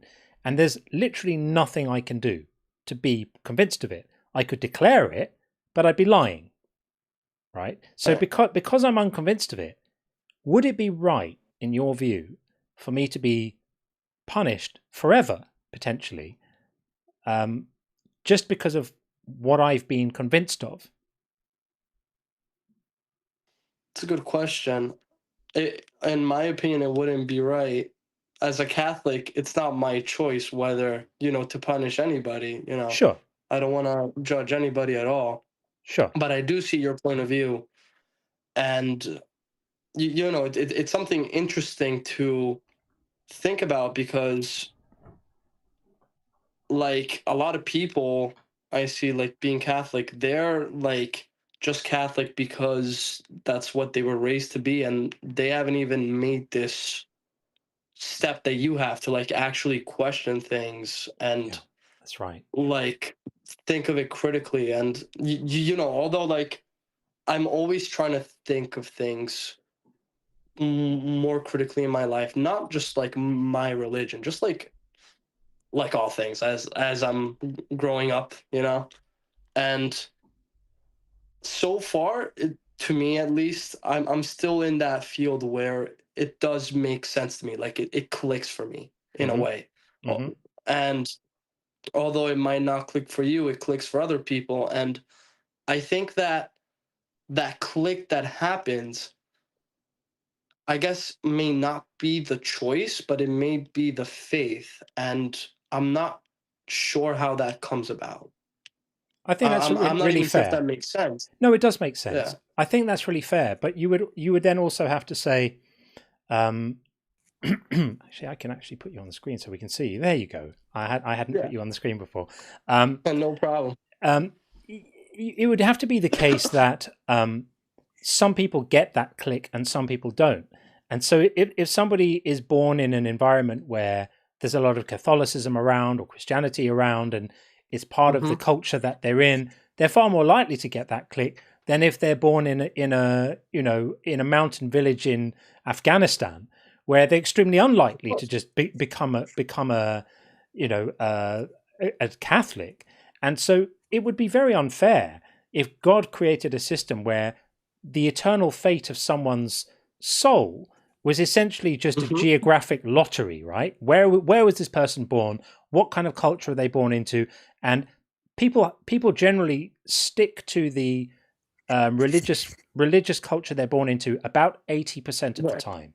It's not 100%. Right. There are people who are born into Muslim families who end up becoming Christians, and there are Christians who end up becoming Muslims and other faiths and other religions. Right, yeah, of course. But most of the time, the biggest predictor of what a person's religious views are going to be is just where they were born.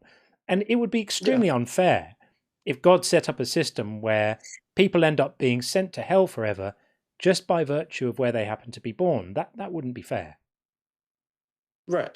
I have two things that I thought about when you were saying that. I think your point makes a lot of sense, but I also just wanted to ask then, how did Catholicism or Christianity, in a way, I'm not sure about Islam, but I know about Christianity. In the beginning, a lot of Christians were being persecuted and killed for their belief. I'm talking about like when the Romans were around, and still it was able to propagate so much. Like in a way, like seeing what in a way our ancestors died for, like makes me take a step back from that point, because yes, you're right that if I'm born in a continent where, like, let's say India, where Hinduism is very prominent, I'm more likely to be Hindu.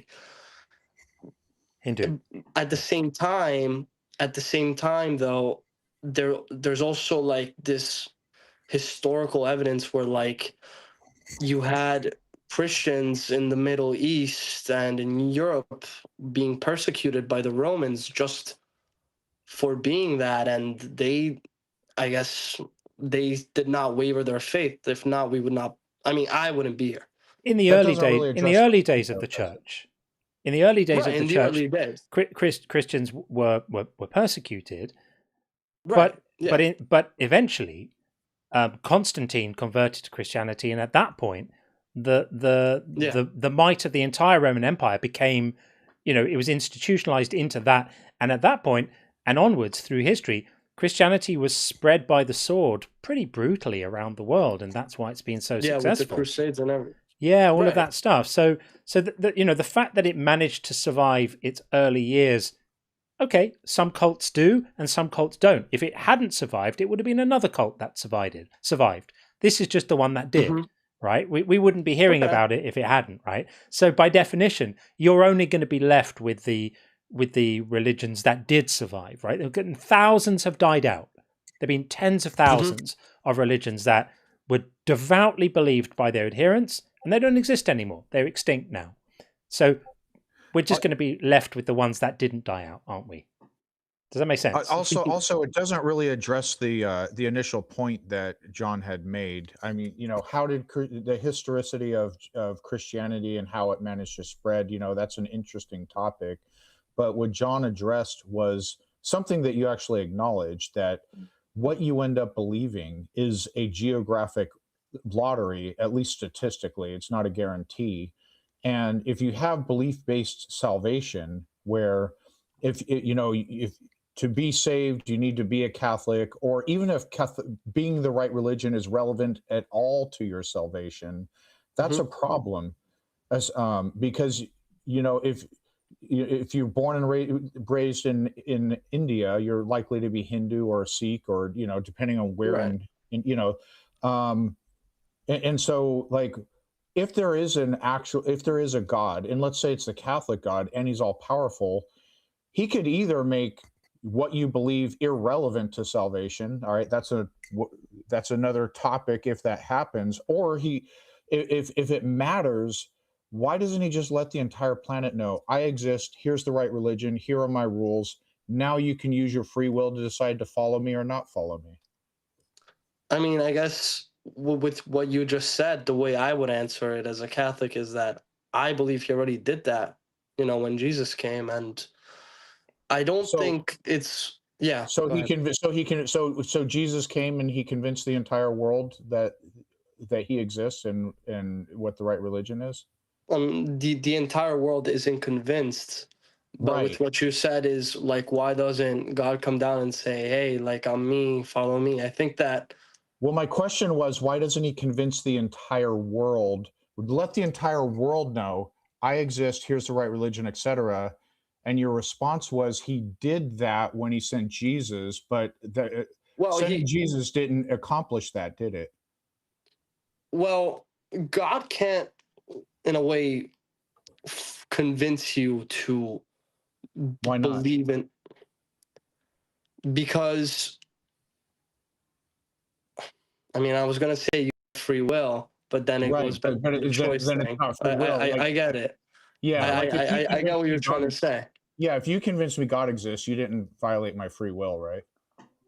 If I convince you that God existed, I didn't violate your free will, no. But if God makes every human just like, believe in him in a way that they're just in a way brainwashed, and that's not what God does. That's why we're having this conversation. But would it be brainwashing? I mean, let's imagine if God just turned up today and introduced himself to me and said, "Hey, John, I'm God," and he could convince me, right? Look, here's the other cat. This is the one I was talking about. She doesn't normally make an arrival here, but she's decided to come say hello. She's very sweet. She's not as docile as her sister.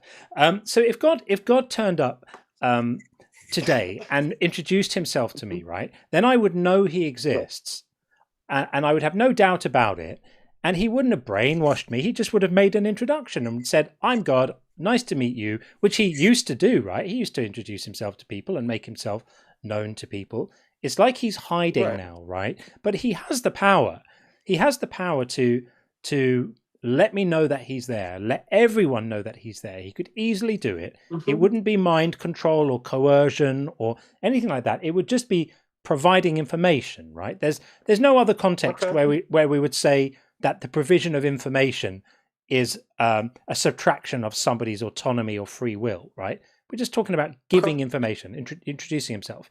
And then I could decide freely with my own free will whether I want to love him, follow him, turn my back on him, all of that good stuff. I would still have that full spectrum of rights and abilities available to me. But he doesn't do that, right?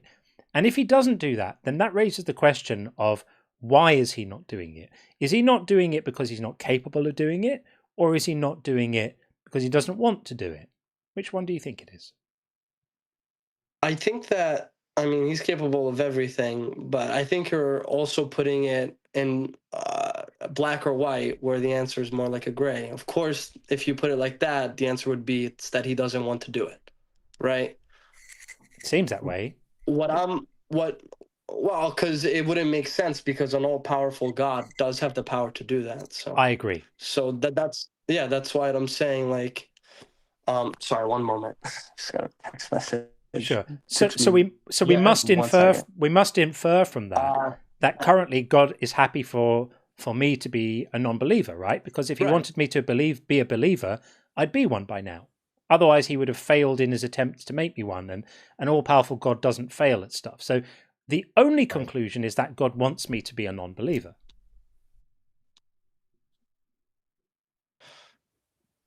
I mean, I see your point, and like, I understand what you're saying, and with your we've lost Christopher. Let's see. It was a good conversation too. Christopher's great. I've got all the time in the world for Christopher. He's such a nice guy. Are you still there? Because we've lost your video, but I think can we still hear you?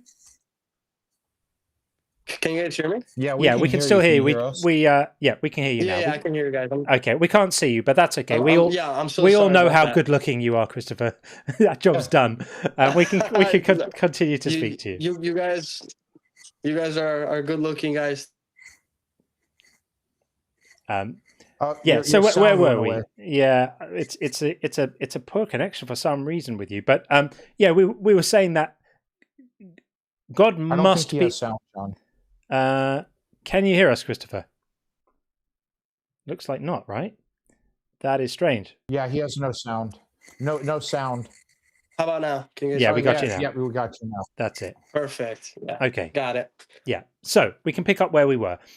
We were saying that given that God is all powerful, he must be happy for me to be a non-believer, because if he wanted me to believe, I'd be one. So then that raises the question of, how does it make sense for him to then punish me for being a non-believer when he could have made me a believer easily? I guess because in a way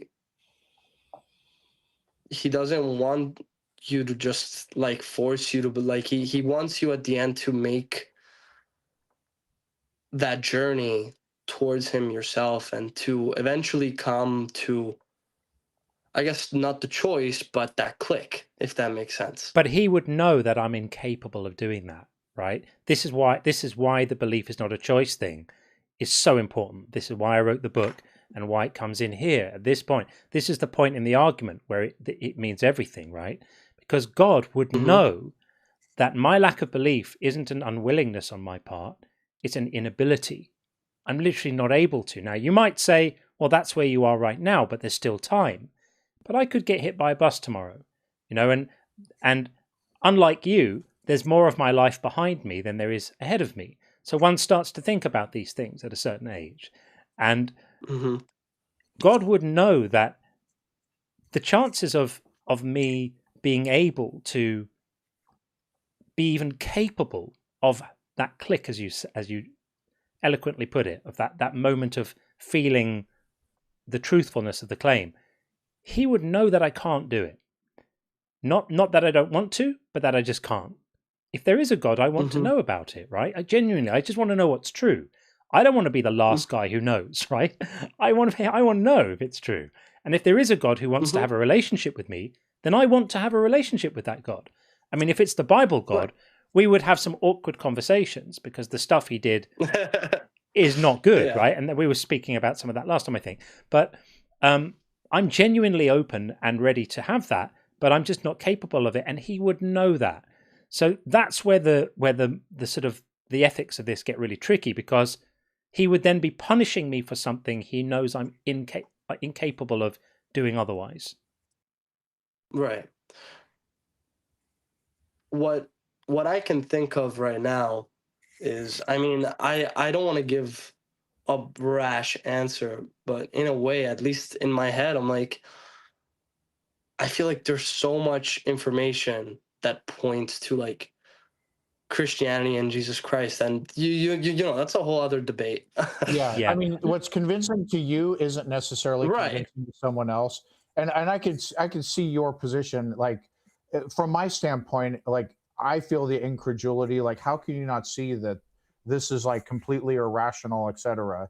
But you know, I certainly believe you sincerely believe in good faith, and we reciprocate that. But the other thing, just to add to what John said about when he is discussing himself and his own belief state and how he has no choice in the matter, Right. John and I are not outliers. If the Catholic God is real, most of the world either believes in no God or the wrong God's plural. Most Right. of the planet. And so that's something that has to be sort of accounted for. And you might not have the answer now, but like think about it and like get back to us. Or if you have thoughts on the spot, like what do you have to that? Yeah, I do have a thought. I think that like just the way that you both are thinking about this topic of God and eternal damnation, and you know, if you're not a Catholic or if you're not a Christian, you go to hell. I think that although it's essentially correct, I mean, that's what the religion says. I think that it's a very bleak way of looking at it, because when I try to explain it to my friends, you know, I always ask them like, do you want the bleak way or like the nice way, you know? And I think thinking about it in a nice way just makes a lot more sense, at least to me. What's a nice way of saying the same exact thing? Oh, so you cut out your sound. Yeah, I got a phone call. I'm so sorry. Oh yeah, no problem.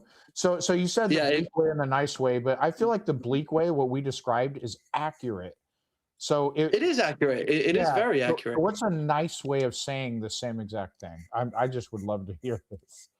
I mean, I think that, I mean, I don't want to phrase the John 3:16, but I do really think that if you think about it that way, you know, because without, at least to me, without Jesus, you know, we're already all going to hell, regardless of what we believe or we don't believe, right? I want to show you I think John that- 3:18, Christopher. Sorry to interrupt you, but you know 3:16 No, is the yeah, one no- is the one no worries is the one everyone knows, right? So God so loved the world, he gave his own begotten son, all of that. But what people often don't read is if you just keep on going 2 verses later, you get John 3:18, which is where the rub is, where he says, "Those who believe in him are not condemned, but those who do not believe are condemned already, because they have not believed in the name of the only Son of God." So this is condemning people based on what they find convincing. And if you're a person who can't find something convincing if you don't find it convincing, you're being condemned for something you could not do differently. And however you want to describe that to your friends or to anyone else, the nice way or the not nice way, there isn't there isn't a nice way of expressing the idea that somebody is punished forever for something that they could not possibly have done differently. That there's no way that can be reconciled with justice. I guess to finish my point, it was more that we were all already supposed to be punished, right? It's like we're all right now. When you visualize it, imagine we are, in a way, we fell off a ship, right? And we're trying to stay afloat in the water. And what Catholicism is, in a way, or like Christianity, the whole religion, is that they're throwing us a life jacket in the water. You know, that's the believe in Jesus, like he's there. You know, like without him, the life jacket wouldn't even have come. But like, you could also say, yeah, but you know, why would I want them to throw the life jacket at me? Like, why are they saying, oh, well, you have to believe in Jesus, then I'll throw you the life jacket, right? In this analogy, most of the world doesn't even know the life jacket is there. Yeah, there's 2 problems with the analogy. One is that it's God who put you in the water in the first place. So he has created. God himself has created the problem that you need saving from. He could have just not created that problem. God could have engineered the universe such that nobody requires salvation, and then we wouldn't need to believe anything and it would be fine, right? And if you believe that people who are saved live in heaven with free will and no sin, God could have just made Earth like that, and no one would have fallen, and it would have been fine. It would have been perfect free will, but no sin, and everything would have just been fine. So God has himself Well, he did make that in the beginning. Well, he did, but no, he made a world in which there was a fall, which he basically dictated the terms of, right? He didn't have to put a tree in the garden. I mean, we know all of this stuff isn't even true, right? But even if you just take it as allegory, right? He didn't need to engineer the world such that it was going to be cursed into a fallen state by him. No one forced him to do that. He could have done it a different way, but he chose to do it this way. So he's now created a problem for us and then told us that in order to save ourselves from the problem that he's made for us, we need to do things that some of us are incapable of doing, which is, believe things about reality which we're not convinced of. And if we don't do that, then we're going to get punished. It's a massive kind of shakedown. It's coercion, it's cruel, it's heartless, it's sadistic to do that to people. And, in your analogy of being thrown a lifeline, God is the one who's chucked you in the water. And then the lifeline that he throws is not given to everyone. It's only given to the people who are capable of being convinced of things that other people are not capable of being convinced of. So it's not true that the same lifeline is offered to everyone. Arguably, it's only offered to people of a certain level of, let's say, credulity, or people who have been lucky enough to be born in the right place. Or whatever. A whole load of people are left to just drown in the water, and they never had a chance. What you're saying makes a lot of sense. I'm sorry to interrupt. Sure. It's just that I think I'm having a hard time understanding how he created that problem for us. I understand that because he created everything, but how did he create the situation we're in now? Because he created the need for salvation. He didn't have to. He could have just made it so everyone's saved. Done. Right. I mean, I do understand your point, but I guess where I was going with is more of like sin and original sin more than that. I'm just having a hard time understanding how he created that situation when, I mean, from my understanding, I thought it was us that did that. Let's imagine let's imagine Adam and Eve are responsible for the first sin, right? Eating the fruit, disobeying God. Right. Did God have freedom of choice as the sovereign creator and boss of the universe over what kind of punishment to invoke because of that? Of course. Could he have just punished Adam and Eve for their transgression and not punished billions of other human beings and animals for, thousands of years afterwards, who weren't involved in that crime at all? Could he have done that if he wanted to? He could have, yeah, of course. So the fact that we're in a fallen world now with this requirement for salvation is entirely of his choosing. He didn't have to do that. He could have done something else. He wanted it to be this way. So he's created the problem that we're now tasked with solving. And the way we're told we have to solve it is by doing things that a significant percentage of people are incapable of doing. It's not fair. I don't think he created the problem. He created the punishment, and he offered us a way to recuperate from that. But the punishment is the problem.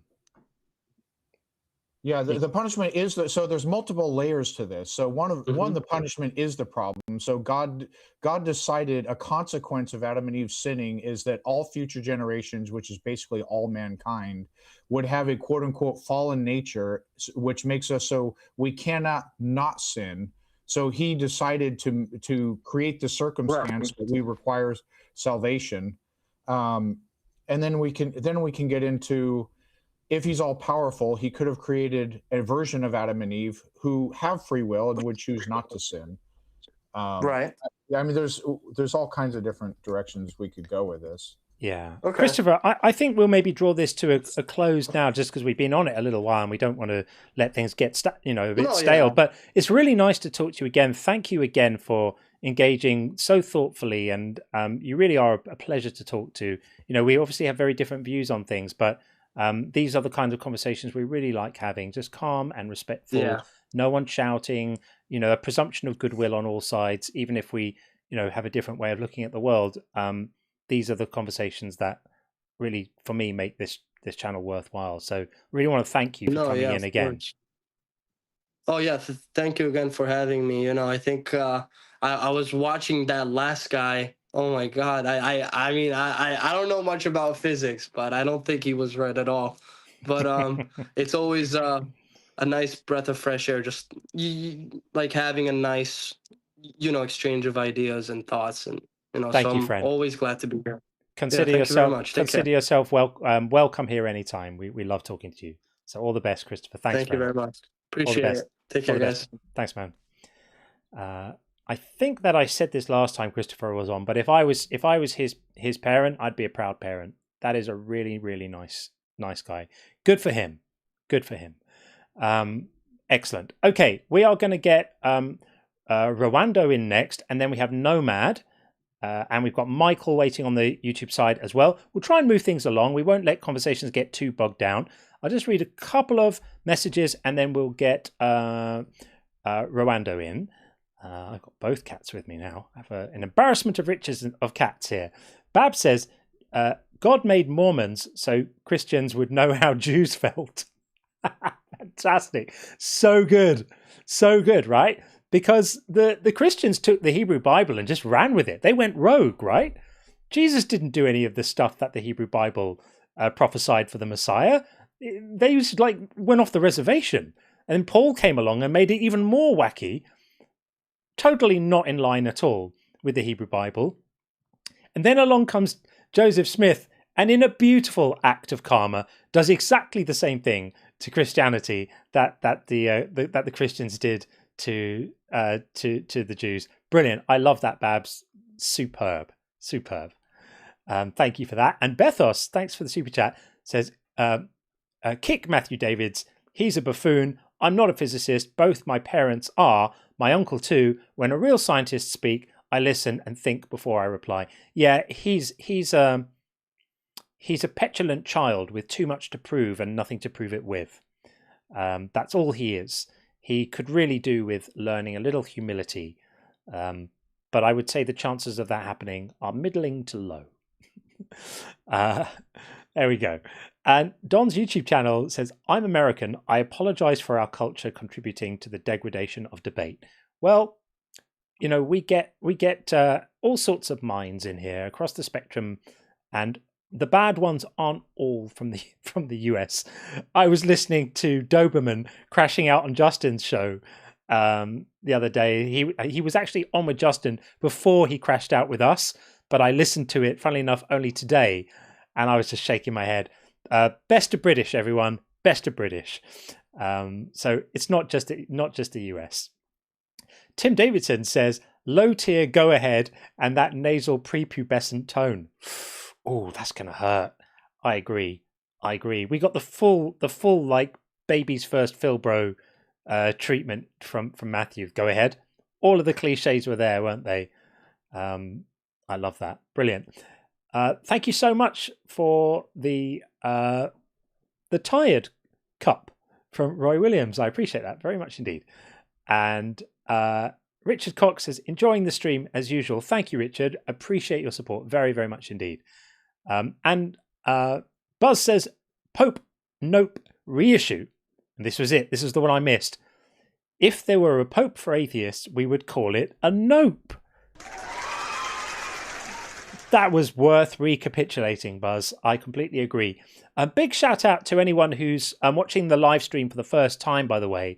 I've seen a couple of messages in the chat from people who have just discovered the channel, and this is the first live. Very, very happy to have you here with us.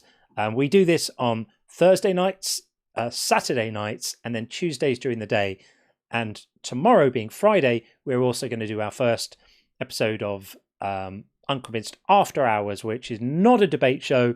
It's just where we just kind of hang out and let people call in to talk about anything they want. Okay, I will read the rest of the messages later, but let us wait no more. We'll get Rwando in and then Nomad after that. Coming in right now. Hey, Rwando, how are you? Me?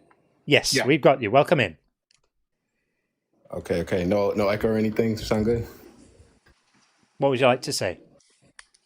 All right. So I was just asking about. I want to ask about your belief about.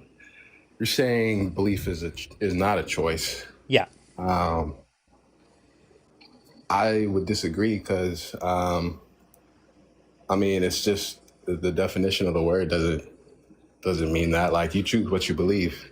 Like, you can't equate being convinced by something and believing something. You can be convinced or not convinced and still choose to believe one or another thing. So by convinced, I don't mean 100% certain. So what I mean is that belief could be said to be the condition of being convinced that something is true or likely true, right? That's what I mean by convinced. I mean that your mind agrees with the idea that that thing is true or likely true. It doesn't have to be certain.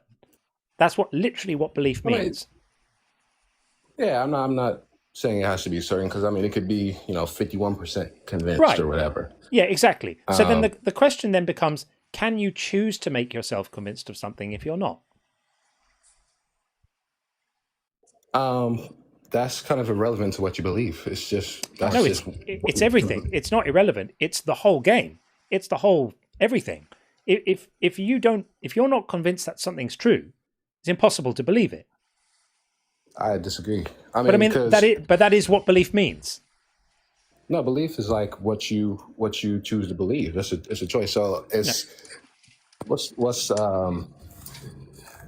Can you name something that you believe to be true, but you are convinced is false? I mean, you can give an example, maybe like an abusive relationship, right? Like, somebody might know in their heart, oh, this person is abusive and I need to leave, but they might choose to believe that they're not and kind of stay and just, That's a perfect example. So what you're talking about is a type of denial. And in my book, I talk about two types of denial.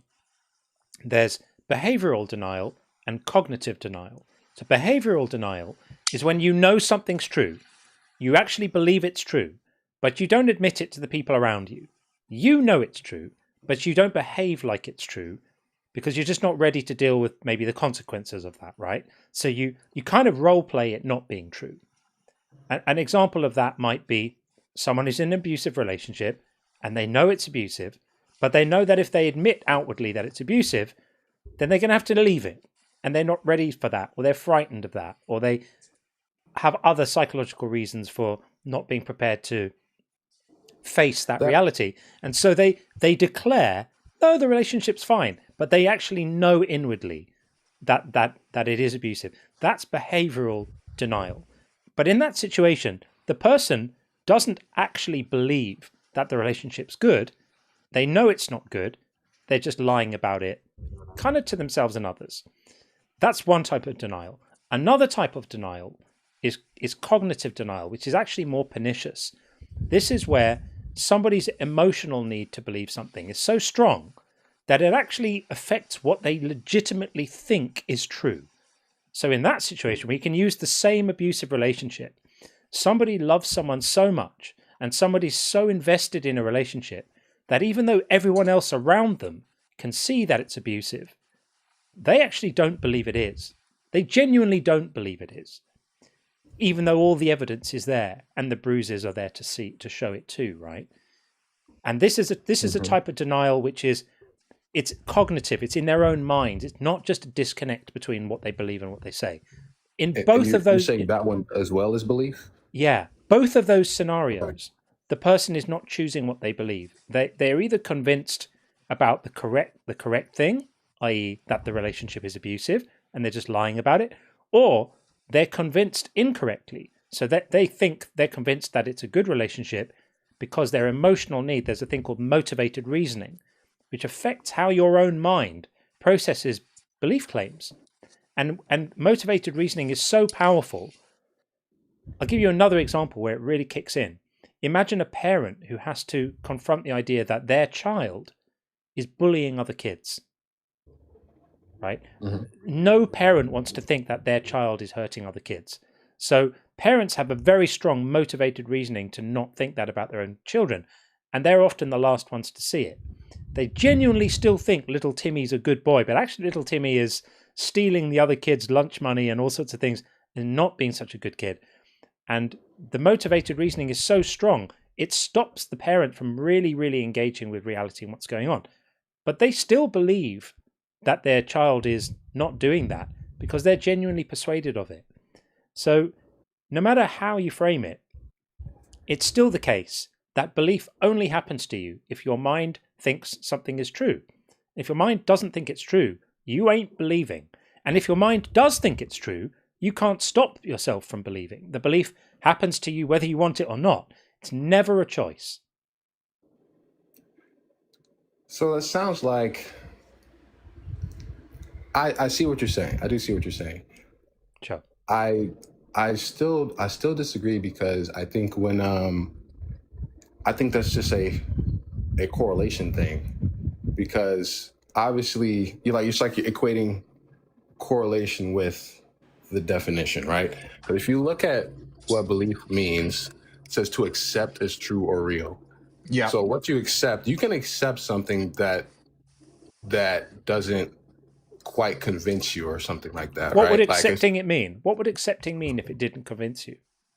So let's say, I think maybe a better example. Let's say, I don't know, for example, you've got maybe somebody's conflicted with something, right? So they say like flat earth versus globe earth, right? Maybe somebody is like, oh, well, I think there's a little more evidence to say that the earth is flat, but it's easier to just go with the world is round just because it's more widely accepted. It's just an easier process, whatever. So it's like I might be more convinced that maybe the world is flat, but I'm just going to choose to believe that the world is round. That's not how it works. Nope, that's not how it works. You either think it's round, a globe, or you don't. If you don't think it's a globe, then you can't think it's a globe, because otherwise you'd be essentially breaking the law of non-contradiction. You'd be saying somebody doesn't think X and they do think X. That's really what that would be saying. Because that would just be equating persuasion level and belief. But that's what belief means. Something I can choose to. You can choose to reject something. Can you not? Can I ask you a clarifying question? Sure. Sure. Okay. So, are you identifying edge cases that you think are exceptions where belief is a choice, or do you think all beliefs are choices? I think all beliefs are choices. Okay. So, if you wanted to right now, you can actually be convinced Superman exists in reality just by willing it to be so. If I choose to believe something is true, yes, I can choose to believe Superman is real. I would be okay. That would be ridiculous to believe that, because right. So you do know, like, Action Comics #1 was the first appearance of Superman, and we have all this evidence. Like, you have that in your mind, so you're able to like erase all that from your brain and then just somehow insert evidence that you find convincing that Superman actually exists. What do you mean erase? I mean, you know what you know, and then you choose. Right. Okay. So, as a demonstration, because this is a testable hypothesis, can you choose right now to believe Superman exists just for like the next 5 minutes, and let us know when you start actually believing Superman is real? I mean, for the sake of you saying, like, for 5 minutes, can I choose to believe it? Yeah. Like, I'm saying, do it. Like, because we want to in this room speak to the version of you that actually not just is saying it and playing along, but is actually convinced Superman really exists in reality, not as a concept, but actually exists. So, will you do that for us as a demonstration so we could like kind of quiz you on it? Well, that's a pretty cool like thought experiment, because that would be like a weird thing to like kind of role play in a sense. Well, but you wouldn't be role playing; you would actually believe it, right? Yeah, so I think there are some things that maybe persuasion level makes. I mean, I don't know if I would be able to truly believe that, but maybe if there was something that was more debated, I got you. All right, You know what I so mean? because I asked you a clarifying question, and I asked you if it was just edge cases or all cases belief is a choice, and it sounds like you've moved a little bit now to where you at least agree in some cases belief is not a choice. That's hard. I don't know if I think in that case, it would just be a difficulty level. Like theoretically, I could. I think theoretically, I don't think you could. I don't think you could, and stay honest. And we could make the example more ridiculous than Superman. That we could say, believe that you're a cucumber. Like you could say anything, right? Now, what some people would say is, well, we're using examples where there's a huge amount of evidence to the contrary, right? Like we could say, you can see you're not an elephant or a cucumber or whatever it is. It's silly examples, right? Superman doesn't exist because you understand the origin of the story. What about a situation where we're not really sure, right? What about a situation where the evidence isn't there directly to confirm it or disconfirm it? What about then? And the point I would make is that to us, it looks like that's a completely different category of belief. But in terms of the cognitive machinery of your brain, the way that your mind evaluates propositions, doesn't make a distinction between a claim where there's immediate evidence refuting it and a claim where there isn't. It still works in the same basic way, which is that your brain is weighing it up. Either you feel convinced or you don't feel convinced. Now, in the case where there's a lot of information available to the contrary or supporting it, you could just say, well, that's the reason why your brain got convinced or couldn't accept it. And where there's a bit of uncertainty, it's harder to discern what the reason is. But it's still the same process in your mind. It's still networks in your brain which are responsible for evaluating the claim in terms of its emotional impact on you, and networks in the brain that evaluate the claim logically. And it combines those two. Yeah, and then you discover whether you believe it. Okay. I think maybe to clear that up, I think maybe it's clear to say that I could choose to believe it, but I wouldn't be convinced. I think there's a certain level of discrepancy that's just like very difficult for somebody to like follow through with. So if I were to try to believe Superman was real, there's so much discrepancy. It's like, yeah, that's tough. I could still choose to believe it, but I'm just not convinced. So I think that's kind of where the difficulty comes from, is the level of persuasion. So I do believe, like, even I mean, I wouldn't say that I would choose to do it for the sake of demonstration, because that would just be dishonest to myself, and I don't want to do that. Fair enough. Well, before we wrap this up, because we have a few waiting, and I don't want to leave people waiting too long, and we want to keep things moving along so we don't get too repetitive or boring for the audience. The final question I have for you: are you able to decide to believe that my claims about belief are correct? I can decide to believe it or not, yeah. I could decide to believe anything. Okay, so just decide to agree with me then. I don't want to do that. Okay, so that tells you something about what's really going on, right? It tells you that it informs your level of persuasion. Yeah, but what that says is that you're pushing back on my claims is not because you think logic and reason are on your side. It's because you don't want what I'm saying to be true. You just said it yourself, right? And that I'm offering that not as a gotcha. I'm saying not as a gotcha, just for you to self-reflect. That's my conclusion for more than just a reason of me wanting to. Yeah, but here's the thing. So go ahead, Sean. Yeah, Rowan, you admitted that you were unable to choose to believe Superman exists and actually believe it. You did publicly. I didn't, and I clarified. I clarified that. It's all being recorded. Yes, it is, and I clarified. I just clarified to say yes, you can choose to believe it. I just won't be convinced. That was a so what does it mean to believe something but not be convinced it's true? We're back where we started. We're going around in circles, friend. I think we'll draw a line there, because I feel like the conversation is getting a bit stale because we're going over the same area. Because I don't believe you've reconciled that. I think you're just disagreeing. I don't think you've really given a fair rebuttal to it. Really? To make the distinction. to why you're equating the persuasion level to what you believe. That's literally what it means. To believe something means to accept is true. Means to be persuaded that it's true or likely true. No, I'm looking at the definition right now. Yeah, the condition of being persuaded that something is true, or I'm making it even more flexible to say true or likely true. To think that something is true, to think or accept that something is true or likely true, is to believe it. It's not controversial. To accept is a bit different. It's the same. They're similar. In context, it's the same exact thing. It's the same exact. It's the same. No, they're often correlated. There's a strong correlation between what you think and what you choose to believe, but they're not the same. That's just the definition. Yeah, they're the same. You're equating two things that they're to think that something's true. Definition. To think that something's true is the same thing. To think that something is probably true is the same as to accept that something is probably true.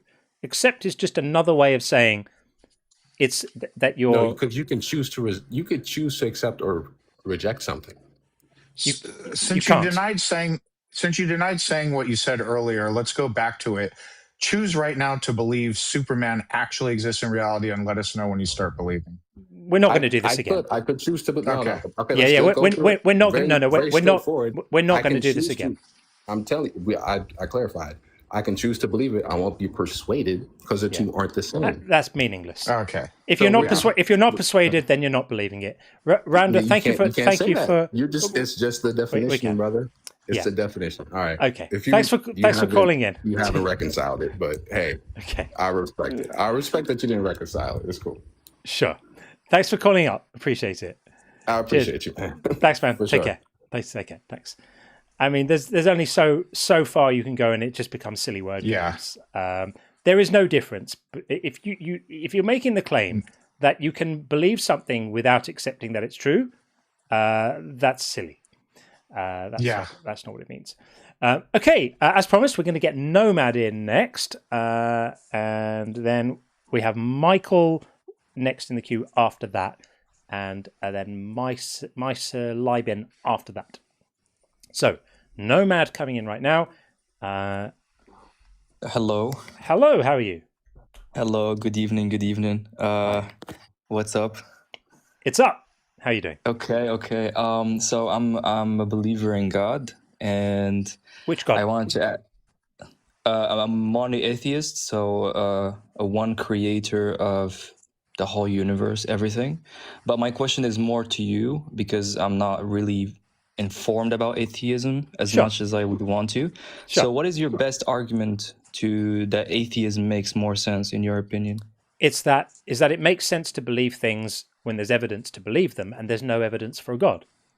Job done. I don't think there is evidence for the non-existence of God either. I'm not asserting that. We're not asserting the non-existence of God. We're saying that the time to believe something is when there's evidence for it. So we're not asserting the non-existence of God. We're just not accepting the claim of its existence. Yeah, but like logically speaking, also you can say mathematically speaking, the statement that God exists, the simple opposition of that statement is that God does not exist. I know. And neither of those. But you're missing out on something. So the statement God exists is either true or false, right? I agree. Yes, it's either true that God exists or the negation of that is true. But your beliefs about that statement have three potential positions. You can accept the proposition that God is true, that God is real. You cannot accept the proposition that God is real, which means you're not asserting its opposite. You're just not accepting that it's true, or you can assert that it's false. Can I interrupt you there for a second? Not accepting. You said sorry. What did you not believing? Not asserting. Let me give you a clear example. I didn't express it well. Forgive me. If I toss a coin, and I'm holding the coin in my hands, right, and I say to you, "Do you believe that it's heads?" And you say, "I don't believe it's heads." Does that commit you to thinking it's tails? But when you say you don't believe something, Is that a yes or no? Doesn't that mean that you think it's wrong? No. No. That's the Why point not? I'm trying to get you to Why see. not? Why not? Because let me Why explain not? why not. Let me explain why not. Yeah. So if you toss a coin and you say to me, "Do I think it's heads?" and I think to myself, "Do I have any reason to think it's heads?" and I don't. So I say, "I don't hold the view. I am not convinced that it's heads." Now, if you ask me, "Am I convinced that it's tails?" I say, Well, "No, I'm not convinced that it's tails." I know it's one. The view, Yeah. Not holding the view, because there's only two views. So not holding one view is holding the opposite. No, it's not. This is what you're misunderstanding. You can reserve judgment and hold neither. You can say that I don't think that makes a lot of sense. I know, because you don't understand the logic here. So you can. No, you the can, logic is very obvious. and yet you're failing to, understand sure. it. Like you can try again. You can try again. Okay. Definitely. So you can grant that it must be one of those two conditions, but you have no reason for asserting one over the other. So you reserve judgment.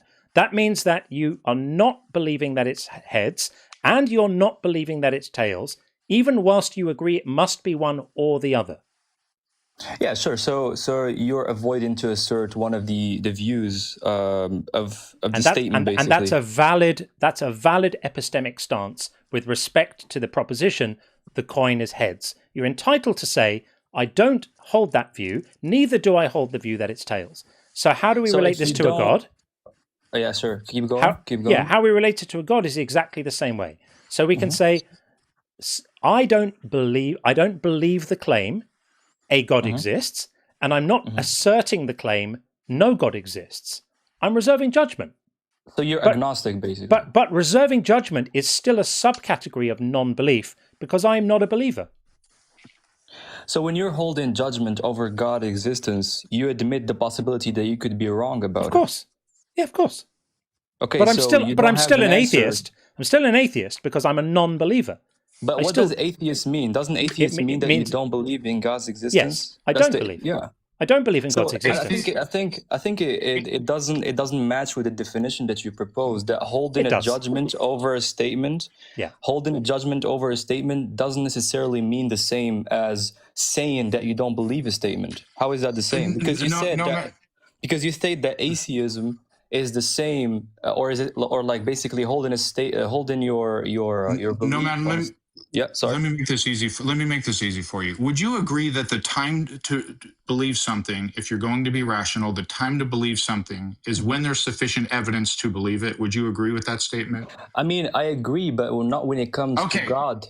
So that you don't hold that to everything. You make an exception for God? because God existence or the God doesn't exist, doesn't have any logical explanation at all. So Thank you for admitting that out loud. So I admit that. So you can be nice. You don't have to be. I'm consistent. I'm consistent with that sound epistemology. Only believing claims when there is sufficient evidentiary warrant for the belief. I want all my beliefs to be true, including God claims, any claims. I hold that standard universally. And we have not seen sufficient evidence to warrant belief in a God, so we don't believe. And it's baffling to me. You seem like an intelligent guy that you don't know the difference between I don't believe X and I believe X is false. How do you not? That's a very simple concept in epistemology. Because you're using the word belief, and like the conversation that was previously discussed. Sorry, English is my third language. No problem. So the conversation that was happening before me, you talked about the word belief, and it was very interesting because right now again you used belief, but belief cannot be backed by evidence when it comes to God, because if there were evidence or no evidence, that's why I don't believe. Yeah, but that's the easy way out because. What do you mean by the easy way? I'm not looking for an out. I just care whether my beliefs are true. So, I want to believe as many true things and as few false things as hold on. I want to believe as many true things and as few false things as possible. I'm not treating the God belief special. That's for everything. So I only want to believe things when there's evidentiary warrant, and you're admitting out loud that we don't have evidentiary warrant. Yeah, we don't. To believe in God. We don't. It's up to belief. It's up to belief. Therefore, atheism makes more sense. Like you don't believe that you don't believe in the existence of the God. That's in itself a belief. That is in itself a belief. It's not a belief. No, it's the absence. It's the absence of a belief. I would like you to tell me why it's not a belief. Because we're not making a positive claim. So if you say to me that if it's true, then it is a positive claim. You're still failing to see the basic logic. I'm sorry, here. I'm not failing, but you are failing to understand the difference between I could say the same about you. Actually, no, you're failing to understand the difference between I don't accept proposition X and I assert the falseness of proposition X. They are completely different positions, totally different. One is making a claim which carries a burden of proof, right? If I claim a proposition is false, then I have a burden of proof to demonstrate why I'm making that claim. If I literally claim it may be true, it may be false, I'm just not convinced that it's true, there's no burden of proof there. There's no claim being made. It's just a claim about my own belief state. You're agnostic. You're not atheist. You should change the title. I am an agnostic atheist. Gnosticism, agnostic just means that you're not. That just means that you're not making a claim to knowledge. This is basic stuff that everyone in this space knows, has done for decades. Agnosticism is not a midway point between believing something and not believing something. It's actually nothing to do with what you believe. You can be an agnostic theist or an agnostic atheist. This is basic stuff, really basic. All right, I think we can agree to disagree. I had a nice conversation with you. Okay. I don't want to change your beliefs. I'm gonna keep mine. You keep yours. I hope everyone has a wonderful night. You too. Yeah. Thanks for coming. I'll see you around. All right. Ciao. Bye bye. There we go. Okay. We are going to get. My Salibin looks like next. Just read a couple of messages again so they don't stack up too much. What have we got? How to push back. Great to see you. What would you do if the Pope joined the queue? I'd be very excited, but not as excited as if the Nope joined the queue. Then I would be even more excited. That would be fabulously exciting. And Bethor says, how Sean is so well dressed all the time. Only God knows. There, I proved Vishnu. Very good. Yep. It's just a polo shirt. It's not Armani, but I appreciate it, guys. There you go. Always outdressing me just happens. I'm used to it now. One learns to cope. The Knights Who Say Knee, good to see you. There's a Scientology food bank. Elron's cupboard. Very, very good. I love that. I've not heard that before. Very, very good indeed. And Buzz says, I've been convinced that... Must I read this, Buzz? I've been convinced that a shit was a fart. Well, I'm very sorry, Buzz. That sounds extremely traumatic for you. I hope you recovered quickly from that. And Buzz says, my bad, TMI, you think? Flippity Diblets, good to see you, friend. Can I make a request that you start asking any of my Catholic brothers and sisters who call in if they actually like how the Jesus cookie tastes, or if they're secretly choking it down? I've never had a communion wafer thing. I gather they're probably quite bland and slightly unpleasant, but I don't know. Sean, have you've done that stuff, haven't you? Oh, are you a bit muted? You're muted, Sean. Can you hear me? Can you hear me now? Yeah, we got you. Okay, yeah. So sorry about that. I've never actually been Catholic, but I've gone to like Catholic services with other people who are Catholic, etc., and they are very stale, dry, and bland. Yeah, that's how I imagine it. Like no pleasure, it can't be a pleasurable thing. Chomping on body parts of Christ. It's got to be sort of, not good. Bethel says, W. Christopher, I agree. Some of my closest friends are Catholics, helping me through dark times. Faith or not, we are all in this world. God existing or not. Yeah, well said. Christopher's lovely. I remember how much I liked him last time we spoke. Such a lovely, thoughtful way about him. I think he's going to end up on our team one day. Just saying. And Nectu, good to see you. Smash the like, share, subscribe. Thank you, Nectu. I appreciate that. Nectu is one of the most awesome of the mods on the YouTube side, and an absolutely awesome fellow. Bethos says, if a cat can convince me she exists, why can't God? I know, right? My cat can do things that Yahweh apparently, stroke Jesus, apparently can't. Duskframe, good to see you. If God knows everything, it stands to reason that he knows what it feels like to trust a fart you shouldn't have trusted. It's probably true. This is becoming a theme in this live.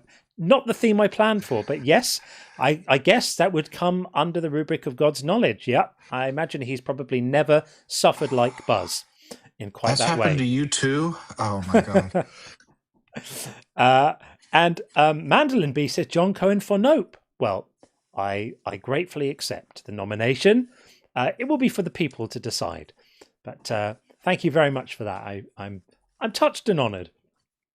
And Babs says, hey Babs, never attribute to intentional malice that which is adequately explained by stupidity or incompetence. They are more common. Lovely. I completely agree. A generous supply of stupidity and incompetence in the world, albeit as we have quite a lot of malice as well. Okay, I will get on with more messages later, but let's get Joe in on the YouTube side. Let's get Joe in right now. Hopefully it's all good and working. Have a look at the audio. What's it saying about Joe's audio? Is it going to work? Joe, are you there? I'm hoping. Mike, can we get Joe in? Are you hearing us, Joe? Let's try and refresh the mic again. Yeah, I'm not seeing a mic selected right now. Joe, are you there? Looks like maybe not. Are you there, Joe? Going, gone. Sounds like you've got a Bluetooth headset or a speakerphone. You can apply that. But I can't see a microphone selected for you, Joe. So that's why I think we can't hear you. So we'll drop you down. If you want to come back, just follow the link again, and sometimes it works the next time. But that so far isn't working. We'd love to speak to you though, so do come back in on the link again, Joe, and we'll try and get you in a second time. Let's see. We've got Rwando back again. Wants to come back in for a second time. I will sometimes take someone in for a second time if there's no one else in the queue, which right now there isn't. I do feel like we sort of took that conversation to its conclusion, but we could try again whilst the queue is currently empty. I like this nope thing as well, Buzz. Buzz has just put, I'm going to just read Buzz's super chat out right now. Where's it gone? Here. I like this. Buzz says, I'm beyond thrilled that the nope thing caught on. I intend to super chat the shit out of all the figures until it becomes solid in the community. I love this. I think we should all run with the nope thing. Brilliant, Buzz. Like that very, very much indeed. Okay, Joe is back. Let's see if we can get Joe in. Joe, are you there? Sounds like you are, because I think we can hear you. Hello. Yes. Hello. That hello, worked. how are you? Yeah, good, thanks. The second time trick worked. Excellent stuff. Welcome in. You sound like you're at least 18, so I won't ask you. What would you like to say? Yeah, I appreciate that. I'm starting to get up there. Used to be 18 a couple years ago. But yeah, I was like just the first time watching your stream, and I was listening to your speech about belief. And I gotta say, well, first off, you're 100% correct. Belief is not a choice; it's a Sorry to interrupt you. You're not driving, are you? No, I am actually. Is that a problem? Yeah, I just have headphones in. No, we can't drive and live, sadly. But if you're not going to be driving for too long, then call us back whenever you get to where you're going. We sadly can't do that because it's against the terms, and if anything happened, I'd never forgive myself. So even if you're headphoned up, we just can't do it. But if hopefully your drive is not going to be too long, in which case, well, I don't mind. Sorry to interrupt you. I don't mind just. I'm actually in the parking lot right now, so Oh, I okay. can spend a couple minutes speaking real quick. I'll Sure, turn let's the do car that off then. here. Don't hear the All engine right. anymore. Thanks, man. Appreciate that. We can't take a chance. So, so sorry for interrupting you. So, yeah, belief, not a choice. Agreed. Yeah, I agree 100% there. I just I found what you were saying very thought provoking because my entire life I grew up as a Christian, so I 100% had the same ideas of belief is highly based on religion and the location. Excuse me, based on location. You know, if you're born in the mountains of Nepal, you're not going to be knowing anything about Jesus, and then being condemned to eternal hellfire is incredibly unfair. Yep. I'm currently now a Muslim and I follow Islam. And I don't know if you're aware, but one of the teachings in Islam is that if you aren't provided sufficient evidence for you to have a change of heart or have that moment of like, oh, maybe can I understand this deeper? Do I believe this? Then there's a separate test for you. You're not automatically condemned to hellfire, which is one of the things that resonated with me. I found that to be a logical fallacy for condemnation to be based on something that you don't have no choice or evidence for. What if you're provided with with ample evidence and sound reasoning and sound arguments, but you're just an irrational thinker, and so it's still you're unable to be convinced by it? Yeah. If I was completely provided true sound evidence, then that's what the evidence would show. That's what I would believe. Belief is completely based on evidence. No, I'm saying what if a person is just they don't have good critical thinking skills, and they're provided. I'm not saying you specifically. What if a person doesn't have strong critical thinking skills, and is provided ample evidence with sound arguments, but the person just still remains unconvinced that a God exists? Are they condemned? Right. No, because God is all knowing and he fully understands your heart. So if you lack the mental fortitude and logical thinking or if you have logical thinking and you just aren't provided substantial evidence, at that point, there's just a separate test for you that will happen at the end. Your entire life and everything, if you end up believing at the end test, well, because in Islam, at a side note, a tangent, in Islam, you're not guaranteed paradise the same way in Christianity. You believe in the blood of Jesus, it's over. You could be a rapist, murderer, whatever. You believe in Jesus, you're saved. We don't follow that same mantra. That's sort of a side discussion here. So here's the thing with this, though. The interesting thing is that from our standpoint, this pertains to all non-believers. So it's going to be one of two things: either a person, if they think critically, a critical thinker, hasn't been provided sufficient evidence to persuade them, or it could be another person who's just not a very strong thinker, or doesn't have strong critical thinking skills, and they've been given a mountain of evidence and they're still not convinced. But everybody is going to be in a position where they're either convinced of it or they're not. What is the circumstance that somebody gets punished for non-belief? Or does anyone ever get punished for non-belief? The people who definitively stand against it. Because, for instance, one of the things that non-belief, is it? Like, if I believe it to be true and I stand against it, that's not non-belief. If you believe it to be true and you stand against it, that's not non-belief. Right. Correct. But what I'm speaking about is in the scenario where people, like when he spoke about the belief patterns, where it's whether it's a physical denial belief, and I forget the other one, but where it's like you trick yourself into believing something else, even though overwhelming evidence suggests the other. That's impossible. That's not how we just finished having. I just finished having a discussion where you guys broke that down. Maybe I'm misquoting you and I'm saying it wrong, but from my understanding of what I heard, it was along the lines of you, like in the abusive relationship scenario, you willingly choose to believe that it's okay, even though you have the bruises and everything showing you that it's not, or the overwhelming evidence is that it's not okay. Yeah, you misunderstood. So what John described was one of two scenarios. One, correct. The person in the abusive relationship internally knows they're in an abusive relationship. They're just outwardly pretending they're not, like in their actions. So their internal belief state, they they are convinced of the truth. So we'll set that one aside. The other one is motivated reasoning, which is to say, like, personal biases, personal wants, or what have you.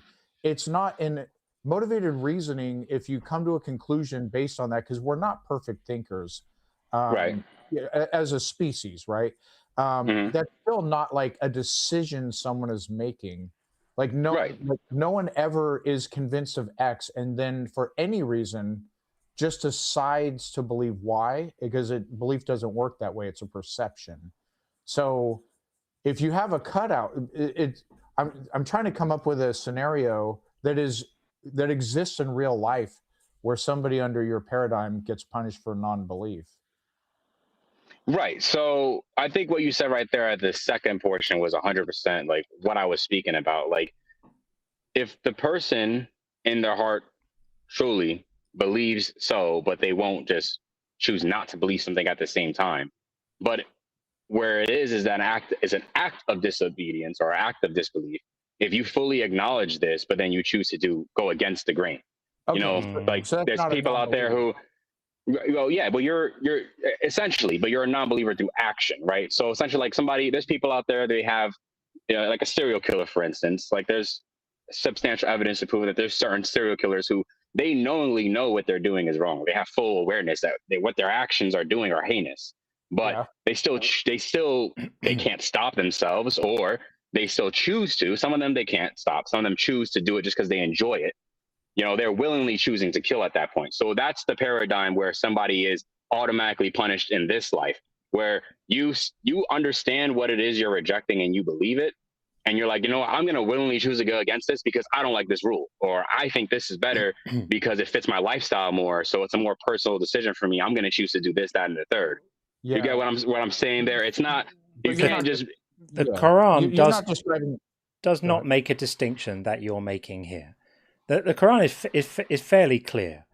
We can have a look at some of the scriptures here, right? So I'm going to show on the screen the first one that says, this is Surah 2, 6 and 7. It says, "Indeed, those who disbelieve, it is the same for them, whether you warn them or not, or do not warn them, they will not believe. Allah has set a seal upon their hearts and upon their hearing, and over their vision is a veil, and for them is a great punishment." Right? A great punishment awaits them, right? So that's not for people who there are none of the qualifiers that you've made are here. This is just simply for those who don't believe. Similarly, Surah 3:10. "Indeed, those who disbelieve, never will their wealth or their children avail them against Allah at all, and it is they who are fuel for the fire." Fuel for the fire, just for not believing, right? Similarly, Surah 4:56. "Indeed, those who disbelieve in our verses, we will drive them into a fire. Every time their skins are roasted through, we will replace them with other skins, so they may taste the punishment. Indeed, Allah is ever exalted in might and wise." So time and time again, you have this book obsessing over what's going to happen to people who don't accept the perfection of the book. And your qualifier is to say that this doesn't apply to people who haven't seen the evidence. But where the rub is it's what the evidence is. The book claims to be its own evidence. It claims to be perfect in every way. And it claims to be, so perfect that anyone who's heard its claims must automatically believe them.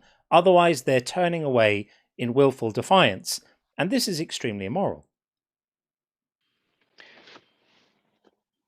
So first off, those are the verses that you first brought up, 100% accurate, right? But the Quran is a rich tapestry of 114 chapters. You know, there's verses that are the rule and establishment. They are clear and concise. There's no argument there. And there's also verses that show the exception to the rule. For instance, in Surah Al-Isra, chapter 17, verse 15, it's we never punish until we have sent a messenger to give warning. And multiple tafsirs, which are like, I don't know if you're familiar with that term, but deeper Islamic study from the sheikhs and different companions, it breaks down how this is specifically talking on the. Not only is it the messenger to give the warning, but a messenger is not a prophet. A messenger is anyone who's delivering the message. There's a different word in Arabic, for messenger and prophethood. So if you haven't had someone or something to deliver the message to you, Allah will never punish the person who hasn't received that message. So 100% correct. It's about receiving the message, accepting the message, and then willfully choosing. I want to do this because it fits my lifestyle. But this is like Romans. This is like Romans 1. Forgive me for interrupting. This is like Romans 1, where it says, the evidence is all there. You just can't deny it. Well, people would say, well, you have had a message, right? The message is we've heard about this. Someone would say that you're the message now.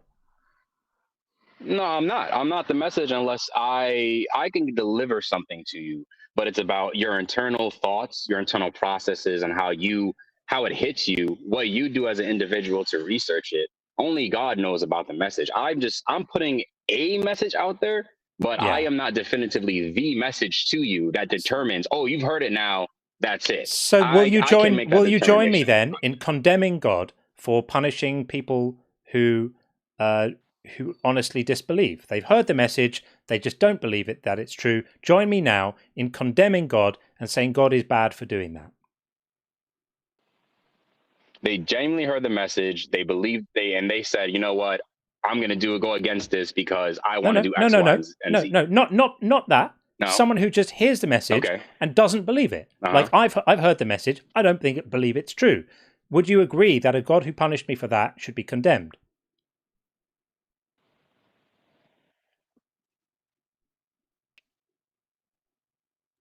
You heard the message and you just don't believe it's true. Yeah. I mean, I personally, because of my religion, I never condemn God for it. I would condemn a God for that. I don't believe my God would choose to do that.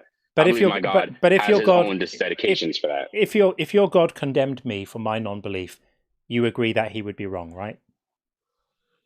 I 100% agree that if you were to be condemned for your non-belief, if you were not shown sufficient evidence, and you in your heart of hearts, in your deepest part of your soul, you're like, I just don't know, I don't believe. Because like you said, you're agnostic atheist. What if you think I have been shown sufficient evidence? Because that's where the rub is. My thought doesn't matter. Yeah, but what if the rub is there? But my thought doesn't matter at that point. That's between God and me. Who gets to decide what sufficient evidence is? The Creator, the one who made us. Right. That's the problem. Because sufficient evidence means evidence that would be capable of persuading someone. Right. So if I'm not persuaded, then definitionally I have not been given sufficient evidence. Because if I had been, I would be a believer. So anybody who remains a disbeliever has, by definition, not been provided with sufficient evidence, and therefore no disbeliever should ever be condemned. Agree?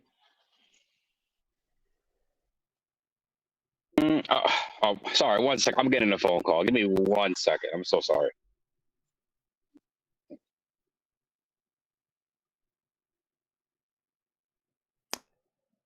I think, yeah. I mean, we can't hang around too much. You worded that perfectly.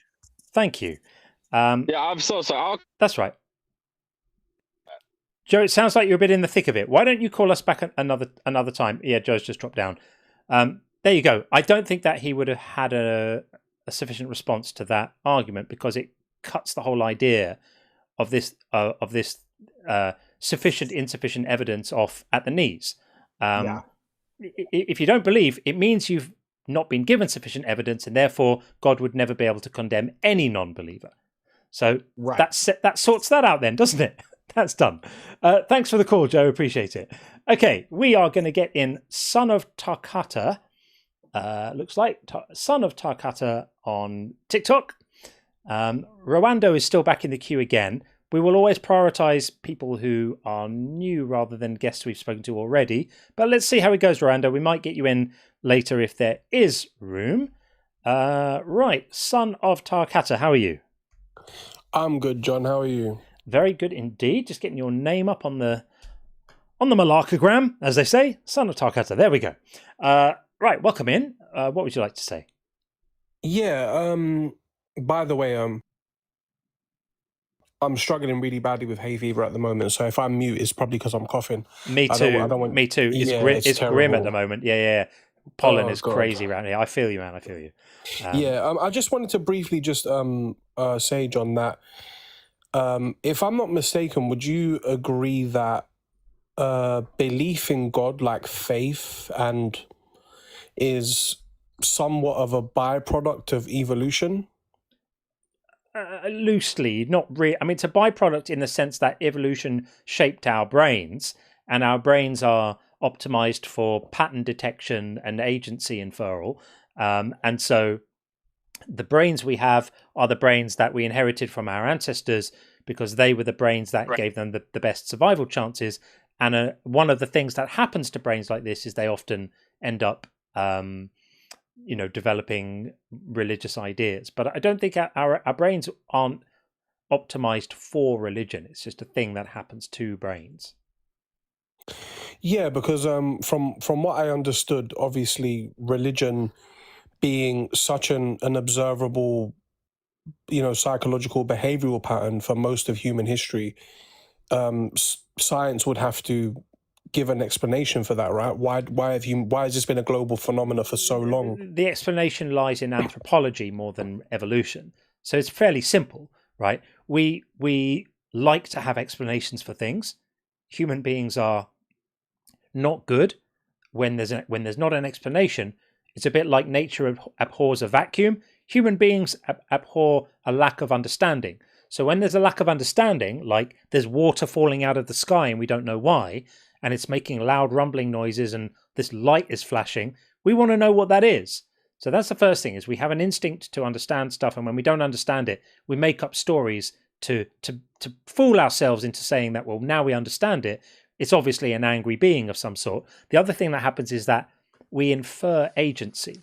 So that means we tend to kind of personify things. So rather than, when the water's falling out of the sky and it's making rumbling noises and lots of lightning, we infer a kind of intentionality in that. We personify things like weather and natural phenomena.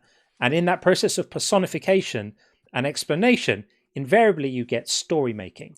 And the story making then creates myths, and the myths create religion. And this is how you've seen religion spring up in different cultures all around the world through human history. Not because evolution has shaped our brains for religion, but because evolution has shaped our brains to detect patterns, and we use the detection of patterns in this myth making.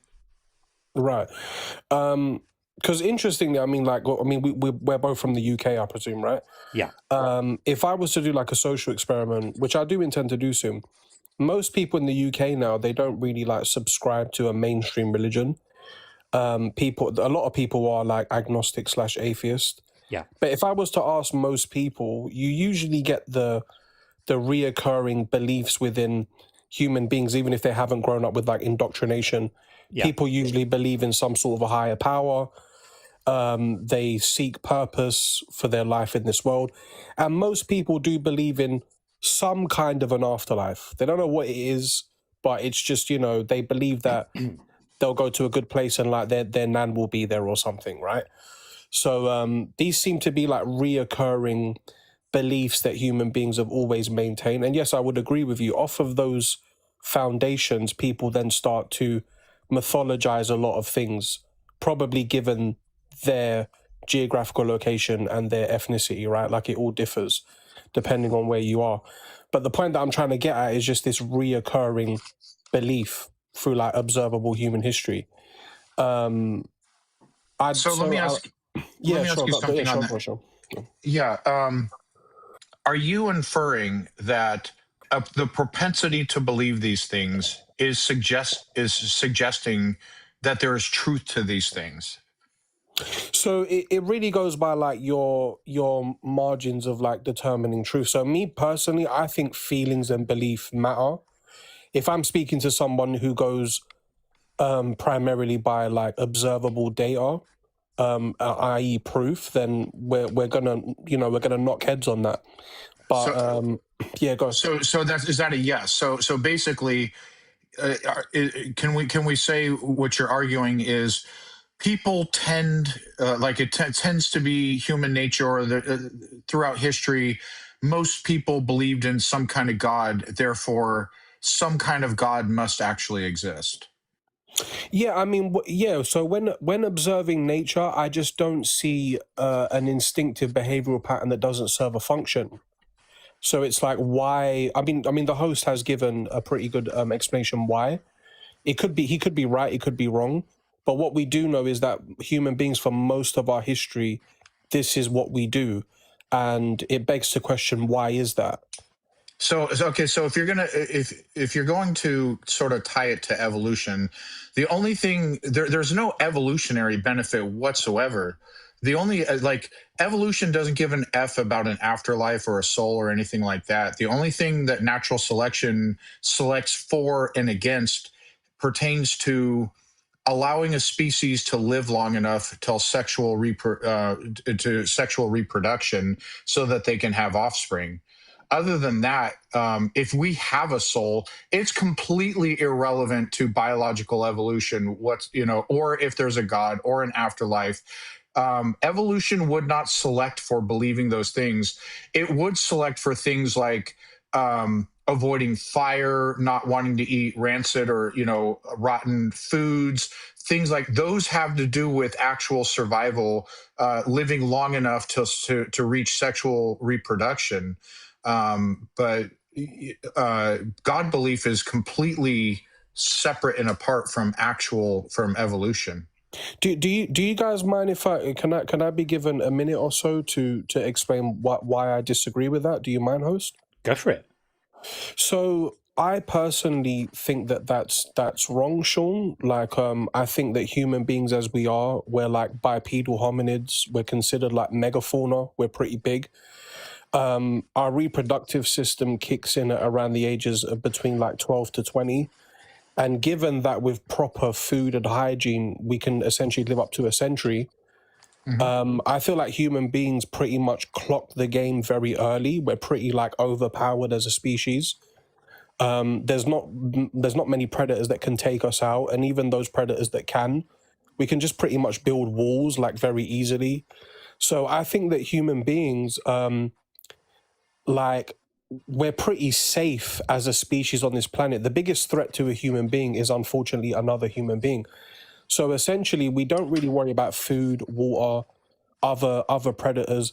We just we have a great deal of time to just sit around and think, and that seems to be a problem for human beings. I mean, within the Western world at the moment, we're seeing like a great increase in depression and anxiety. Sadly, what do you think natural selection is? What do you think natural selection? Yeah, I just want to just land the point. So sorry, Sean. Okay. I apologize. No, sure. Go ahead. And I think historically, and even in observable modern psychology, religion greatly helps with that. Like, religious people are known to be generally happier, right? I mean, you could argue that it's essentially a lie. I mean, it could just be that. It could just be that evolution put it in there. For that, we have these super powerful brains. And we need something to mitigate these worries, these anxieties, so religion does that. It sounds like you're making a utility argument for religion and saying it might be useful to make people feel nice in the touchy feels if they think these things. That may be the case, but we're interested in what's actually true. We're interested in what's actually justified on the basis of the evidence available. I don't really care whether an idea makes people feel nice. I want to know what's actually true, because I want my beliefs to be true. I don't want to be believing stuff which is nonsense, right? I want to believe true things rather than things that aren't true. And so I agree with you that there are people who feel nice when they think about spiritual, religious stuff. They feel nice when they're in denial about what mortality actually means, right? Rather than having an honest relationship with the fact that we are all finite. We live for a few decades and then we die, if we're lucky. Rather than if it works, would that not be true, John? Like, if something works, no, does that not make it true? No, something working, as in it makes people feel nice, doesn't make it true.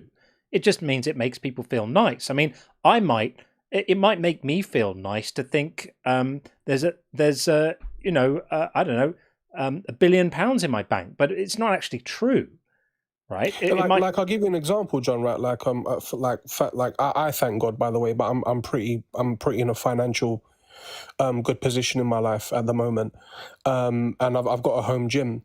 When I work out, I feel good. Like for days, I can feel that, you know, if I don't work out for like a week, start to get this angst. Almost I can't sleep. It's weird. Does that not make it true if I work out or No. I take ice bucket baths? Is that not true that I feel better? I feel good? No, that's the different thing. You're saying if I do A, then I feel B. That's true. But if you're saying if I feel A, then B exists, that's not true. That's a totally different kind of category of thing. So respectfully, it sounds like there's a bit of confusion here about what it is that makes something true. Feeling nice doesn't make something true, and being useful doesn't make an idea true or even worth having. You know, there are people who could feel nice by thinking completely false things about themselves that might lead them to take terrible decisions in life, or it might even lead them to lead a better life. But I'm just interested in what's true. I do grant. So one last thing, I do grant that for many people, religion gives them a lot. I'm not making the claim that it's universally bad to all people in all cases. There are people who get a lot from religion. I personally know a few people whose lives have been completely transformed by finding religion. And they've got out of bad situations and into a much better way of living and found community that they didn't have. I absolutely grant that. I think all the things they believe are bullshit, but I completely grant that for them there's been a utility. But I'm just interested in what's true, which is why I say atheism makes more sense, because it's more sensible to believe things based on good evidence rather than believe things because they make you feel nice. So what I said about the working out, John, right? Obviously there's science behind that. So a scientist could actually show me that, you're releasing dopamine and endorphins, and there's all of these things about hemoglobin, oxygen to your blood. There's a reason actually why. There's a scientific explanation as to why working out makes you feel good. So science can show us that now. But for thousands of years, human beings just knew that when I overexert myself physically, I feel great. So that would have just been the case for thousands of years, and now science can shed some deeper insight into that. So in the future, I mean, given the increase in scientific observations and whatnot have you, it may shed greater light on religion, spirituality, these things. But do we really need to, much like our ancient ancestors that would have just said, flipping hell, I already knew that. I feel great when I work out. I didn't really need a peer-reviewed study on it. Do we really need to wait around for science to tell us that? Does heroin make you feel good? Does heroin make people feel good? Yeah. So, but heroin is ultimately has bad consequences, right? So something can feel good and have actual benefits. Something can feel good and actually be negative. And this is all independent from whether you're establishing a fact based on feels, and feels is poor epistemology. That's the point. Lives have been transformed by Hinduism and Islam and Christianity, and all of those religions cannot be true. So people can have their lives transformed by something that's not true, just demonstrably, because people of all kinds of different contradictory religions have had their lives improved and transformed. That doesn't mean that the thing that religion is necessarily true, right? Yes, and the example of the heroin addict, like I've encountered. I mean, I grew up in London. You probably know quite a few people that have been on heroin. I do meet people that have told me like, "Hey, I'm never gonna get off heroin. I love this stuff." And it's by the way, like, my fault. Let's start saying H. Sorry, I dropped. Yeah, just for TikTok. Or we'll just say substances, right? And it's sure. And it's like, look, I mean, I know it's going to sound weird. Maybe it's because we've grown up in a democracy, but if that's what you want to do with your life, bro, I mean, then sure, I wouldn't do that. But this is all missing. This is all missing the point. Look, we're interested in what's true. This is what the discussion is about. As I said, I've conceded already. Not even a concession. I've granted that for some people, religious faith is a good thing for them. That's absolutely fine. I think overall, I don't think that it's virtuous to believe things on insufficient evidence. I think if everyone in the world did that, we'd be completely screwed. So we're allowing the rubes to have their silly ideas, whilst we rely on the grown-ups in the room to apply epistemic standards properly so that we can have nice things. We want to have running water. We want to have sanitation systems, and we want to have drinking water and power and our needs, covered, and shelter and transport and technology and gadgets and all the good things. Those things only happen if people are evidence driven, right? If everyone tried to solve the world's problems based on what feels nice and faith, we'd all still be living in the dark ages. It's to our benefit that enough people stopped doing it, and we rely on a base number of people to apply rigorous standards of epistemology in order for us to maintain the life that we enjoy, right? And so I think religion is something that generally tends to encourage people not to do that, right? It validates and lifts up believing things on insufficient evidence, and I don't think that's good. And then the downside is that a lot of our organized religions, whilst they're lovely when they're written on the side of an inspirational mug, they quite often have pretty dark underbellies, like telling people that they're sinners, like telling children that they're morally responsible for the death of a man in the Middle East 2,000 years ago in some way, and that it's for them to spend their lives being grateful for this barbaric act that happened, apparently, even though we know it probably didn't. All of this stuff, right? I think there's a dark side that we ought to push back on, and it threatens people with eternal punishment for not being convinced of the right things. And we're talking here about billions of people organize their lives around this complete nonsense. And so, for me to hear some people feel nicer when they think about their religious thought, great, lovely. I don't have a problem with someone having their own personal religious thoughts. But if somebody's personal religious thoughts is making them a bigot and making them, discriminate against gay people because it says so in a book from the Bronze Age, then we have a problem. Yes, no, I agree with you, John. I absolutely agree with you. And, there was, I'm going to make a point to you, and I'll just start with a joke that I saw I think it was Red Dwarf years ago. I was watching an episode of Red Dwarf, and the cat guy, right? It was just a little joke where he has to make a decision, and he pauses for a moment in calculating, could this potentially change the trajectory of the course of evolution for his descendants 1,000 years from now, right?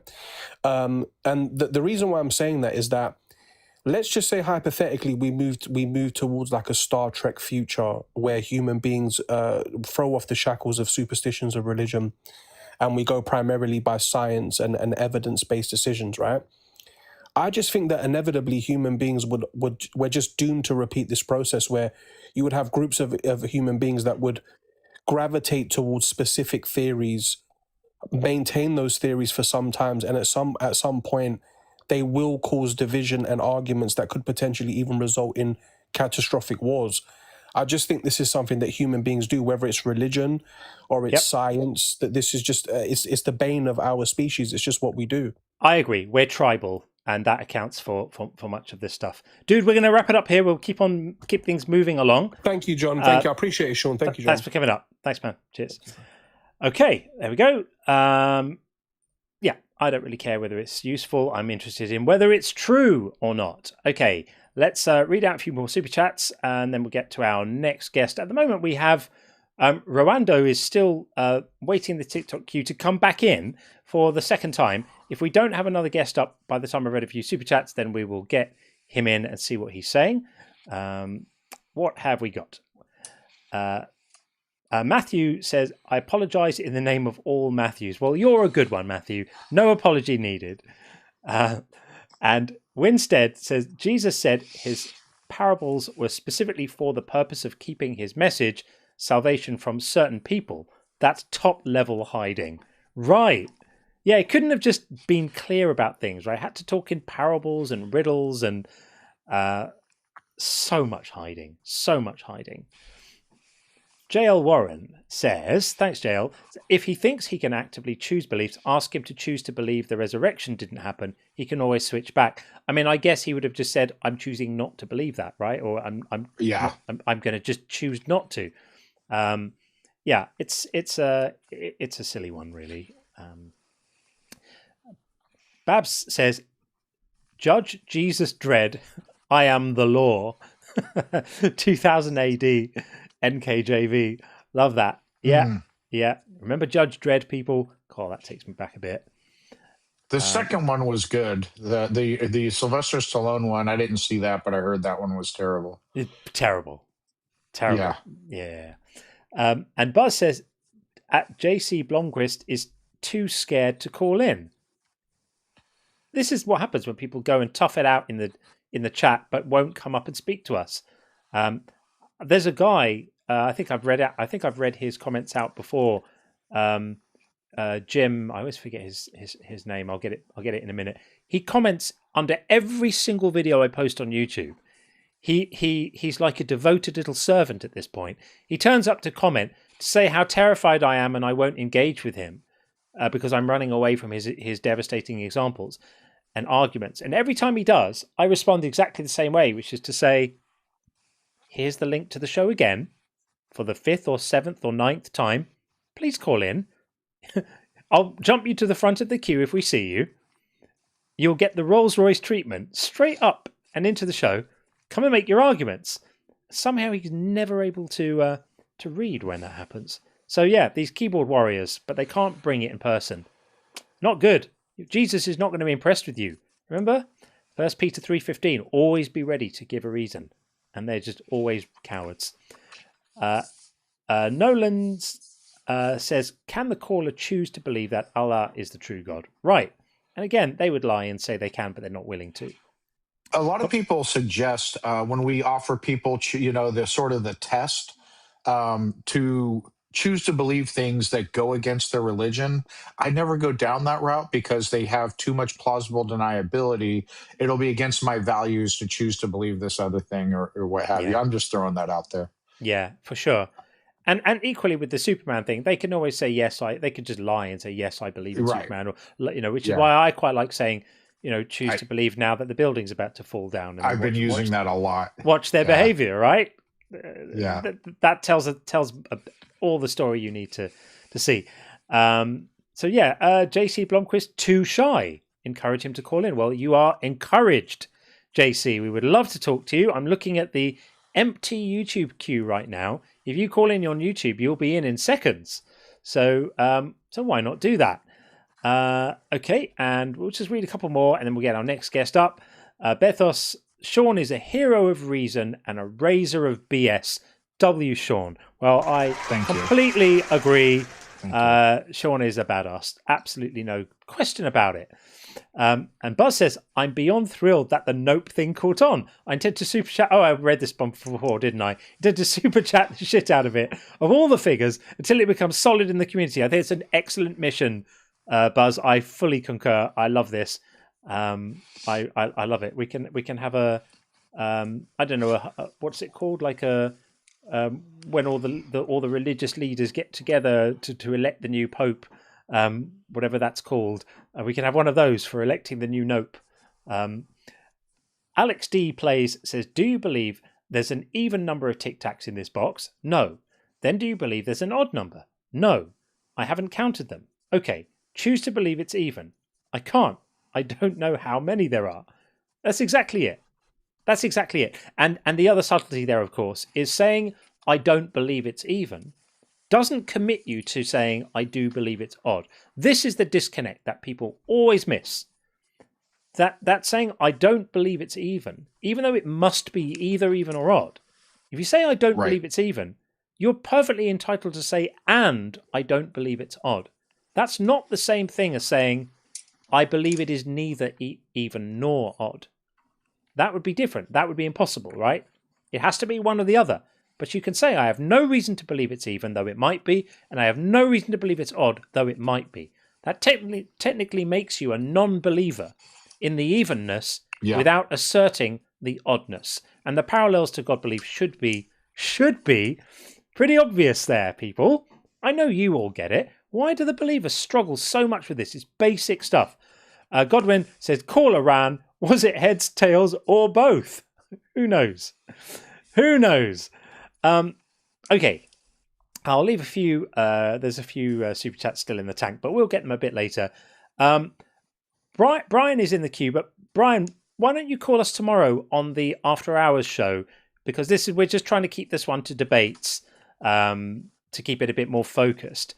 We love talking to you, Brian. Absolutely love it. So if you're able to, give us a ring tomorrow on the After Hours show, which is going to be more free flowing, and anyone can ring into that show tomorrow and talk about anything or ask us anything. Doesn't even have to be connected to religion. It can be literally about anything at all you like. Yeah, Brian got the message. But we love you, Brian. Give us a ring tomorrow. We'll look forward to speaking to you. We'll be on exactly the same time tomorrow from 5 p.m. Eastern for as long as it takes. Okay, we're going to bring in Richard Beggs next. We still have Rwando in the queue. But for now, we'll bring in Richard. Hey, Richard. Hi. How are you? Can you hear me all right? Yep, we got you perfectly. I'm How are you good. doing? Good. What you got? Well, I believe in creationism because we hold consciousness, and I can't stem consciousness's origin from physicality. Does that make sense? Like it makes physical sense. reality Yeah.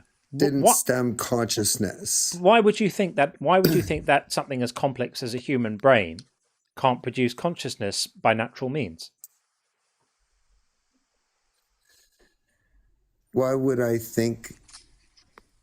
Yeah, like we know that consciousness happens as the result of the operation of human brains, and we understand that human brains have evolved over many millions of years from our ancient progenitors, and brains have become more and more complex.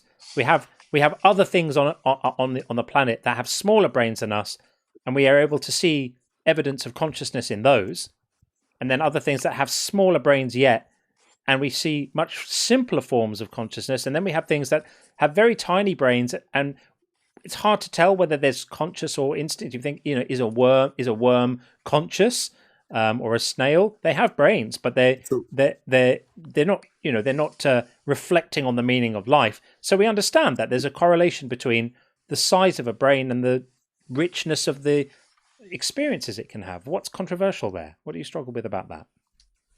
So I see it as a chicken and the egg argument, as in, like, I can't say that consciousness as it evolves didn't like produce the physical reality, right? You're saying that, like, would you not agree that experience is what like rooted evolution as you perceive it, right? Like experience? That doesn't make sense.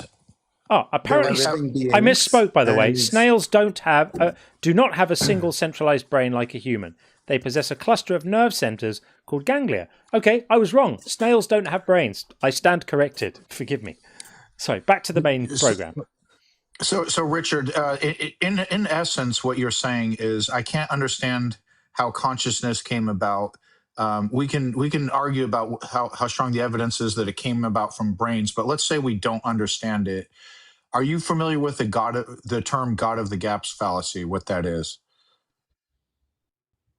If you're not heard it before, but Yeah, like yeah. you could recap it for me. I wouldn't mind Sure. because I'm not like confident. Sure. It's basically saying that there's something in nature we don't understand. Therefore, I'm going to conclude God did it. So, for example, and that's been done throughout history. And so far, the God or the supernatural explanations are like batting zero when we finally come to an explanation. So, for example, at one time, we didn't know what causes lightning and thunder, and people came up with like Thor and Zeus. People thought that volcano eruptions were the gods were angry. People with leprosy, epilepsy, were being possessed by demons. Well, every single one of those had natural causes.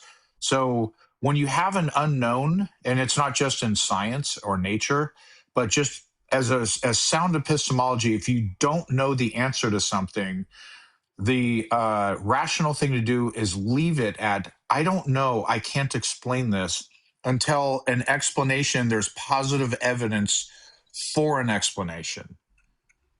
And we don't have that for like consciousness. We don't have like evidence that God is feeding consciousness or what have you. In fact, the evidence suggests overwhelmingly that minds are products of brains. Minds are products of brains. So I guess my counter argument would be like, I agree with you that you can affect a human's behavior by modifying the brain. That's 100% fact. But like, does the individual themselves change behind? Do you know what I mean? Like their morality, their like individual perception. Yeah, this is my wife's day job, by the way. My wife's a clinical neuropsychologist. She deals with people who have had life-changing brain injuries, and quite often they become completely different people. It changes everything about them. The way they think, the way they relate to others, their ability to love, the way they calculate consequences, morality, their values, their tastes, what they think about themselves. It can absolutely profoundly change who someone is. So we know that the relationship between the brain and the mind is fundamental. Even if we can't explain it, we know that it is. There are, and we can understand, like people who sustain head injuries in certain places on the head will have fairly predictable changes to their behavior. They may, lose the ability to plan tasks, for example, or lose the ability to retrieve things from lists. How weird is that? Right? You've got people who appear to be completely normal. You can have a normal conversation with them, but if you say, how many animals can you list? They just can't. They can't make a list of animals because certain networks in the brain have been damaged in very predictable ways. So yeah, you can completely fundamentally change who someone is by changing the way their brain works. And we understand that brains have evolved naturally. So the mystery is not such a mystery.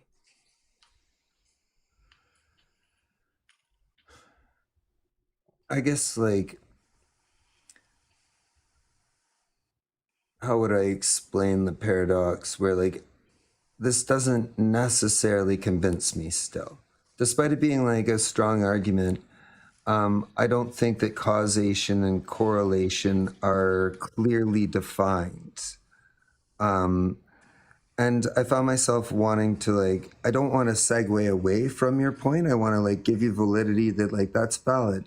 But within my view of reality, I find the conundrum of, like, the interaction of plants and life's interdynamic, like, interdependence creates, like, almost Earth is living could be a valid perception. Is it not true? Like, and can you connect to this consciousness?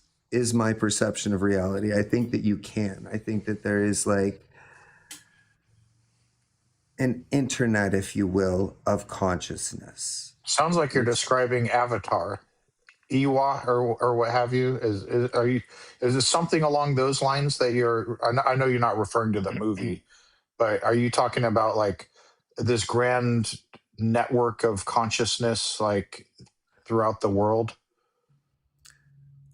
Well, within, like, I guess Avatar is, like, a good reference, but I think that neat science is finding a lot of the same, like,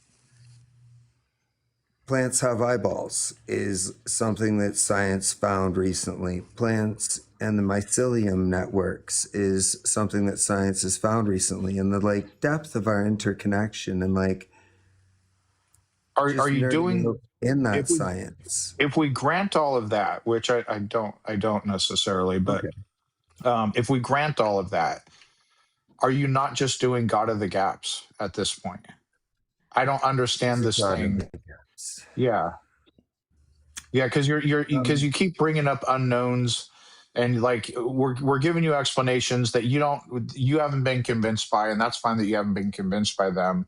But what you, in order to be rational in your God belief, you would need positive evidence that your God exists, like actual evidence of what you're claiming, not here's this thing you guys can't explain, or here's this thing mankind hasn't explained. Yeah. Okay, so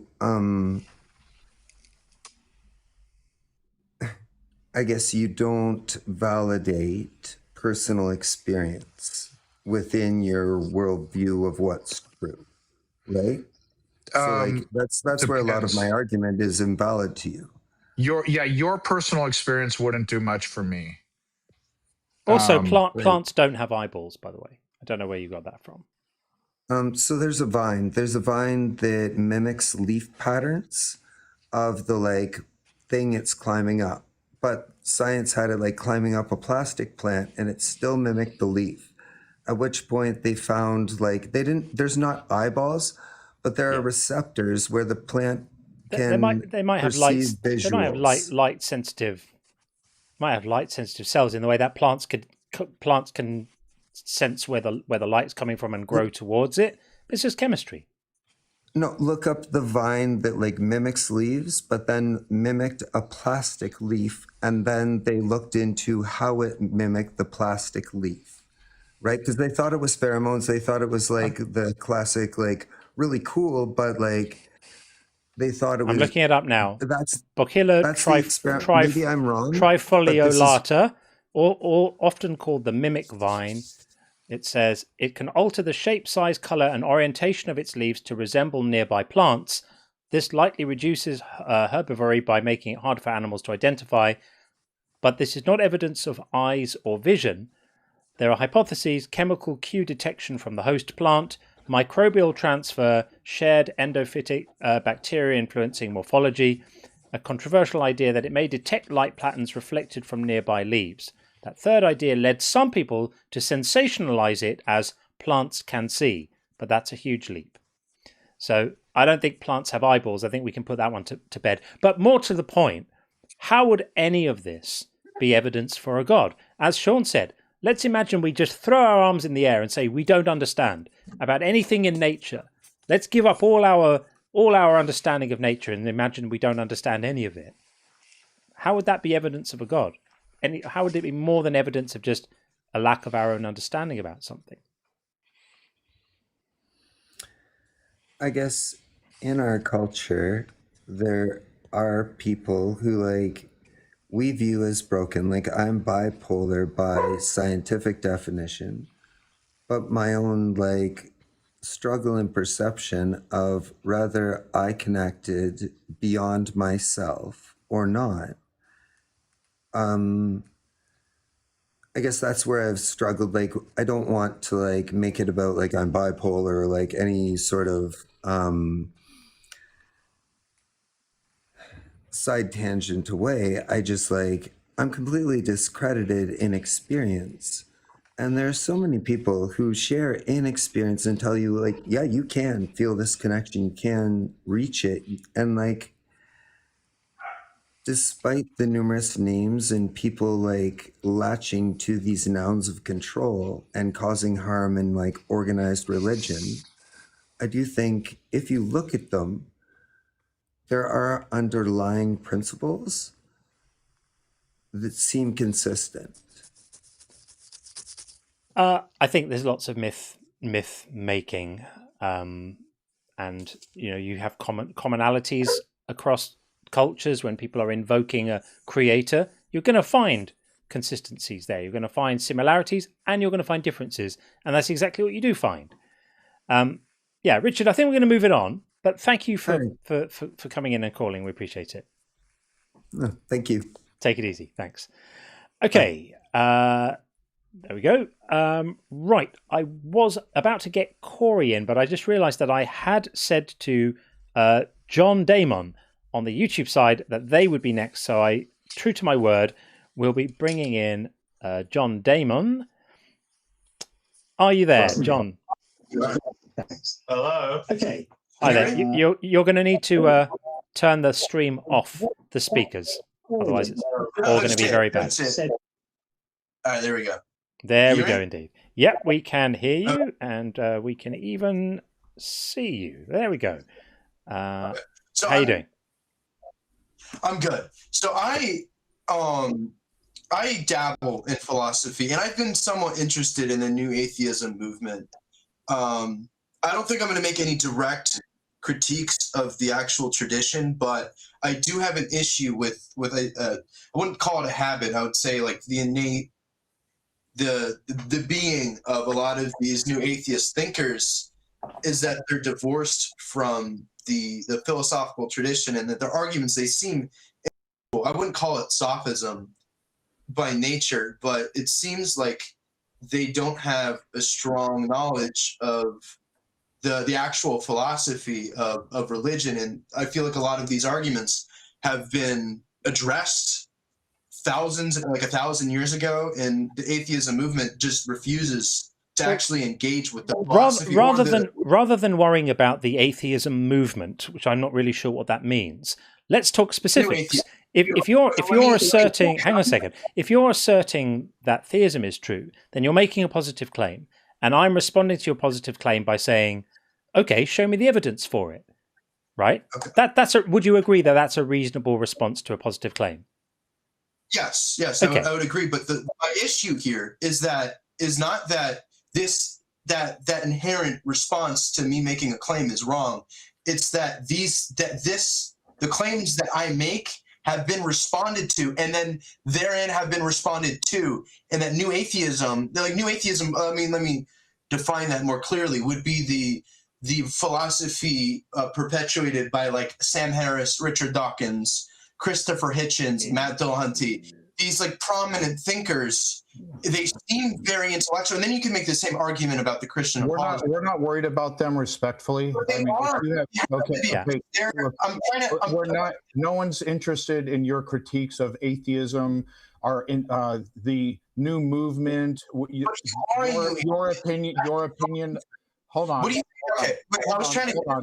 Your opinion, the meta, your opinion of their intellect, all of that, we don't care about that. If you have a particular argument for God, or you want to address an argument that John or I have made, you can do that. But like, I'm not interested in like you having a rant about the atheist movement or your perception of it. I don't think I was ranting. My thesis is not necessarily that the new atheism movement is.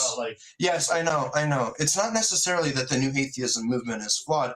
It's that there is it's something innate to the conversation that's going on right now and abroad is divorced from the philosophical tradition. Let's have a better conversation. Do you have an argument for God you want to present? Do you have I don't. Let me just ask you one thing. What do you think about like the Kalam cosmological argument, or any of the Kalam is deeply flawed, and I can go into specifics about why. Why do you think so? Why do you think so? 'Cause I actually don't know about the. Okay, so for example, even the first premise, like everything that begins to exist has a cause, I'm willing to even grant that for the sake of argument. But like, I don't know, like I've spoken with physicists who on the quantum level seem to believe things pop in and out of existence without a cause, or that, for example, radiometric decay happens without a cause. I'm not a physicist. I don't know how they know that there's no cause versus like an unknown causality. So I'll grant that for the sake of argument. Then we can move on to the second thing, which is the universe began to exist. Cosmologists don't even have the answer to that question right now. If they haven't figured it out, I sure as heck haven't, because I haven't gone through all the years of schooling and learning that they have. So I don't know if the universe has always existed in some form, if it's eternal into the past, or if it actually had a beginning. Finally, the conclusion doesn't even include the word God. It just said the universe had a cause. It could be, in theory, a godless cause, even if I were to grant that the universe actually began to exist. So, yeah. So is that reasonable? Yeah, I think so. Again, I just came in here. I just popped in here. I wanted to ask a couple questions. I didn't know if we were in the middle of a particular topic. Yeah, no problem. And I'm sorry to get in touch. It just seemed like there was like I don't have anything to hear. I have like very strong qualms with with modern, not just atheist thought, but like modern Western thought as a whole. I don't think it's very shallow. It's very vapid. Well, I mean, but I'm honestly not interested in it. So this is a very tribal thing. Like, it's okay. I don't. Yeah, need to it's a meta. Yeah, about the tribe. I don't know a lot about the philosophy of religion. I can't. It's not about just. Okay, all right. One more thing. What do you think about like the ontological argument? These are like more broad things. What do you think about like ontology in general? The ontological argument is like cheating, right? It's like defining a god with characteristics that are necessarily include, the characteristics that they say is perfect, right? We can conceive of a god which is perfect, and if this god is perfect, then it must have the property of existence, and because we can conceive of it, it must therefore exist. It's just word games. It's sophistry. I mean, these sorts of arguments may have been impressive to people, hundreds of years ago, but I don't find arguments like that impressive at all. To me, it's just word games. It's silly. Because you could say that I could define a god that has the perfect quality of non-existence, therefore that must exist. It's all silly. I could define anything that has the necessary property of existence and then insist it must therefore exist. You don't get to define existence into being just by, using words. That nobody can take that seriously. Okay. All right. So one more thing before I go. I'm a reader. Do you have any reading suggestions, just when it comes to theism, atheism in general? Don't recommend me Dawkins or Hitchens. I'm not going to read that. But you're thinking here about writers who were writing their books 20-something years ago. Are there any modern atheist thinkers? I mean, there's O'Connor, but like other than that, he's writing a book right now. You could buy my book if you want, although it's not out till November. Maybe. Yeah, I'm on Kierkegaard right now. I'm still very like immature in my in philosophy in general. I didn't know what this was. I just came here to ask a couple questions about. Sure. I just wanted to see if you actually knew what you were talking about. It seems like at least you know these things. Like from my perspective, a lot of people in my generation are very pompous when it comes to like philosophy or politics. I know, I just saw the chat. I know people aren't really a fan of me ranting. I'm sorry. But it seems like just in general, people are talking about things they don't know about. But at least you're somewhat educated. To what extent, I don't know. But I'm not going to sit here and argue about something I'm not quite frank. You know more than me about this. I just wanted to see if you're full of shit or not. Many would say many would say I am. But there we are. Yeah, sure. And for many people from my I think people from in the chat would as well. It's just, anyways, I'm gonna leave now. All right. Thanks for coming up. Cheers. There we go. There we are. Okay. Moving over to the TikTok side, we've got Caleb. We're going to bring in Caleb right now. Rowando's still there, hanging in there to take a second bite. We may well get you in, Rowando. I admire your persistence. Caleb, how are you? I'm doing well. Yourself? Excellent, thank you. Welcome up. Just getting your name up there on the board.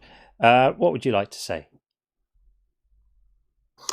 Yeah, so I think the atheism doesn't make more sense. I think the atheism just basically just a position that is basically, do you suspend judgment on God or do you just deny God? Are you an agnostic? What's your position? Depends which God. Christian God. Oh, I think that the Christian God doesn't exist. Okay. Do you suspend judgment on a transcendental, like foundational God? I don't think there's any reason to think that transcendental things exist. I'm open-minded about the possibility of some kind of, creator. I think it's extremely unlikely. There's no reason to think that such a thing exists. There's literally zero evidence for it. And so I'm open-minded about God in the same way that I'm technically open-minded about fairies. There might possibly be fairies somewhere in the universe, but until we see any, the responsible thing is to say, well, I have no reason to believe that such things exist. I'm not asserting that they don't, because how could I, right? But yeah, I put God on broadly the same kind of level as fairies. Okay. Yeah, no, I mean, I'm just like, I guess like when I hold the position that I just basically say in the beginning God, and then you just basically say in the beginning I don't know. I don't see how my position makes less sense than yours because I can explain it. Yeah, you go ahead. Yeah. Because I mean, well, one more thing Yeah, before sure. you actually answer it. Before you answer, last thing I want 2 questions there. After you answer that, I guess like how? Actually, tell you what, answer that question. I'm sorry. Sure. So you have one person saying, I have an explanation, and you have one person that says, I don't know. Well, so I'm going to give you an analogy. Let's say you and I come upon a dead body, a guy who unfortunately is deceased. And you're like, I'm not a medical expert. I don't know anything about forensics. I don't know how this person passed away. And then I say, aha, I think that this guy, I know how he passed away. He was killed by Professor Plum in the library with the candlestick. And you're like, wow, that's a lot of detail. What's your evidence for that? And I'm going to go extreme here. And I'm going to say, I consulted a magic 8-ball. You are perfectly justified to reject my claim because I did not provide sufficient evidence. I have no expertise. I came up with some crackpot explanation for how I came to my conclusion, even though you yourself don't have an explanation. So, like, just because somebody else admits I don't know doesn't mean another person can just make shit up or come up with something on. Hold on, can just come up with something. Their explanation wins by default. You have the burden of proof, irrespective of whether I have an alternative explanation, right? Yeah, I mean the analogy the analogy you're using, let me just make a quick revision to it if you don't mind for just a quick moment. The problem is going to be is that you're giving an analogy, you're leaving out a key piece of information. So in the woods we find the body, okay? Yeah. And you said something about, I'm sorry, who was it? Master Plum or what was it? I didn't. Professor Plum. It's from the game Clue. Professor Plum in the library with the candlestick. Yeah. Gotcha, with the candlestick. Okay. The problem is going to be is that you're saying I don't know, and I'm saying it's Professor Plum with the candlestick, and what we have is a candlestick 3 feet away from the body and the fingerprints of Dr. Plum. Okay. That's fine. That's your burden of proof. That's what you have to. So the point I'm getting at is that me not knowing the answer or you not knowing the answer is completely irrelevant. Like, you don't win by default if the other, because you criticize us for saying, but you're saying you don't know. Irrelevant. Either you have sufficient evidence for your claim or you don't. Me not having an alternate explanation does not at all do anything, not even an inch, to make your case. Now, what you're saying here is, well, I have a candlestick with fingerprints and all that. Great, show us, but just accept the fact that you have the burden of proof. Yeah, fair enough. I mean, yeah, you're not making a truth claim. I understand that. Can I add one other thing? You're suspending judgment. I would add one other thing, which is human history is full of supernatural explanations for things subsequently being replaced by scientific explanations. Literally, right? All the time. Yeah. It's never once happened the other way, right? So the universe is giving us a clue here about reality. Every time we come up with a supernatural explanation for something, and then 10 years later, or 100 years later, or 200 years later, somebody clever figures out the actual explanation, and we go, oh, we don't need the supernatural one anymore. Let's get rid of that now. We can understand that naturally. But there's this thing over here that we don't quite understand yet, and this is where we're going to park our supernatural explanations. And everyone goes, ooh. And then another 100 years goes by, or 50 years, or 20 years, and someone comes up with an explanation for that, a theory, which is then validated and makes successful predictions and, is robust.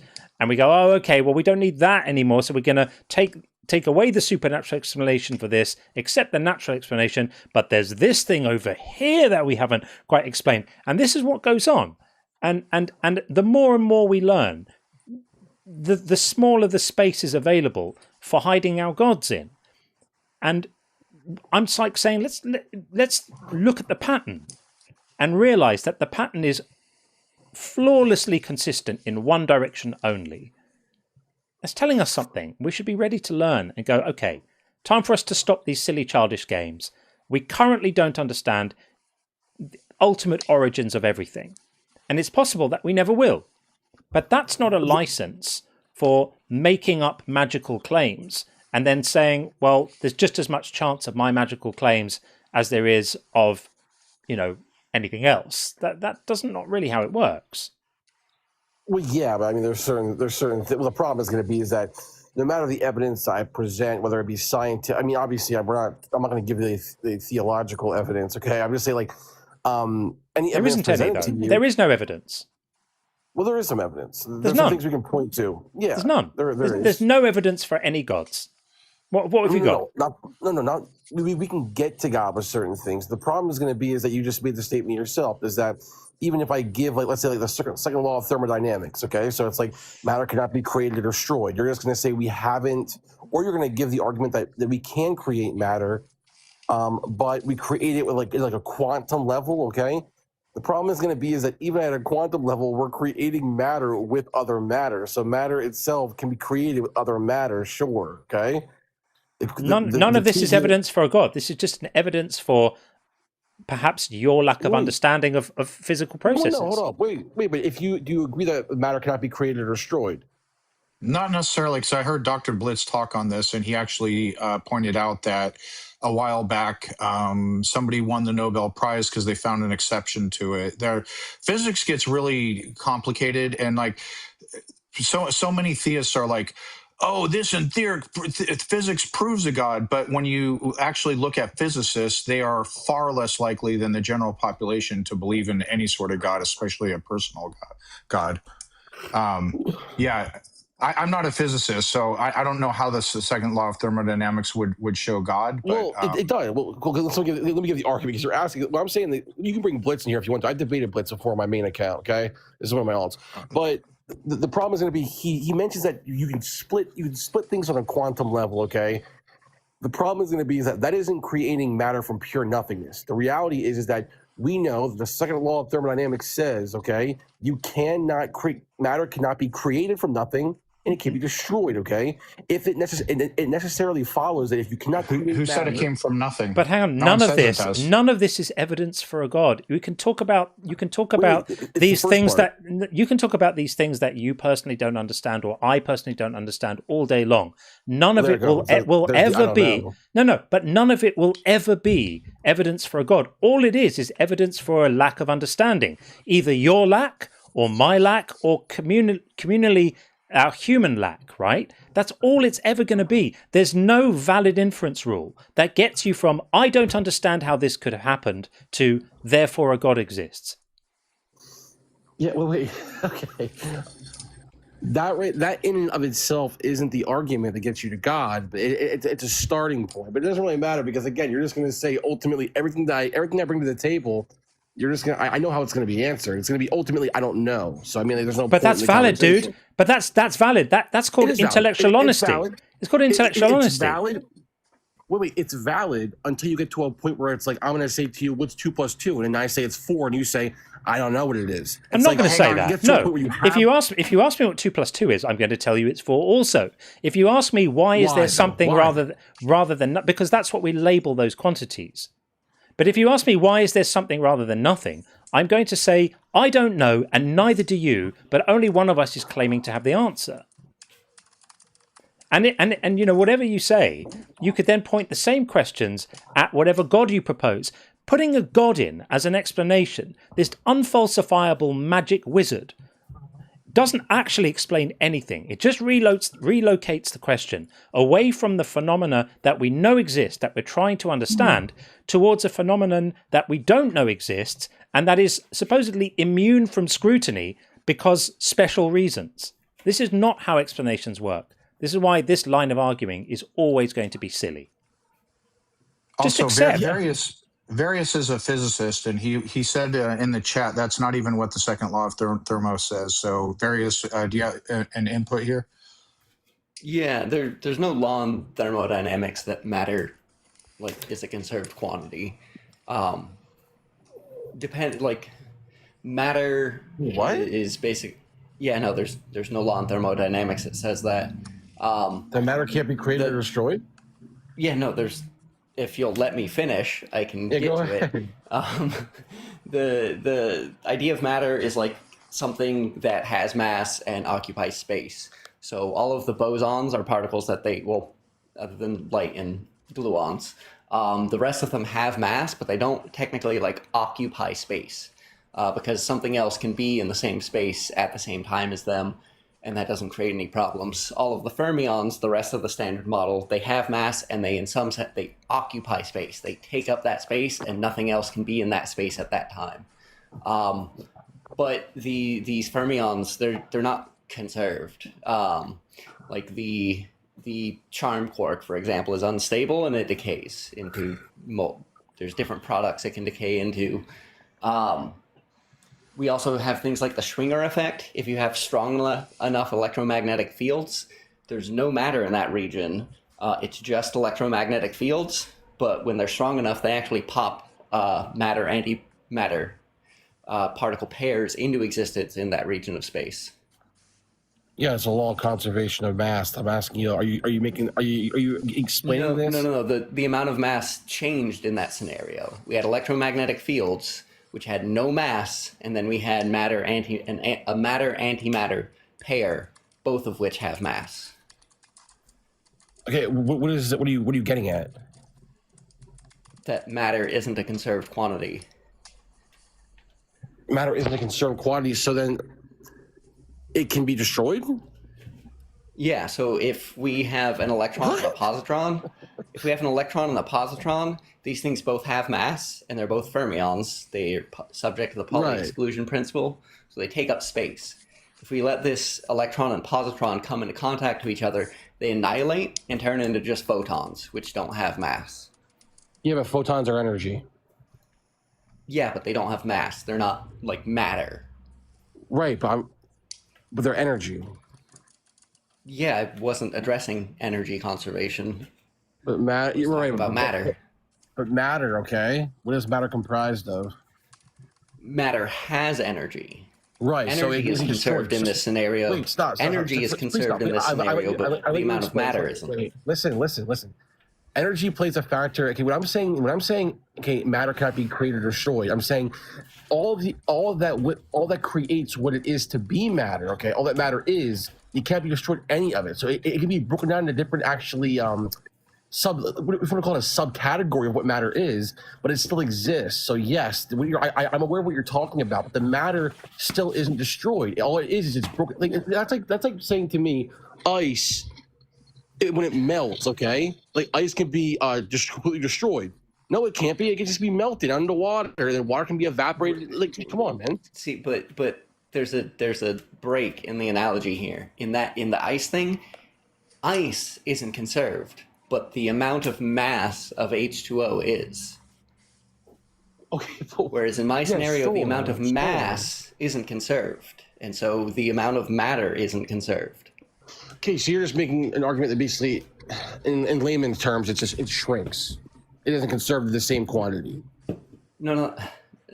Yeah. So you're trying to draw an analogy to ice. The total amount of ice itself, it's not conserved because at the end, once we've heated up, there's no ice remaining. There's water remaining, and if we add up all the little H2O molecules, the total mass of H2O is still the same. But the total amount of ice is not the same because we don't have any ice left. That's actually kind of the same thing in my thing.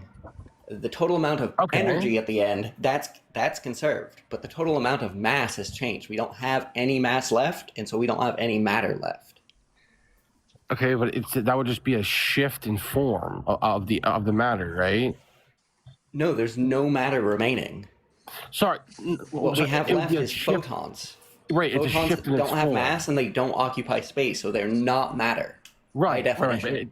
Right. So it's just a shift in the energy. It's still energy, but it's a shift in it. The amount of energy is conserved, but the amount of matter isn't. Yeah, I'm okay. I'm okay with that. Okay, so I mean, my position still kind of holds. Yeah.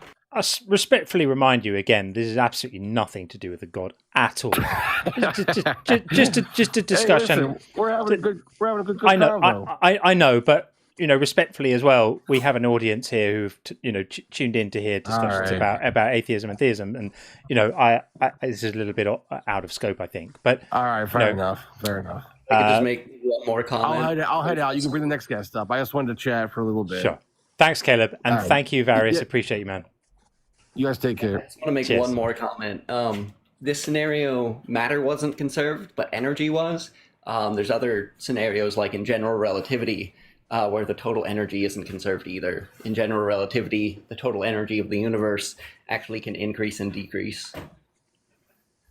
Way above my pay grade, Cool. friend. But yeah, And cool. honestly, I think the takeaway from all of this is because we get this constant. I know you've heard it, Darius. The second law of thermodynamics, and they draw all these conclusions from them. But like the takeaway is that even when you go to like high school level, like here's the laws of thermodynamics, it's way more complicated than people give it credit for. And like us lay people we have no business like getting into the weeds of all the physics involved, theist or atheist. But it just happens that this lay person, some schmuck, myself included, arguing with this other schmuck about physics that we have no business even discussing. It's wild. Imagine if somebody came up with a theological argument based on some principle in dentistry, and suddenly everybody was making, arguments about the technicalities of dentistry whilst knowing absolutely nothing about dentistry. This is what's happening here. Like, Yeah. I don't like getting into these discussions because I don't get this stuff. I mean, I loved physics when I was a student. I absolutely loved it. Physics and math. Yeah. I could do it all day long. But that was many years ago, and I couldn't do calculus now if my life depended on it. And I used to derive Boyle's law from first principles and stuff like that. I loved all of that stuff, but I couldn't do it now. And I recognize it's outside of the scope of what I can comfortably talk about. So I kind of know my limits, but that's why we have friends like Various who can come up and clarify the science. I really appreciate you for it, friend. Thank you so much. Yeah, no problem. Physics is complex enough that there's a lot of weeds for them to hide in. Yeah, absolutely. And hide they do. So yeah, brilliant. Thank you, buddy. Appreciate it. Okay, I am going to read a few super chats, and then we will see where we're at. Still have Rwando. I have to admire his tenacity, and we still have calls waiting on the bingo. So in fact, let's just check out the bingo and see where we're at. We do have some developments. So Ash Wild called Read It in Context with Ghost. And Ash is a monster on the bingo, not to be underestimated here. Ash Wild also called How Do You Account for Logic with Ghost. I think we have Sufficiently Advanced Tautology called That's the Old Testament with Flash. And also called Sufficiently Advanced Tautology, also called Free Will with Flash. Look at this. This board is filling up. People, we might just do this today. It's looking good. Gregor's called You Send Yourself to Hell with Sinner Saint. Wow. Okay. So we've Do we only just got have one remaining? No morality without God. There's a good chance. That's a common one. That's a common one. It's a good chance that might go. We might get a full board today, people. We might get a full board. Okay, a few super chats and then we will get our next guest in. What have we got? So Buzz says, ask the caller if he reads the Quran in Arabic. Muslims always asked me that shit when I refuted it. My answer is yes. Arabic, French, and English. Buzz is a badass, people. Do not be sleeping on Buzz. What an absolutely incredible member of this community. Came out of nowhere just a few weeks ago. And this channel would not be the same without you, Buzz. We absolutely love having you around. And one more skateboarder says, serial killers can be theists, just saying. They absolutely can. And if they apologize to Jesus just before they die, then they get to be next to their victims forever in heaven. So that's fun, isn't it? Buzz says, my mother-in-law is a Quran teacher. I wish she'd spoke English so she could school this dude. Oh, wow. Interesting. That was with respect to Joe's call earlier. Interesting. And Carissa Wieland has sent out 10 Unconvinced gift memberships. Thank you so much. That's super, super generous of you. I'm very, very, very grateful. Those memberships today have been off the chart. Crazy work. Thank you so much, people. And Buzz said, John, I emailed you a nope emoji. It would be awesome if you added it to the available emojis. I would love to do that. You know what? The YouTube custom emoji thing is really, really stingy about how it lets you do it for members. It doesn't let you have very many. I'm going to see if I can add to them. Because when I first set the memberships up, I had all sorts of designs, and I had to pick just the ones.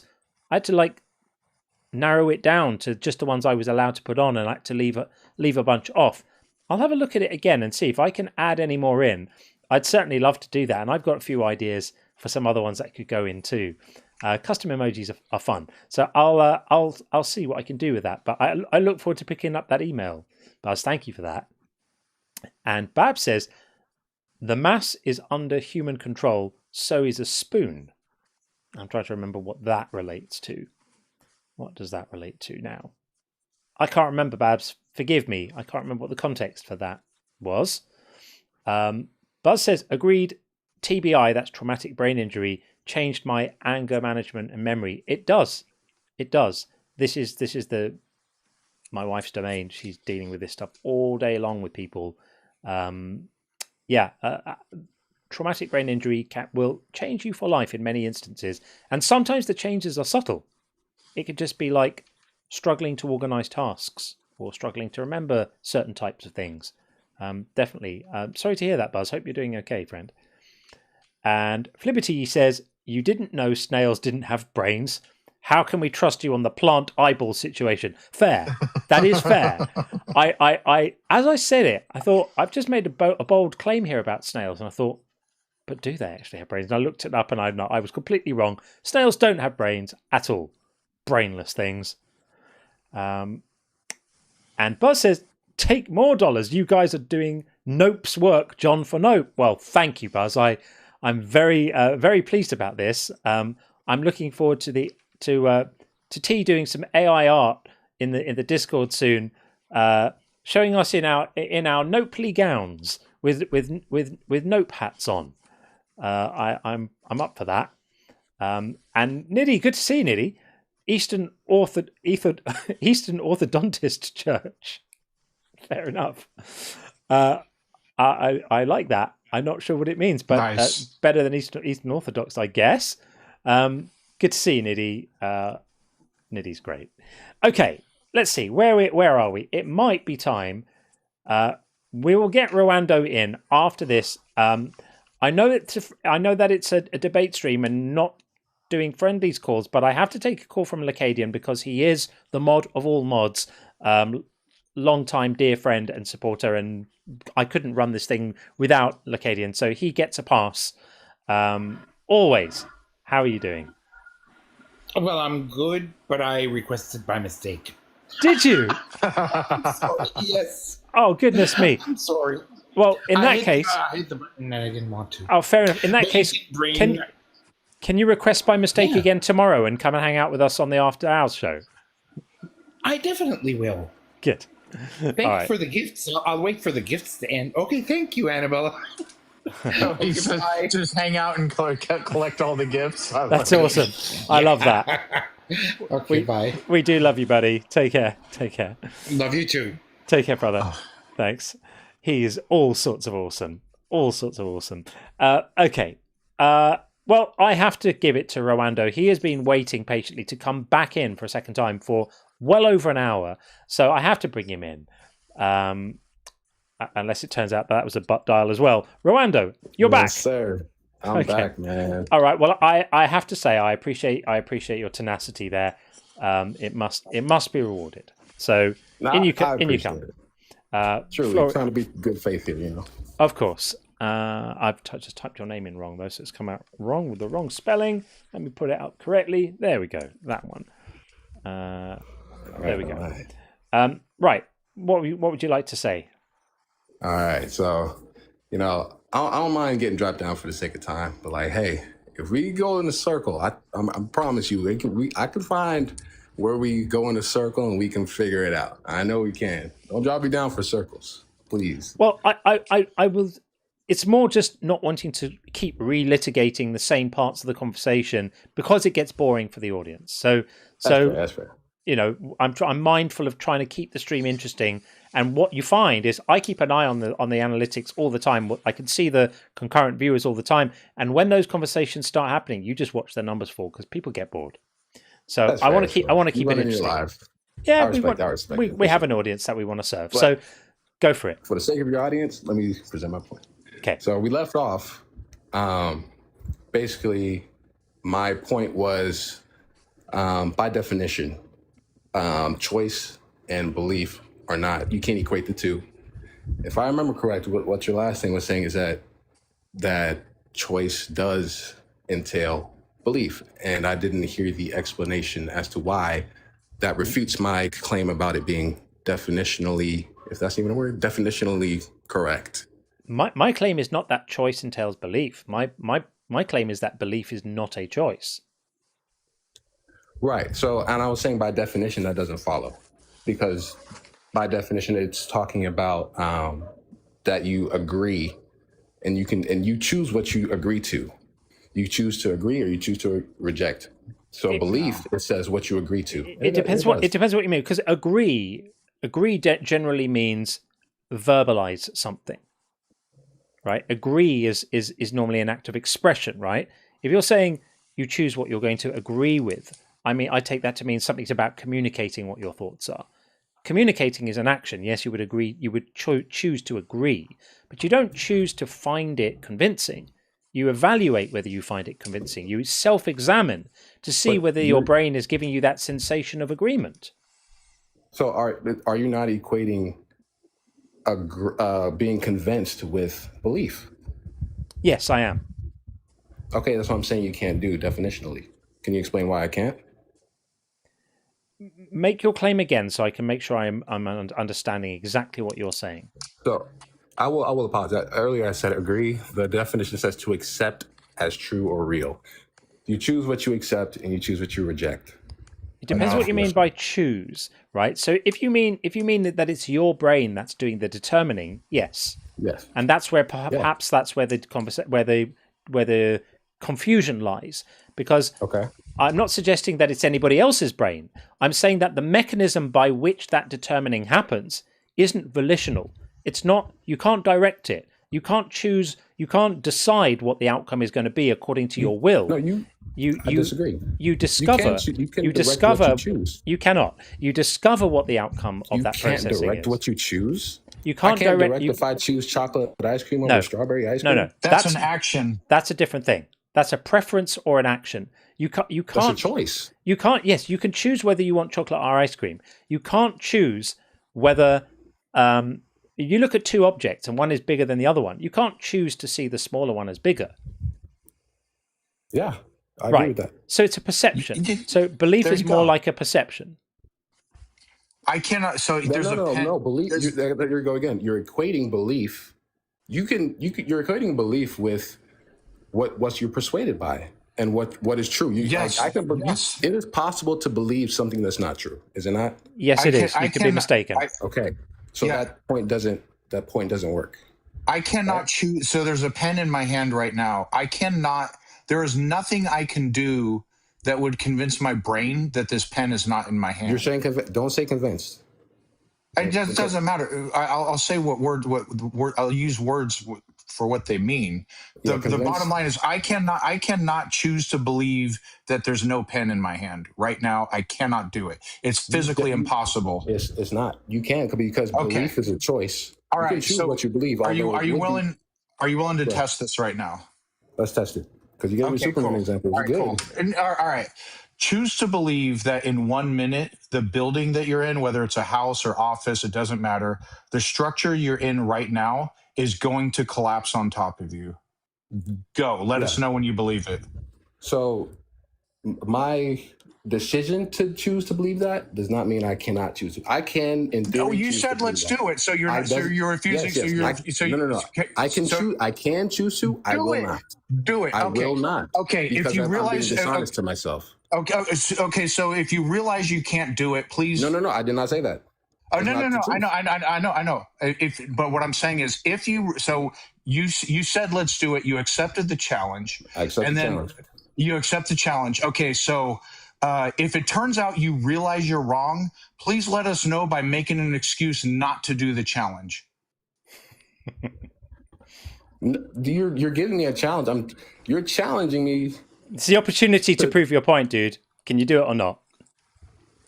But whether I choose that, my choice, bro, come on, that's dishonest, bro. My choice to believe. That's like saying, bro, go jump off a cliff to prove you can do it. What in the world? No, I didn't. It wouldn't harm you. It would harm me. That's being dishonest to myself. I believe to be honest. That's being dishonest to myself. You said let's do it, and now everyone's watching you back out. And I even said ahead of time, let everyone know you realize you're wrong by making an excuse not to do it. You now made an excuse not to do it. Yeah, thank you for your cooperation. Thank you for your cooperation. Bro, that's so dishonest, bro. You cannot sit here and tell me because I'm choosing not to do something you're telling me to do to prove that I can do it. Yeah, it's just bro. When you said let's do it, was that A, a lie, or B? $10 by sending me $10. When you said let's do it, and you said you were going to accept the challenge, was that A, a lie, or B, the truth? Okay, I accept your challenge, but my response. You're telling me to believe it. I'm saying I'm not going to believe that. Yeah. All right, and we all know that's because you realize on some level that you can't, dude. I've just put a quick vote out. I put a quick vote out to the room, and the room has had enough of hearing us relitigate this conversation again, and we are here to serve. No, I literally just polled the room. I just polled the room. It's not dishonest. It's not. How can it be dishonest for me to poll the room? I've just polled the room. You're saying that I failed because I'm. That's not a good way to prove a point, to say, oh, because you can't do it, that means you're wrong. It literally means it. If you can't do it, then you can't choose to do it, which means it's not a choice. Send me $10 to prove you have $10, bro. All right. It's the same concept. It's literally, how's that? Rwanda, agreed. Hang on. Yeah. Rwanda, say goodbye to the boys and girls. I'm just saying, you haven't told me. I'm asking a question. You haven't given me the rebuttal. You have not given me the rebuttal. That was the goodbye. Okay. I don't like just dropping people, but I did give him an opportunity to say goodbye nicely. I tried to ease him out gracefully. Rolando, it's not personal. It's just nobody wants to hear us going round and round and round the same thing that we did earlier again. This was just a repeat of the conversation earlier.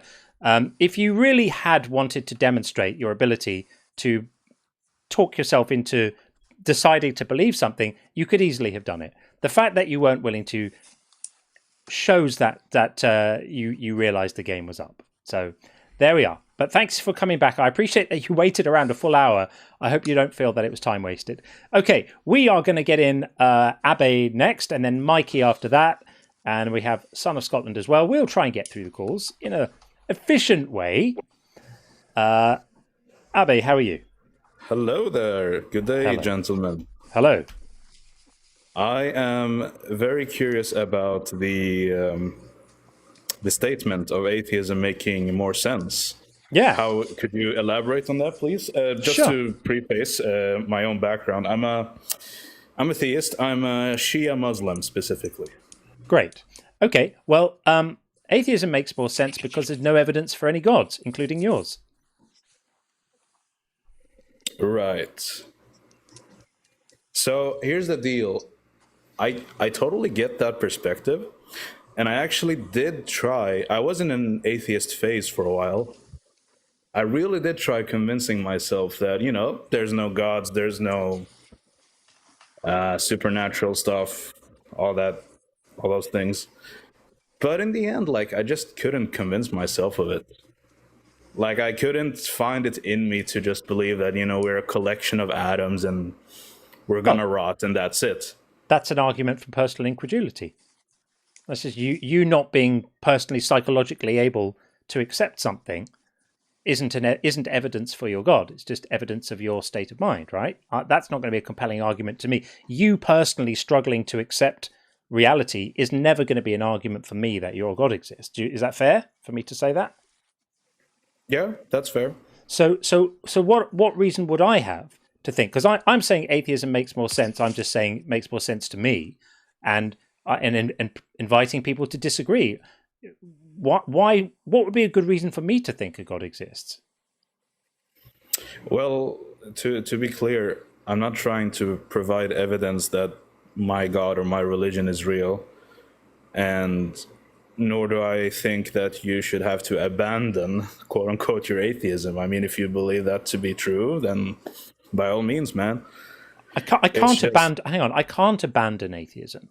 Nobody ever chose to be an atheist, and nobody ever chose not to be an atheist. You can't abandon it. You are either convinced or you're not convinced. Well, maybe that's the case for most people. Maybe, although I would say for me, I did actually choose to be an atheist. No, you for a didn't. while. No, you didn't. You just found yourself not convinced by the arguments for theism. You can't choose to be an atheist. It's not like joining a book club. If you're not convinced of a God, you're an atheist. And if you think a God exists, you can't be an atheist. Nobody ever chose to be one, and nobody ever chose not to be one. Actually, that does make sense. I do agree with you there. Yeah. Appreciate that. Yeah. So what do you think the strongest evidence is then for any God? It doesn't have to be specifically yours, but like you look at the world and you look at the universe. Why do you see like a sort of magical creator? And I say magic because that is what it is, really. There are no understandable mechanisms by which, this mind could just exist and, speak the universe into being. If that's not magic, then nothing is. So I think we're entitled to call this magic. So essentially a sort of magic space wizard. Why do you think it's rational to believe that such a thing exists? I wish I could give you a good answer, brother, but I really don't. Fair enough. That's honest. That's honest. Yeah, I can respect that. I can respect that rather than bad apologetics. I appreciate it. And again, like atheism, it's a thing. I try to see the perspective of atheists. I just can't bring myself to it. Fair enough. That's really all I got. And to preface, I'm just here to I like talking to people. I like learning from other people. So I was hoping to maybe be enlightened somehow. Maybe perhaps I could turn into an atheist. God knows. But yeah. I mean, nobody. I really appreciate your open-mindedness. Nobody turns into an atheist. If you contemplate, I guess the starting point is really whether you want your beliefs to be true. If you want your beliefs to be true, if that's your objective, to have true beliefs, then there are practices you can do that maximize the chances of your beliefs being true and minimize the chances of your beliefs not being true. They don't guarantee it, but they maximize it. Like you could call it, I call it epistemic hygiene, just like habits and systems and methods of thinking about things and thinking about stuff and exercising critical thinking with respect to claims, which minimize the chances of you fooling yourself or being fooled by other people. And if you want that to be true, then you can just kind of commit to doing that, and you might come to view these things differently. But it's not my agenda to make you do that. It's up to you.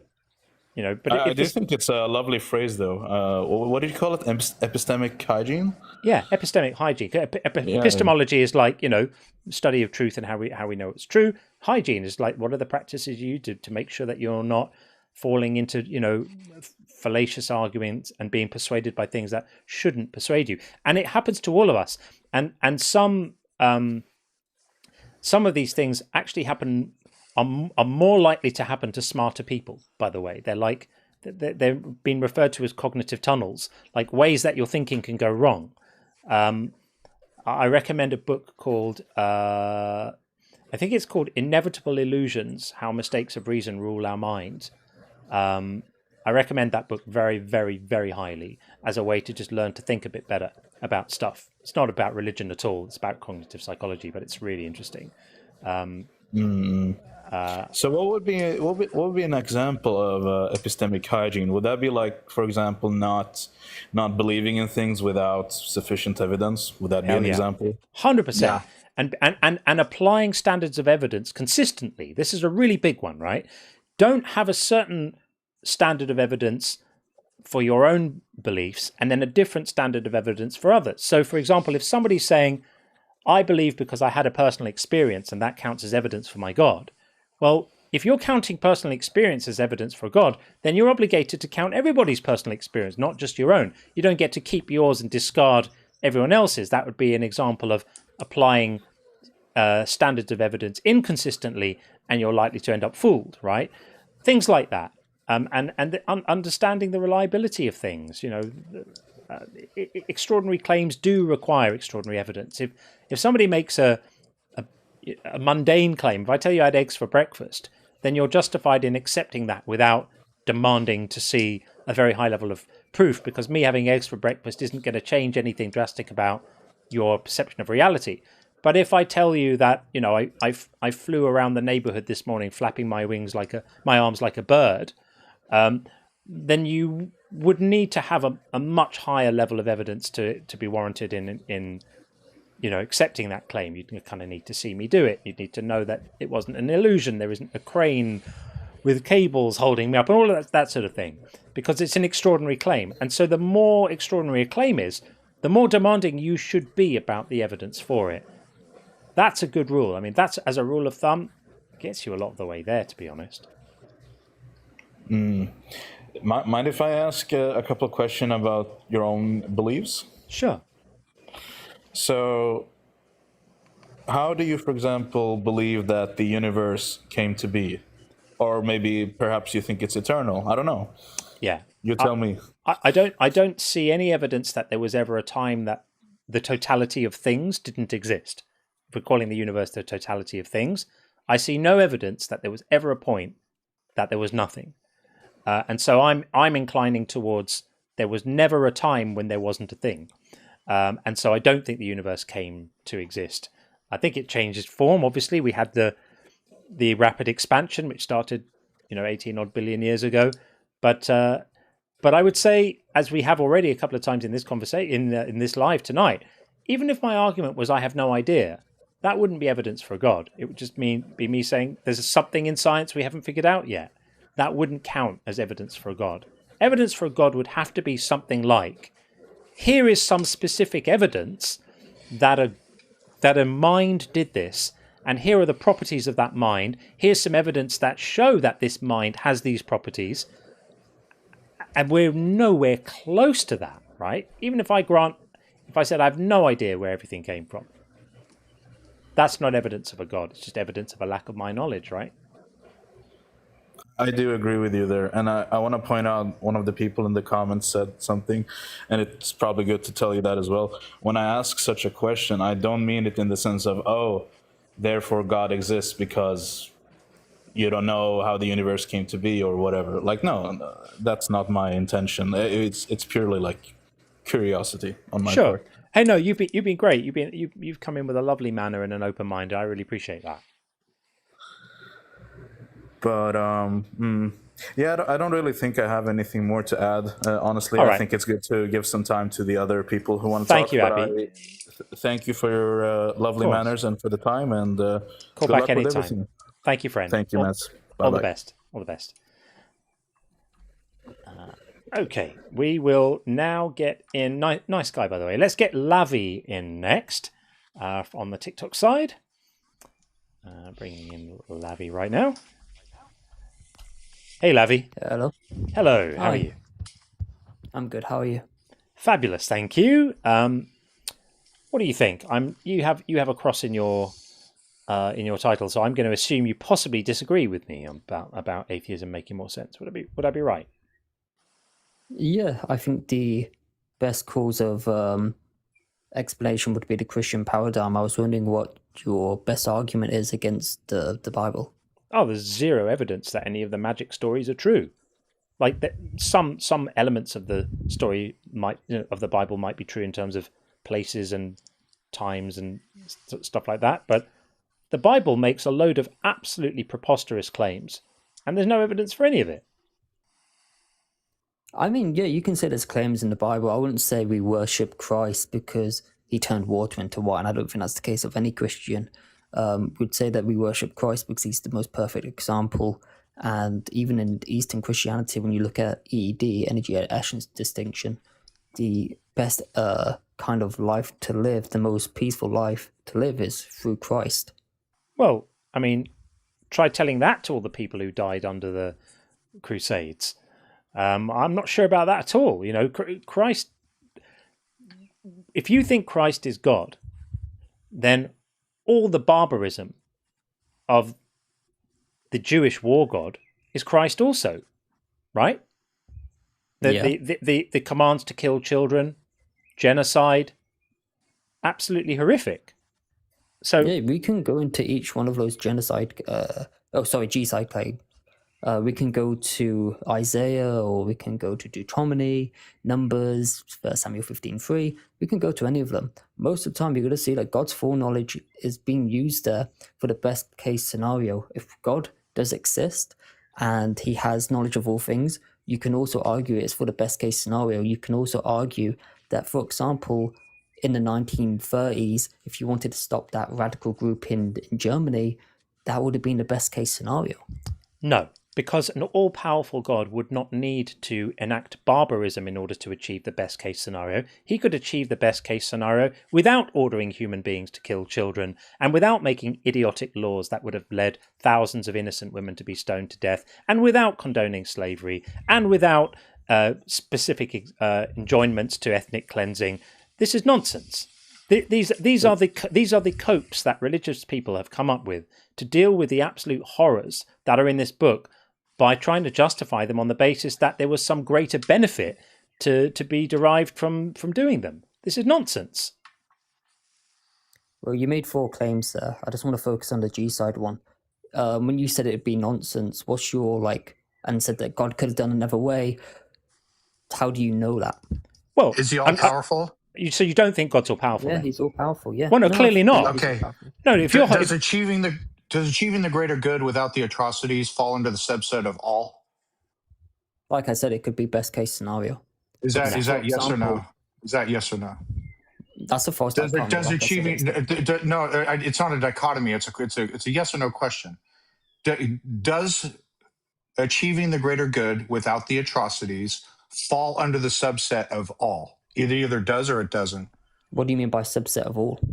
Okay, so all powerful means he can do all things, right? I'll even set aside logical, for the sake of whatever, I'll set aside logical contradictions, like he can't make a circle triangle or square triangle, whatever, right? Does all powerful means he can do all things, right? Which would mean instantiate the greater goods that he wants to achieve without ordering the Israelites to drive their swords into babies and sheep, right? Well, first of all, if you look at those babies in 1 Samuel chapter 30... Is that a yes or no? Well, you're misrepresenting the Bible, so have a right to defend the Bible. Well, okay, so you can argue that 1 Samuel 15 doesn't say what it says, but is he powerful enough to achieve the greater good without the atrocities? Yes, but the atrocities could be part of the greater good. Oh, the atrocities are good unto themselves. Fantastic. So driving the swords into babies is good for the sake of itself. It's part of the greater good, right? No, that's what you're saying? The act isn't necessarily good, but when you go to 1 Samuel chapter 30, that's what you said. You would see it would have prevented a bunch of kidnapping and a bunch of rape. Is God powerful enough to have prevented those things without ordering his men to drive his swords into babies? Well, the babies went and is that a yes or no? And raped. That's a false dichotomy. Yes it's not a false dichotomy. A false dichotomy is suggesting that there are only 2 options when there are more than 2 options. In this case, Sean asked you, is God powerful enough to have prevented the future bad things happening without needing men to kill children? That is not a false dichotomy. It is, in fact, a perfect dichotomy, being that the only answers are yes, he's powerful enough to have done it, or no, he's not powerful enough to have done it. So which one is it? Yeah, he's powerful enough to done it. Right. But when So you then read he- the Bible in its so full then context, it's not hang on, necessary. I'm being cut off. You when are. you read the Bible in its full context, in 1 Samuel chapter 30, you see those kids also took a bunch of women prisoner and also threw babies at stones. Are you going to defend that? Are you going to say that's right? So God was totally powerless. That's a So yes or no. No, I would That's a actually yes say or no. no. I don't have to defend That's it a because yes or I'm. no. It's not because That's I'm. a yes or no. It's actually not a yes or no. That's a yes because, or no. Because I don't See have how to it is? defend it. That's no. a yes or no. But the thing is, I don't have that's to a yes or defend it. no. Okay, calm down. I don't have to defend that because I'm not the one postulating an all-powerful God. You are. Right, I'm not the one. I'm not the one that. No, a best case scenario. A best case scenario is not something that all powerful creatures have to deal with. A best case scenario is defined as being the scenario which is most desirable given the limitations that we have. That's what best case means. Right. In this instance, an all-powerful God is not limited to best-case scenarios. You're anthropomorphizing God. I'm going to introduce you to a very special concept we talk about here. It's called the seesaw of shit. And the way this works is imagine a seesaw, and on one side you've got God's goodness, and on the other side you've got God's power.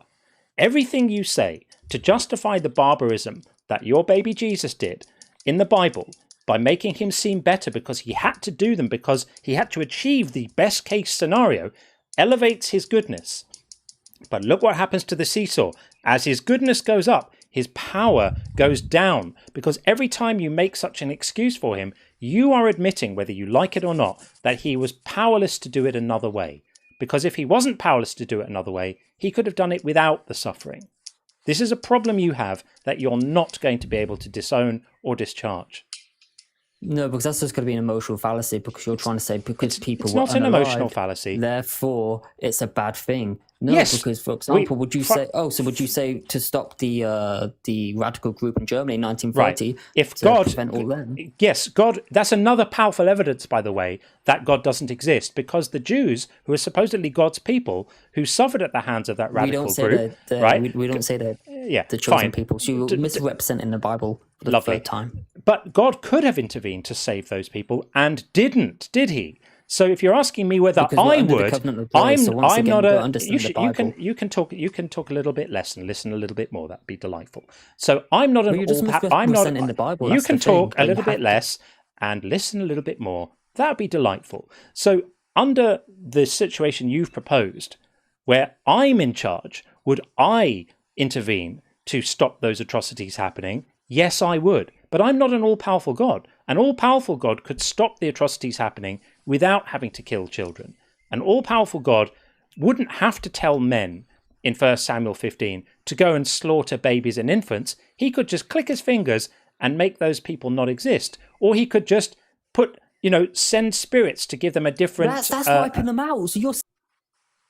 It's not wiping them out. That's a clip. You're still agreeing with G-side. You just said wipe them out. No, he could have made them not exist, I said. He could have stopped them being born. That's still G-side. It's not G-side. He could have closed the wombs of the women.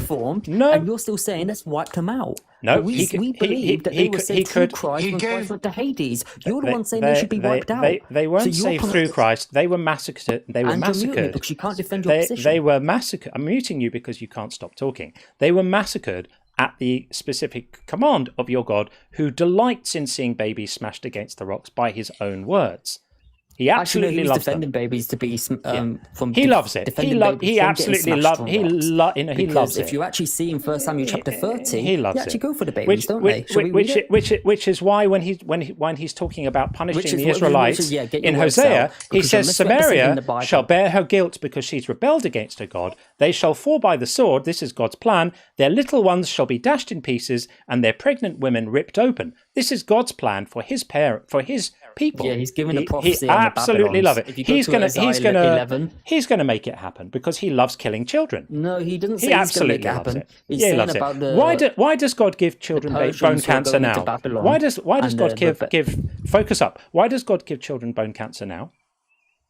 Hang on, you're changing the subject. Because yeah, I am. Why does God? You don't get to misrepresent the Bible I do. And then run away. Funnily enough, it's my stream. I get to do whatever I want. Why does you've God? Been corrected on 1 Samuel 30. You've not promoted G-side.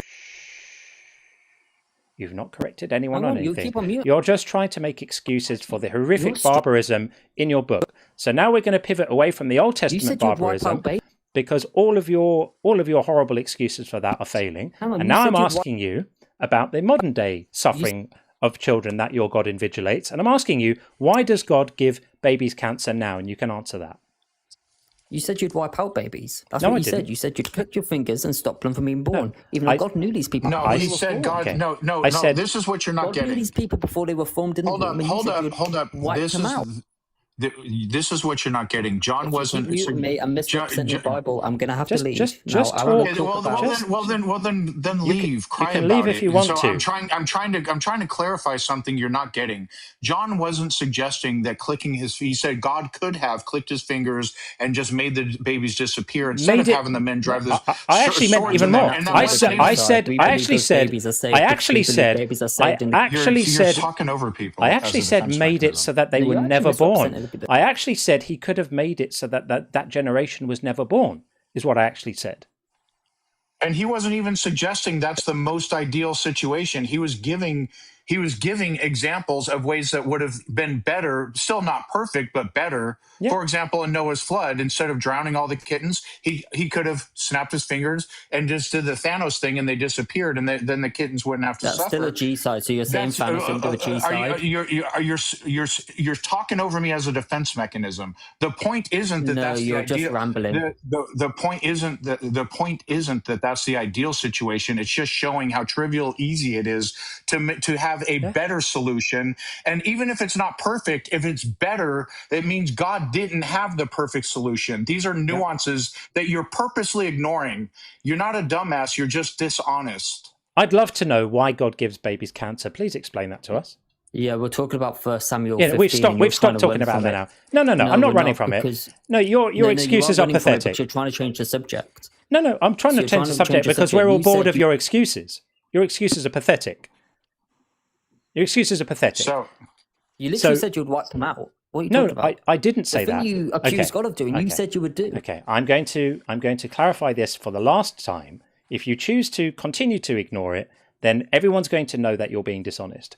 I didn't say I would do anything. I said in the situation of 1 Samuel, God could have just made it such that the Amalekites didn't have children. He could have closed the wombs. God is very fond of closing wombs in the Bible. He does that too with some regularity. He could have just made it so that the women of that generation didn't have children and there were no more children. He didn't have to send men with swords to go and kill infants and babies. That's the point I'm making. I didn't say I would do anything. The thing I said I was when you were asking about what would we do to intervene in Germany in the 30s. And I said that I might choose to intervene in some way there, but I was saying that because I'm not an all-powerful God. An all-powerful God wouldn't need to do that. An all-powerful God would be able to just click his fingers and make those atrocities not happen. So as I said, the seesaw of shit goes up on one side and down on the other. You're trying to rehabilitate his goodness at the cost of his power, and you are being wildly successful at that right now. Your God looks like some kind of celestial Mr. Bean, like a hapless fool, scrabbling around trying to solve problems, and the only way he can do it is telling men to kill children with swords. And that's the Jesus that you tell us is loving and kind. Really? Do you think we're stupid? Nobody buys that nonsense. It's literally what you said you'd do. And as an atheist, you don't really have a moral grounding to say that it's wrong. Lovely. No one's ever said that before. So now I'm going to... That's bingo. That's the final bingo. Oh, did we have it? Let's see. Yeah. Is it there? Oh, no morals without God. I'm claiming it. I got it. I got it on the bingo. Take my bingo. Oh, that's brilliant. Are you gonna, so where's your moral Sean, actually, Sean, I think that was yours, to be fair. But I just grabbed it because I had it right here. So where's your moral grounding? Atheists have no moral values. Yes, no one's ever said that before. Do you know a bozo comes in every live stream? Every live stream, a clown comes in here thinking that without their Jesus, nobody can have morals. Yes, we ground our morality in well-being. It's not difficult. Now, please answer the question that I asked you earlier. Why does your God give babies cancer? Again, you're running away. So you're going to answer this, and the conversation's not going to proceed until you do. Off because you've also ran off why from, does your God? Your genocide why does your God give babies cancer? The next thing you're going to say is, "My God gives babies cancer because," and then you're going to answer it. And if you don't, we're done with you. So this is it. This is your moment to either answer the question or not answer the question. Either one is totally fine with me. This is going in the Great Crash Outs compilation already, so I don't really mind which one you choose. But the next thing you're going to say is either my God gives babies cancer because, and then answer it, or anything else, in which case you're just going to get booted. So here we go. The floor is yours. My God gives babies cancer because... Why are you running away? Okay. Incapable of answering the question. Ladies and gentlemen, Lord. A believer incapable of grappling with the God who he claimed is loving, who commands the killing of children and then gives babies cancer. And when I ask him to explain it, he refuses to do so. That's what you get, folks. Don't do religion. It fries your mind. Don't be like him. It is going on the crash outs, though, because he was great. Oh, dear, oh, dear, oh, dear. Lavi, if you want to come back anytime, you're very, very welcome. That was super fun. Okay, we are going to get Gaddo in there. Oh, he's come back now. Fantastic. Let's let him back up. His name is still on the board. No, it's not. I'm going to get it up right now. Lavi, welcome back. Why does your God give babies cancer? You're running away from your genocide. And he's gone again. Absolutely incapable of answering a simple question. There you go. Twice in a row. He's like a Tamagotchi now, isn't he? Do you remember those? Little toys, like a little living thing. Little living thing. Shall we go for number 3? Shall we go for number 3? Wait, did he request up again? Yeah. Why's in the chat if we want him back up again for a number 3? Let's have a look. I'm looking I mean, for... you know what's going to happen. Oh, he's dropped down Why does now. God give babies cancer? Yeah. He says he'll answer. I don't think he's going to answer. He's too scared. He's too scared to I mean, answer. maybe either he'll answer or he's lying for Jesus publicly. So. Let's find out. Okay. Resurrected from the dead, Lavi is back again to tell us why God gives babies cancer. Go for it, Lavi. Yeah, what's your evidence he gives babies cancer? Babies have cancer. If God is all-powerful, then any state of the universe must be according to his will. Therefore, babies having cancer must be according to the will of God. Otherwise, if he didn't want them to have it, they wouldn't have it. So, why does God give babies cancer? Answer now, please. Why are you saying it's part of his will? What's your evidence for that? Because if he's He literally all-powerful... answered your question. If he's all-powerful, then the state of the universe must definitionally be according to his will. So why does God give babies cancer? Please answer the question now, why would or you be an don't. atheist then if it's part of its will? I'm just questioning your logic. You can't. I'm just asking you to ground it. I've explained it.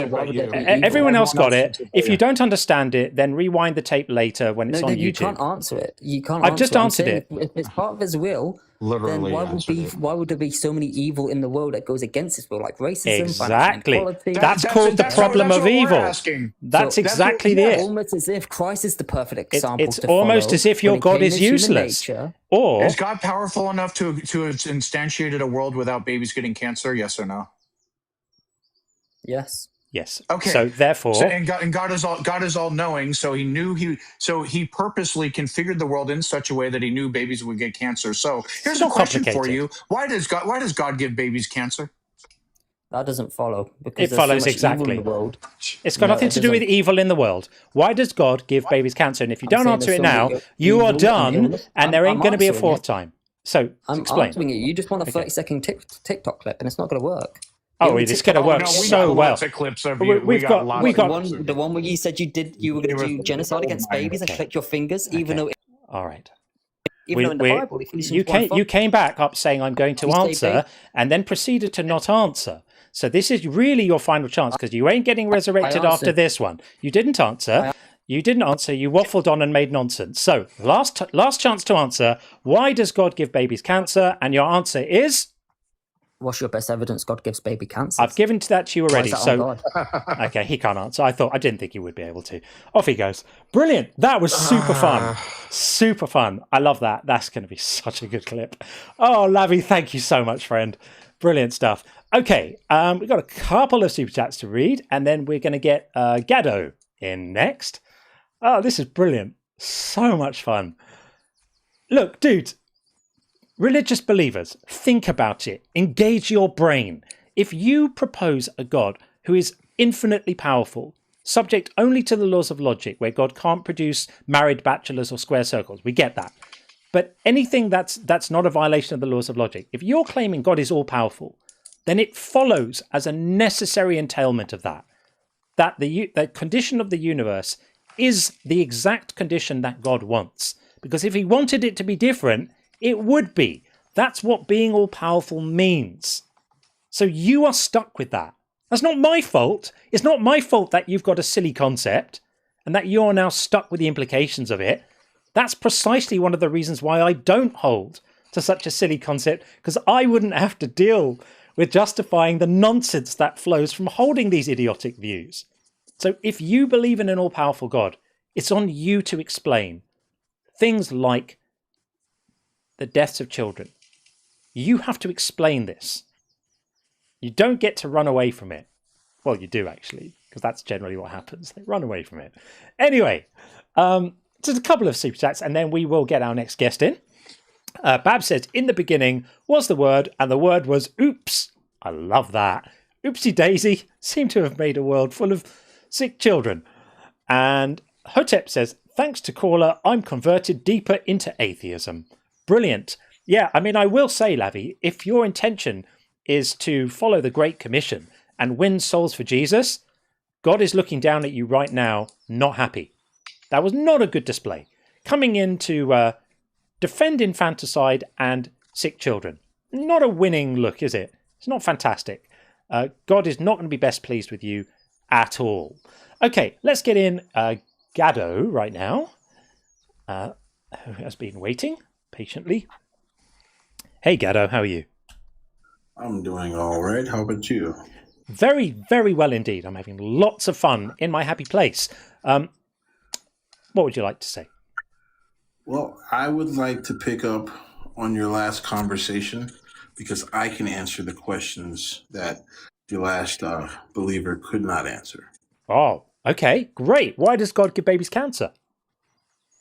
So, according to Christian teachings, Simon Peter, the author of the first and second books of Peter, written in the Holy Bible, in his teachings explains that children are afflicted because parents follow their own desires and engage in relations without paying attention to proper times to conceive.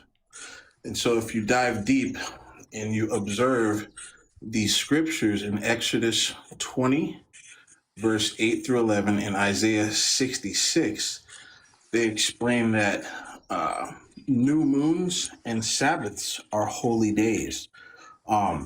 In Peter's teachings, he specifically explains that parents fail to observe the appointed seasons established by God for bearing children, and when conception takes place at the wrong time, it naturally brings about many troubles. He goes on to explain, just as there is a proper season for planting and sowing crops, there are also appointed times for marital relations. So if a person conceives on a day that's a Sabbath or a holy day, it's in sin. And that gives demons authority to harm the person conceiving and the child. Okay. It's also confirmed. I'm going to interject now. I'm going to interject now because I wanted to give you time to spew this ridiculous nonsense. But first of all, this is complete nonsense. A couple of things to say. So in Ezekiel 18:20, it does say the person who sins shall die. A child shall not suffer for the iniquity of a parent, which does put pay to this idea that children should be punished for the actions of their parents. But even if we disregard that on a technicality, what you're describing is a mechanism that God has put into place whereby if parents don't have their special cuddles at the appointed time, he punishes babies. So I would ask you, is that a good thing for a God to do, to punish innocent babies because their parents didn't bump uglies at the appointed time? So I don't think you comprehend the nature of how God and his laws work. Clearly. It's not that God punishes us when we sin. It's that we walk out of his protection and the devil does it to us. So Oh, it's so not God who's is punishing. completely powerless to avoid this. The devil is actually in charge. God would love it to be different, just not quite powerful enough to change it. Has to sit there and go, well, yes, sir, Mr. Devil, sir, I'm so sorry. And then meanwhile, the devil is, ha, ha, ha, ha, ha. I'm going to give the babies cancer because their parents didn't do the deed on the Monday. They did it on the Friday. Are you out of your mind? So again, I don't think you're comprehending on how it works. If we're inside, let's say God's house, right, and his picket fence in his front lawn, and he says, don't go outside of the fence or the wolves are going to bite you, or the dogs will bite you. God can't do anything about the wolves, can he? Can I please just finish? And I'm This is almost so done. stupid. If we walk outside of the fence Oh, and dear. the dog bites us, that's what's happening. And that's the way it works if you actually read and study the scriptures. It's not God punishing us. Are It's you us leaving his protection. Are you making this argument with a straight face? Well, yeah, sir. I mean, Are you serious? It's that. This is the more. Vatican This is Church. Hold on. The Vatican Church, sir. I know that there are certain things with the Vatican that are in disagreement with the Protestant churches. But yes, if you're mocking this teaching, if the child you're mocking rapists the say it, Vatican. it must be true. Oh, of course, yeah. If the child rapists say it, it's got to be Did you true. hear what I said? Yeah, the Vatican Church. You're Yeah, the mocking child. the Vatican. Child. You're on TikTok. The Yeah. people who own it, and you're mocking their teachings. I'm Yeah, just I am. letting you know that right now, sir. Yeah, Okay? yeah. The teachings are shit. The teachings are shit. Now, the thing they're is, powerful enough to do what they want. of course, like the devil. So the thing is, Right. the scheme that you have proposed is moronic. You're Not a scheme. proposing It's a a frame. Christian teaching, You're sir, proposing and a it's a frame. book. You're proposing a framework in which God invigilates a reality, wherein if people don't have sex at the appointed time, he loses the ability to protect them, and the devil is able to do whatever he wants to them, and God is completely powerless to intervene. Do you think that's serious? That is not my teaching, sir. That is the teaching of the Clementine I didn't say it was your teaching. That you can find out and read yourself. That belongs to Do you believe the Vatican teaching? Church. Do you believe the teaching or not? Of course. Then Okay. take Peter- ownership of it. Don't say that's Peter- not Peter my has- teaching. but You're it's not my teaching teaching. something. I follow it. You're claiming something that you yourself believe. So it is your teaching on this Your live. problems are you think everyone has to bend to your personal opinion. It's an error. Can't you see that? No, I don't think you have to. You do. There are You people can't with say, moronic opinions. I have to do something a certain way, or it means this. Did I say That's you a have to? narcissistic thing to say, sir. You can't make people see things the way you see them. You're perfectly entitled to believe this bullshit if you want to. Just don't expect right. anyone to And take you're you seriously perfectly entitled to not believe because this is idiotic. You see how that As I goes? said, the system that you're proposing is one wherein God has set things up so that if people don't have sex at the right time, he loses the ability to protect them, and the devil, who he could stop but chooses not to, is then going to give babies cancer. And So God, at what point did I say he loses the ability, sir? That was a nice. Okay. Great. Okay. So then he retains the ability. So okay, great. So God is even worse then. God has the ability then, according to you, to protect the children from the cancer inflicted by the devils. Does he protect them from the cancer inflicted by the devil? So it yes or no? depends on each No. Yes or person. no? I don't know everyone's life. How do I Sorry? know everyone's life? You're asking an I'm irrational asking question, you. sir. I'm asking you a simple question. Yeah, I can't speak for the billions of people in hang the on. world. No. This is logic. This is not speaking for the billions of people in the world. This is logic. I don't You think have the made way the you do, claim. sir. You have made the claim that babies have cancer because the devil has given it to them. I said to you, God has lost his ability to protect the babies from the devil giving them cancer, and you said no, he hasn't. Okay, great. So then God has the ability to protect the babies from the cancer Correct. from the devil. Does he use it? And I told you. Sometimes it depends because there's Sometimes. billions of So people. in the case of the case of the babies who have cancer, has God used his ability to protect them from the devil cancer? Yes or no? No, because No. Deuteronomy 5:9 So explains he that God has punishes the sins exactly. of So there we the are. So it's a fathers punishment from God, punishing babies for stuff. So don't worry about the devil. It's got nothing to do with the devil. It's God punishing the babies. He could save them. He chooses not to. Your God gives babies cancer, or allows the devil to give babies cancer. because of the time of day or year or week or whatever the ridiculous nonsense was that their parents conceived them. And you think that's morally good? Yes, because you're not the rule maker, sir. That's completely mental. That's like saying you shouldn't punish a criminal for breaking the law. That's just absolutely totally mental. ridiculous. Funnily enough, You we shouldn't think. punish Funnily a enough, criminal. we think that babies aren't criminals. How strange that you would class a baby as an innocent John, newborn you know baby nothing. as a criminal. You in your fetid worldview here, you think that babies are You're a equivalent narcissist. to criminals being punished for acts against other people. What a horrible way to look at the Narcissist world. behavior, John. It's You're a narcissist, it's sir. got nothing to do with narcissism. And this isn't about me. According to you. This isn't That's about it, me. just you. No, this has nothing to do with Yeah, me. just you. I'm questioning the things you're saying, my friend. I'm questioning. And you think your opinion actually is what it is, and that's all it is Hey, an opinion. we haven't spoken about my opinion yet. I'm talking Yeah, about you're your saying opinion it right now. I'm talking about You your can't opinion. speak for the world. You can speak for John. I'm just saying it's very sad that That's you it. think. I'm just saying it's very sad that you count babies as criminals deserving of I punishment. think You said that. him a question. Sean, don't realize Go- you're in go ahead, your Sean. own bubble, sir. Gatto. I just a question for you. So we're going to break down. We're going to calm it down for a moment. So John objected, and I do too, to giving the baby or allowing the babies to get devil cancer because of the parents decided to bump uglies at the wrong time or what have you, punishing the baby for what the parent does. And you said you basically drew an equivalent to that to not punishing criminals. The babies did nothing wrong. Do you agree? Yes or no? I disagree. Oh, so the babies did something wrong? The unborn babies? Those bad babies, Are those you ready evil for this babies. answer? Because you're not going to like it. Are you ready Oh for this yes, answer? yeah, they're sinful. They're born in sin, a fallen Now you're world. paying attention. You already know it. Of Yeah, course, we're yes, in of course. exile. Yeah, you hate You babies. understand We this is love not that. the real What world. did the babies This do is not wrong? the real existence. We're in exile for being sin. And We're you want for to- sinners. So there's a punishment for being a sinner, whether you like it or not, sir. What did the bad babies babies. Hold on, do? angels sin just once, and we're condemned. Bad just babies. one Story, time.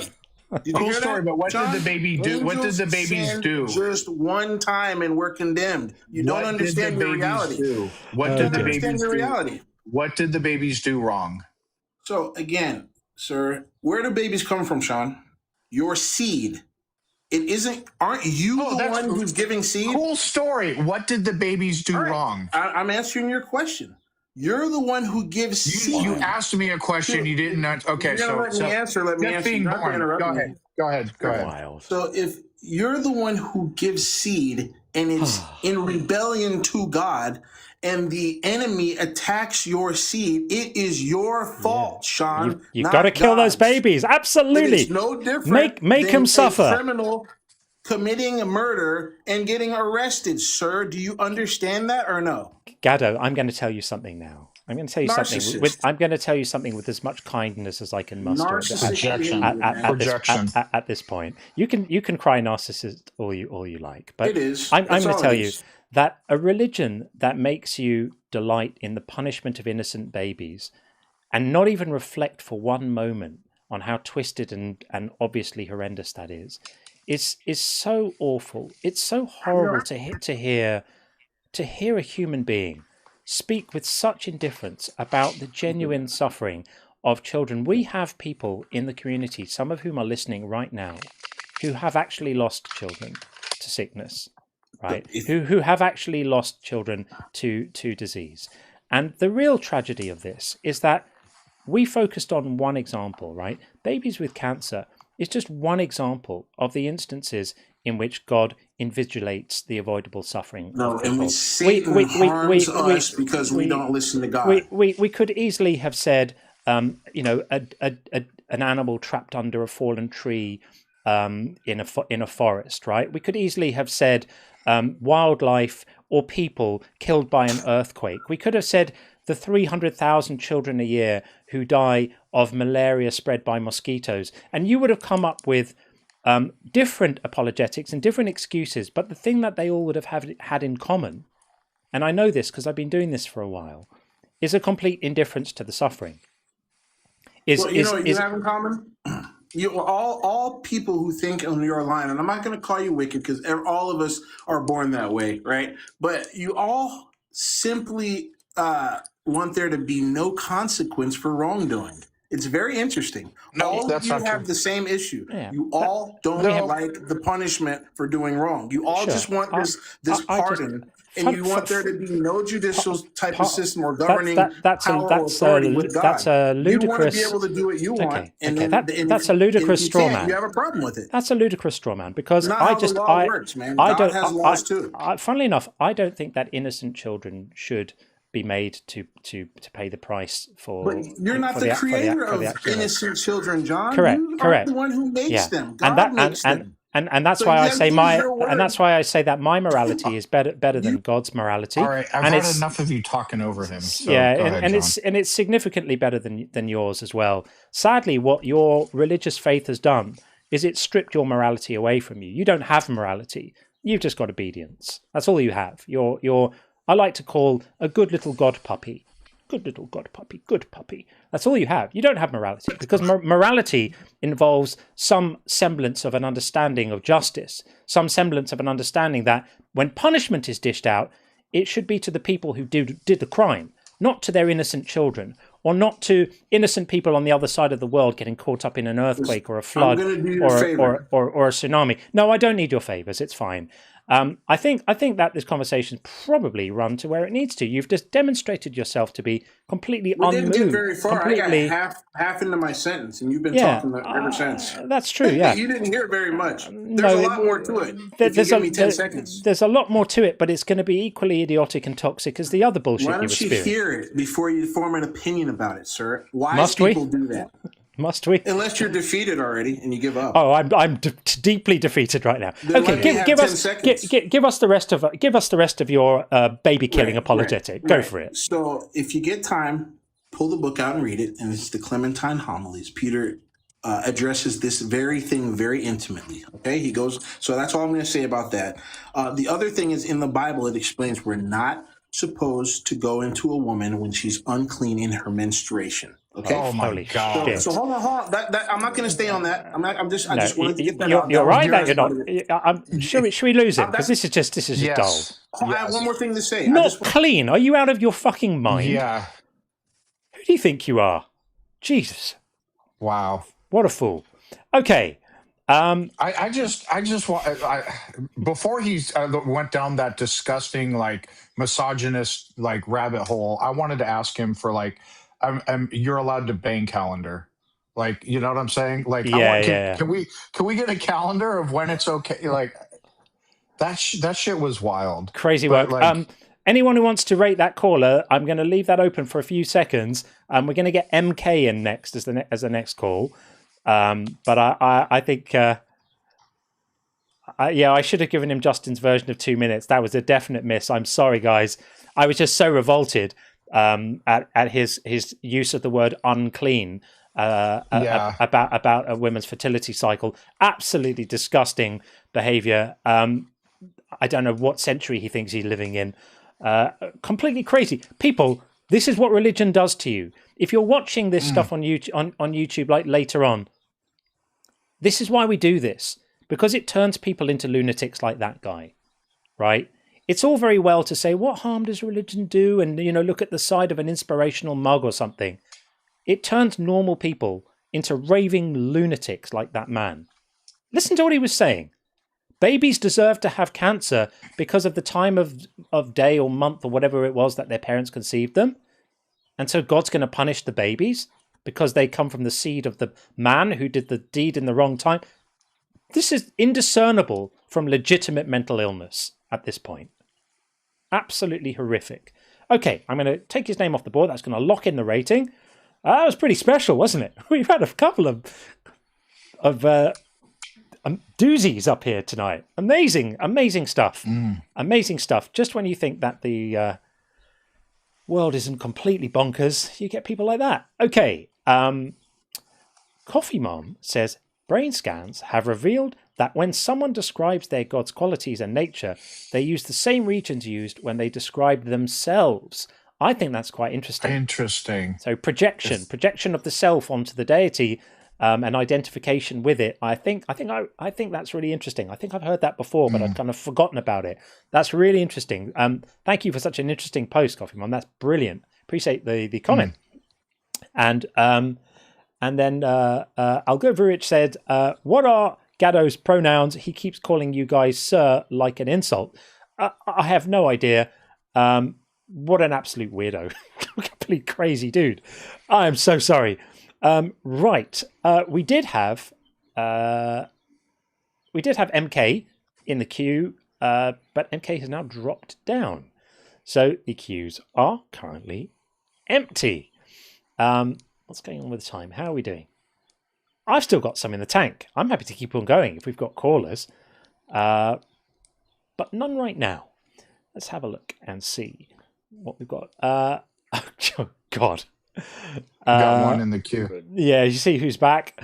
No, Matthew's back. I don't think Matthew is coming back on today. Matthew, you beclowned yourself enough today. You need to actually learn some manners and learn how to comport yourself like an adult if you want to have conversations with the grown-ups. You clearly are lacking in that department, and I don't think that I could impose your rudeness and lack of comportment on the people watching this stream. I don't think anyone would thank me for platforming you again right now. So my advice is run along, go and learn some manners, and come back when you've learned how to be an actual adult. Because right now you demonstrated that you don't know how to be one, which is mildly amusing, but only bearable in so much doses. Okay, and Abby is back again. But it would be good if we could get a guest who hasn't already been on. While we wait for such a guest to come, I think we'll let Abby back in because Abby was very reasonable. So we will do that. Matthew's run off to go and get some messages. Oh, we've got TX postgrad. Maybe that's Texas postgrad.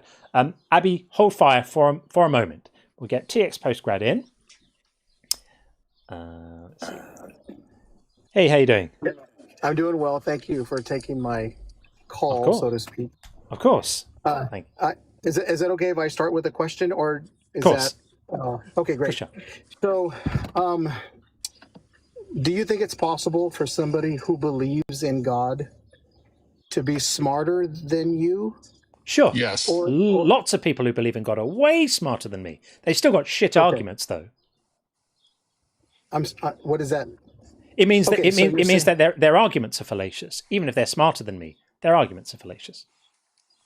Okay, so is it your claim as an atheist that? Well, you know what? I think you already answered I was going to try to ask a second question, but I think you may have answered it in your response. But let me ask it anyway. Sure. If it sounds redundant, that's not what I'm trying to do. So no problem. Were you just real quick? Were you expecting us that we might say that we are smarter than every theist out there? Right. No, sir. No, that's okay. why I asked. That's why I asked the question. Yeah, no problem. I got you. No, because that would be a ridiculous claim. Of course, there's many brilliant people, way smarter than me, who disagree with my theology. Okay, so, and I'm not sure who the gentleman just spoke is, because I see the atheism makes more sense.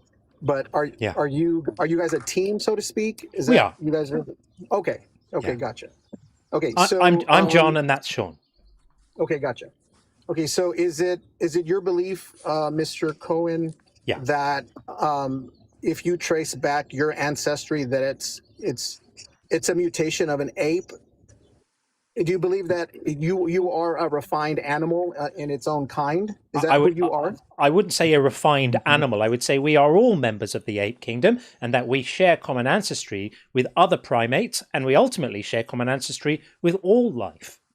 And we know this, and we are animals, and we know this with such a high level of confidence that it approaches literal certainty. Okay, but it's not absolutely certain. I mean, it's not absolutely certain that that the sun is going to rise tomorrow, and it's not absolutely certain that the Earth goes around the sun. But we have so much evidence that the Earth goes around the sun that functionally we treat it as being certain, and that's the same amount of evidence that we have for common ancestry. We know this for a fact. Okay, so when you say we, you mean those who believe what you believe. What, no, I mean get that. people who are acquainted with the evidence and understand the science involved. The only people who don't accept this are people who don't understand the science. There's no one who understands the science and doesn't accept it. Okay, and so your definition of science is that which, and I really don't want to get technical because it sounds like you guys are a lot smarter than me when it comes to the technicality of words and phrases. But what I'm saying is essentially science what's been observed that's written in a book in which we choose to interpret. Like it's a bit deeper than that. Is it still the knowledge that's been revealed that's written in a book for us to understand? No, it's not. No, it's the evidence for it. It's not the fact that it's been revealed, because it's not, and it's not the fact that it's written in a book, because it's not. What we're placing our confidence in is the evidence. It's not the people. It's not what they say. It's not received wisdom. It's the evidence that. Here's the beautiful thing about it: anyone is free to check it out. Anyone can examine the evidence themselves and verify it. Yeah, and that evidence is written. Is it possible for me to gather all that evidence without it being in a book at all? Well, it depends on what you mean by in a book. Like if you want to educate yourself about, for example, what why we're so confident on the basis of genetics, right? It wouldn't just be a book. It would be the millions of books, at the minimum, hundreds of thousands of published research papers, research projects, all the data from those projects that have been verified and cross-checked and replicated elsewhere, that form the basis of what we call knowledge production, right? So in a book, right? Not in a book, across the work of hundreds of thousands of people over hundreds of years to build a body of knowledge that we understand. Right. So let me give you so you keep saying a book. So for example, you can certainly hold on. You can certainly find a multitude of writings indicating that humans and chimpanzees share over 200 of the same endogenous retroviruses in our DNA in the same exact genome locations. All right, so that's in a book, and you can trivialize it by saying it's in a book. But also, in addition to that, if you have the know-how and the equipment, you can verify that without referencing any book whatsoever. So, of course, knowledge is going to be written down in peer-reviewed published papers and science textbooks, et cetera. It's going to be written down, but these things are independently verifiable.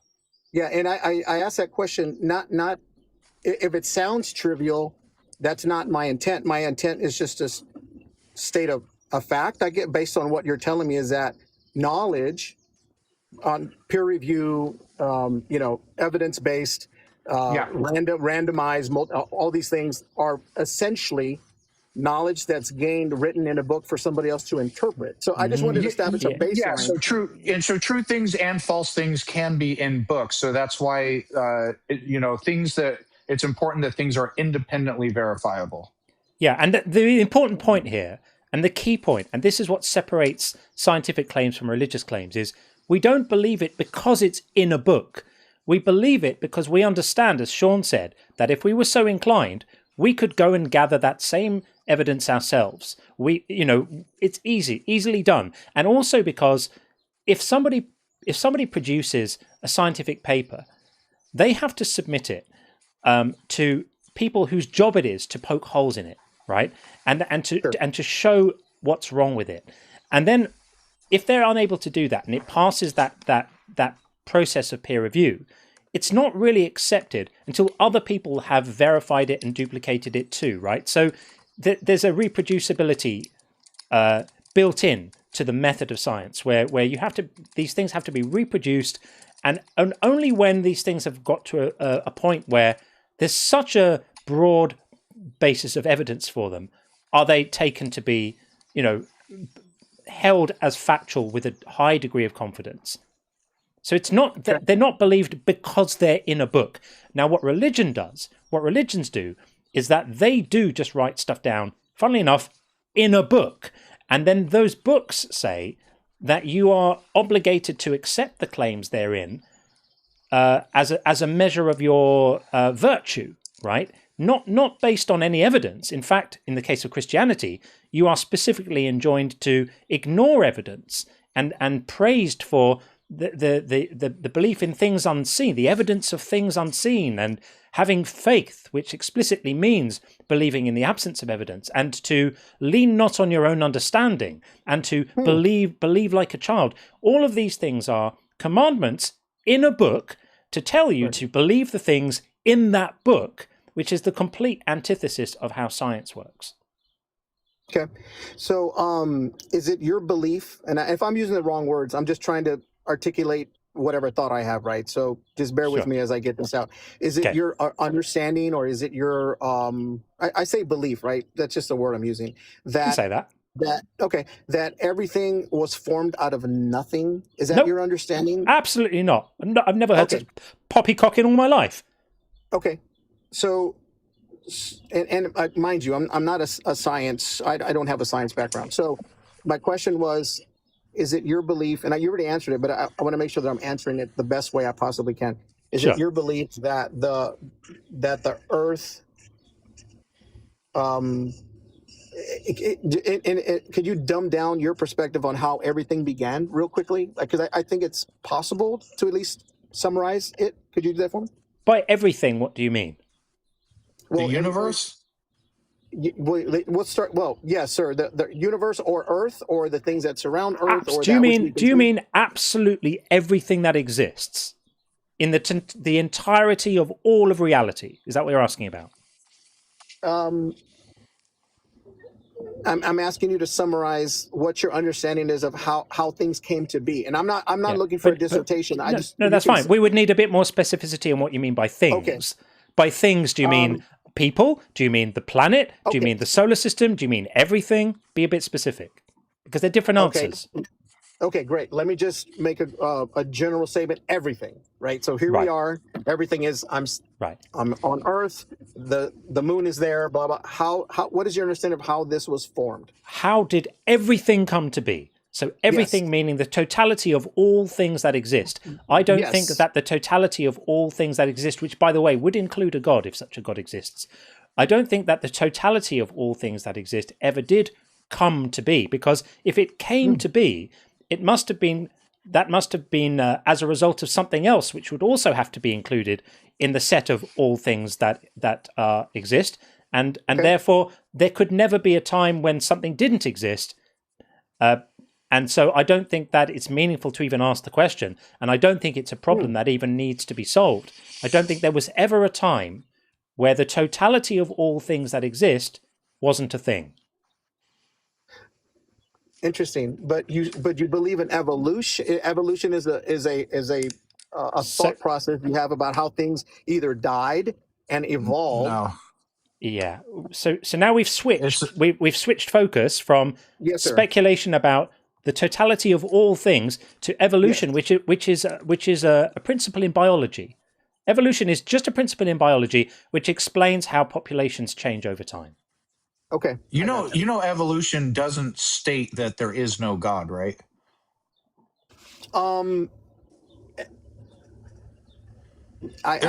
fact, many Christians and other theists also accept the scientific consensus on evolution. Do you know who evolution is? Go ahead. Sorry, I was going to say, do you know who Francis Collins is? I do not.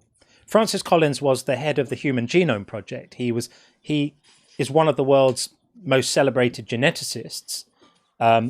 Absolutely accepts the reality of evolution completely, and all the science around it, and is a fairly dedicated evangelical. And he wrote a book called The Language of God, where, in his view, evolution is powerful evidence of God.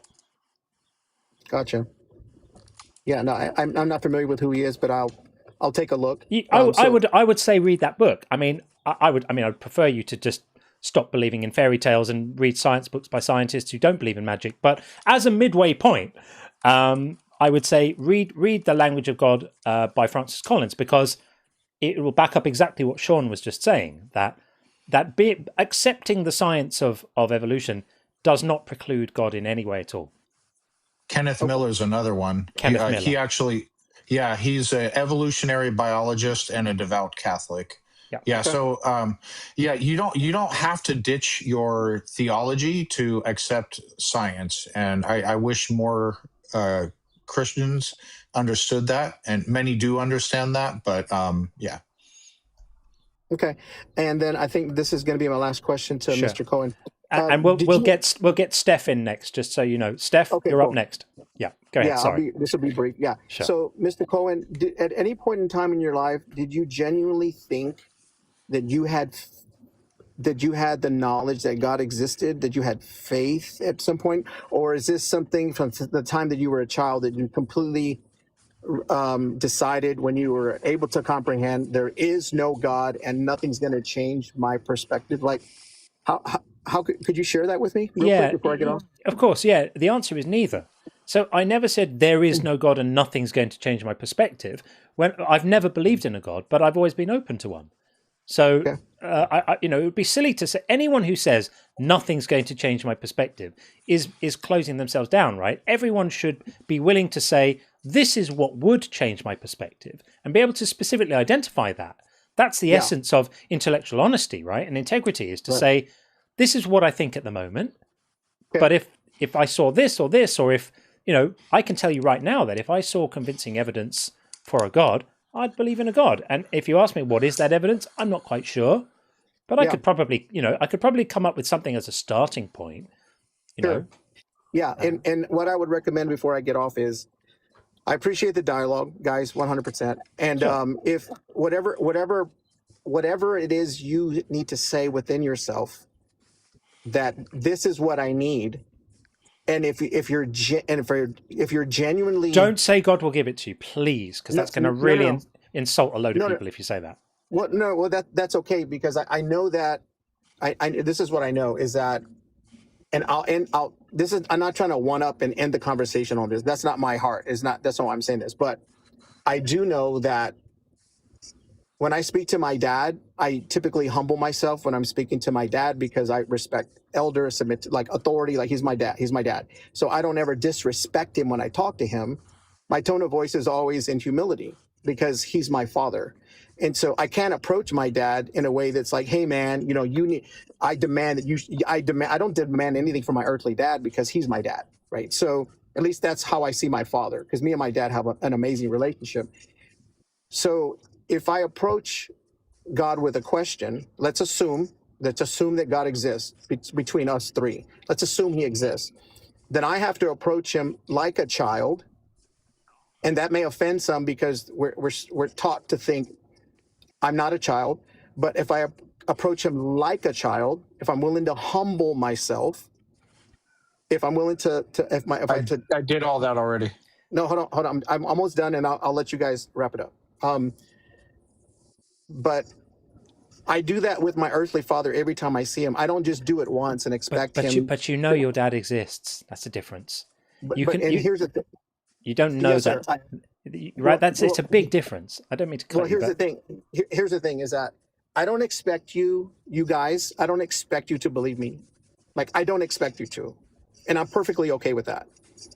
And like, I'm not here to convince you, because that's not my job.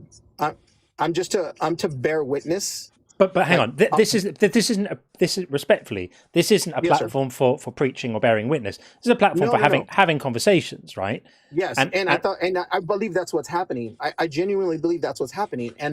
But to your point that you're like, and I asked genuinely question because I wanted to know what you thought, and I think it should be reciprocated if it's a genuine conversation. Sure. And so a genuine conversation means we're both willing to go to the edge of our understanding. That's a conversation. What you should know, though, is that this live between YouTube and TikTok is full of scores and scores of people like myself who are former Christians, began having doubts, prayed with a humble heart because we still had that submissive mentality from all those years of being a Christian, prayed to God, wanted to continue believing, and ended up getting crickets. So we didn't just arrogantly like use SOB. Why are you if you exist, prove it to me. Like actually humble, like traumatic in many cases to like have this hold this belief for all these years and then beginning to doubt what if it's not true? What are the implications of that?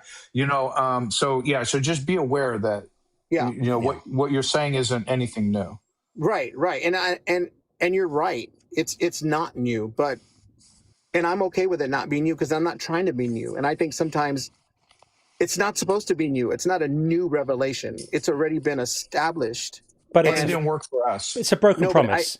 Jesus says, "Seek and you shall find." Right? There's all of these all these promises. Right? In Matthew 21:22, anything you ask in faith, believing, you shall receive. Anything you ask in my name, all of these promises are made. And it's so easy to make those promises. And our community is full of people who looked and asked and searched and prayed and begged and pleaded and waited, and all they got was silence. In some cases for years, in some cases for decades. Sure. And so it's too easy to say, oh, you just need to humble yourself. There are plenty of people who did all of that and got nothing, and really, really suffered as a result of it. People who had everything to gain from having a relationship with the God they wanted to have a relationship with, and everything to lose by not having one. Some people, many people, it cost them family relationships, it cost them community, it cost them support, it cost them solace, meaning, comfort. It's not easy. We have people in our community here who lost their faith. It was like a bereavement, right? And so if there is a God watched this happening in the case of each of these people on their knees reaching out to him, wanting to have a relationship. And all he needed to do was make himself known to them. And he didn't bother. He didn't do it. If he exists. Yeah, guys, hey, listen, I appreciate you 100%. Thank you. And I may slide up some other point in time, but I appreciate your guys' time. You guys have a good evening. Thank you, sir. Okay, thanks for coming in. Thanks, man. Okay, Take guys, care. thanks. Bye-bye. Bye-bye. Yes, sir. Bye-bye. Okay, there we go. I think that's a point that needs to be made. We talk about these really extreme instances of the problem of evil and suffering, of God watching children with cancer and all of this stuff. There's a smaller scale version of this, which is the suffering of the people who just wanted to have a relationship with him. And he ignored them too. If he exists. Of course he doesn't, right? But this is powerful evidence that he doesn't, because if he did, he wouldn't do that. Why would a God ignore the people who are specifically reaching out to him to try and have a relationship with him and go, nah, you're getting nothing? Yeah, Sorry, and you know what? He was a nice guy, and he wasn't being malicious, and it was, but that sort of indoctrination kicked in to where when people are non-believers, it has to be something wrong with them. This whole like you have to humble yourself, and you have to, really, and he was really trying to hammer that home that like the only reason why we didn't get an answer is because somehow we were like arrogant about it, or there, you know what I'm saying?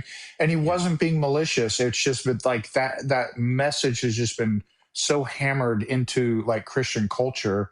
Genuine nice guy, but he didn't realize he was in a small way being sort of being, what is it called, dismissive and insulting. He didn't clock it. I agree.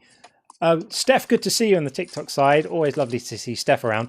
So I got to read this comment on the YouTube chat.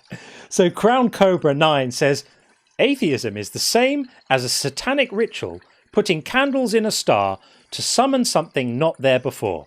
Atheism is the belief that you can put particles in a shape and summon consciousness magically. Well, I mean, it's really not. Atheism is nothing to do with that. Atheism is just not believing your magic stories. Atheism just means not believing in a God. It's got nothing to do with putting particles in a shape and summoning consciousness magically. What are you talking about? What's wrong with you, person? What is up with that? Absolutely crazy. Crazy work. These people. what goes into people's minds? Why would you write something so silly? That's just silly. Think about it, person. That's just silliness. Gordon Loves Science, the very wonderful Gordon, has sent... it's painful to know... Thank you so much for this, Gordon. That's extremely generous. It's painful to know that there are so many people that believe this nonsense. And worse, to embrace a religion that follows a book that harms people. Hear, hear. I know $50 is a drop in the bucket, but with enough drops we can make a difference. Well, I really appreciate it. And this is the support that allows me to focus on doing this full time. I am transitioning out of another career. I still have some commitments on the other side, but less and less these days. And I'm focusing more and more on this, and this is it. So I really do appreciate the support. I appreciate the support of all the members that join. You know, I know there's perks, and you know they're silly and little, and we get to play bingo and all of that kind of stuff. But yeah, I really appreciate the fact that you guys support the work, and it spurs me on to carry on doing it. I genuinely, honestly think that this is going to be the work I do for the rest of my life now. I can't see myself ever wanting to do anything else. Nothing I've ever done in my life, and I've achieved at quite a high level. Nothing I've ever done in my life fills me with the sense of purpose that I have doing this. I get up in the morning, I spring out of bed and get at it. I just cannot wait every day to do this stuff. So hugely appreciate the support. And God Sinner says, thank you both for the end of that call. The sheer existential dread of wonder why the world hurts so much for so long while this God is supposed to be so good. From Caracal. Thank you. Yeah, and I really feel that pain so much. I've never experienced it myself, but I have such a, I don't know why, I just have such a strong sense of empathy and compassion for people who often during a time when they really, really needed it, got on their knees and prayed and heard absolute nothing. Just silence, indifferent, cold, nothing. And then are told it's their fault for not believing and they deserve punishment for it. It's heartless. It's cruel. It's unforgivable. I can't forgive it. I understand that the people perpetuating it are themselves victims of the cult. I get it. So I'm not blaming individual people, but I am blaming the ideology, and I am blaming the cult, and I am blaming this horrible doctrine. Listen to that horrible man before talking about how babies deserve to be punished. This is what this does to people. I cannot accept it. And we cannot accept it. It's not enough to just sit quietly, paying respectful dues to these doctrines that make people into that. I can't do it. Just can't do it. Okay, a couple of housekeeping-y things. It's starting to get a bit late, but somehow I'm a bit fired up still. So I'm going to be exhausted tomorrow, but I'm having fun, and you guys are the best. Thank you so much for being around. I really appreciate it. Okay, quick one. Here is where is it gone? Oh, it's not coming yet. Hang on a second. I wanted to. No, I had a Q&A question, but I can't display it because I had to restart the computer, so I'll have to show it next time. Tracy had sent in a really good question about God's morality and stuff, but I will get it on the next stream. T, if you're watching, I haven't forgotten you, buddy. I got this. I can't show it because of the crash that I had right at the start, all of those hours ago. What I can do is show the Inner Circle wall very proudly. These are the members that make up the Inner Circle, who have the power of veto. I don't think we've had an Inner Circle activation today. Nope. That's interesting. That's interesting. Very interesting indeed. Okay, so we have in the Inner Circle, Huckleberry, Roger Ambrose, Tef, Tim, Tom, Upshot, Zeitgeist Omega, Riven, Shadow, The Leakest Wink, Bacon and Bush, T, Wacky Schlush, Edvard, and Amon Ra, Andrew Winters, Cat B, Devil's Public Defender, Elizabeth B, Gordon Loves Science, thanks again Gordon, Hunter Girl, Izza, Anastair, Annabella, Cognitive Dissonance, Drew Smith, Liberty Giblets, Harold, Indentured Cervix, Jeremy Busby, also known as Buzz, and Jiffy, Kif, Christy, Moustache Boy, No One Left Behind, Auden, Pamela, Pseudo V Science, K.L. Young, Kirby, Lacadian, Nectu, Oceanus, PVG, Pasta Fairy, and Rich. That is the inner circle. So that is that. We do have... let's have a look. Let's a quick check on the bingo. How's the bingo looking? We did it. That was the bingo. Now, on the bingo, I have to show you our winner, joint winners, it seems, are Gregor's and Sufficiently Advanced Tautology, both tied on 4 calls each. Third place is our previous champion. I say previous, actually. The last winner was Kif, but the 2 shows before that was Ash. Ash is an absolute demon on the bingo. And then Anonymous Pie and me. I got one too. Which, to be fair, should have been Sean's. I'm going to have to donate mine to you, Sean. But yeah, that is the bingo. And then the other thing that I want to show you is I was going to show you the leaderboard of calls, but maybe I'll do that when we actually end the show, because who knows what might happen. I haven't spoken much today about the caller rating. Maybe I need to talk about that more to get people to do it if they want to. It's not compulsory. It's just a bit of fun. Okay, we will get Knowledge is Power in next. I would agree that knowledge is power.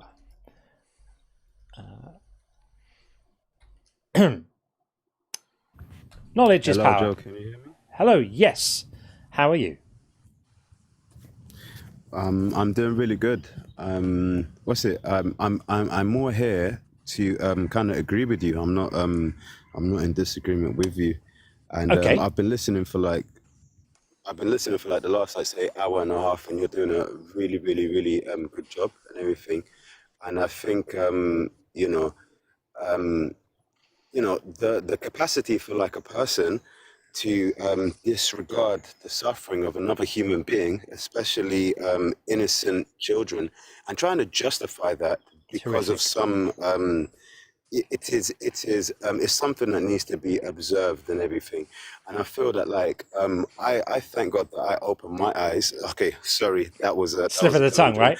Sorry, I thank common sense that I took a step back and realized that because of people's like religious convictions, it makes them lose their sense of humanity and kind of justify a lot of like people suffering because of a set of rules that were written in a book and everything. You got it. I want to commend you on your good work and everything. Thank you. Can I just say this is supposed to be a debate stream? So what I'm gently asking is people who want to agree with me. Thank you so much, and I really, really appreciate it. I do a show tomorrow night. Same. It's actually not going to go as late as this one, but it'll be starting at 10 p.m. I can hear you in the UK. 10 p.m. tomorrow. I'm inviting anyone who wants to call in about anything to agree, to talk about stuff. It could be religion, it could be anything else. But I'm trying to keep these streams a bit more focused because that's what people are here to hear.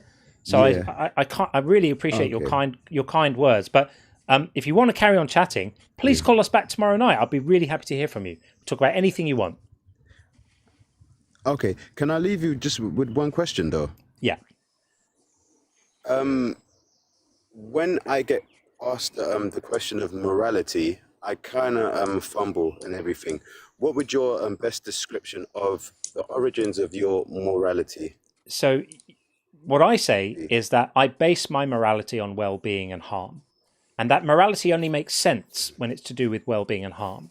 If you lived on a desert island by yourself, there would be no morality. Morality is about how our actions affect other people. That's what morality means, or other people or animals or sentient beings. So for me, I base my morality on trying to minimize harm. And that makes it really easy in a way to look at any action and say, well, is that going to create harm, or is it going to minimize harm? Is it going to create well-being? If it's going to be harmful, then to me, that's bad. And if it's going to be, promote well-being, then to me that's good. And some people would say, well, that's just your personal choice.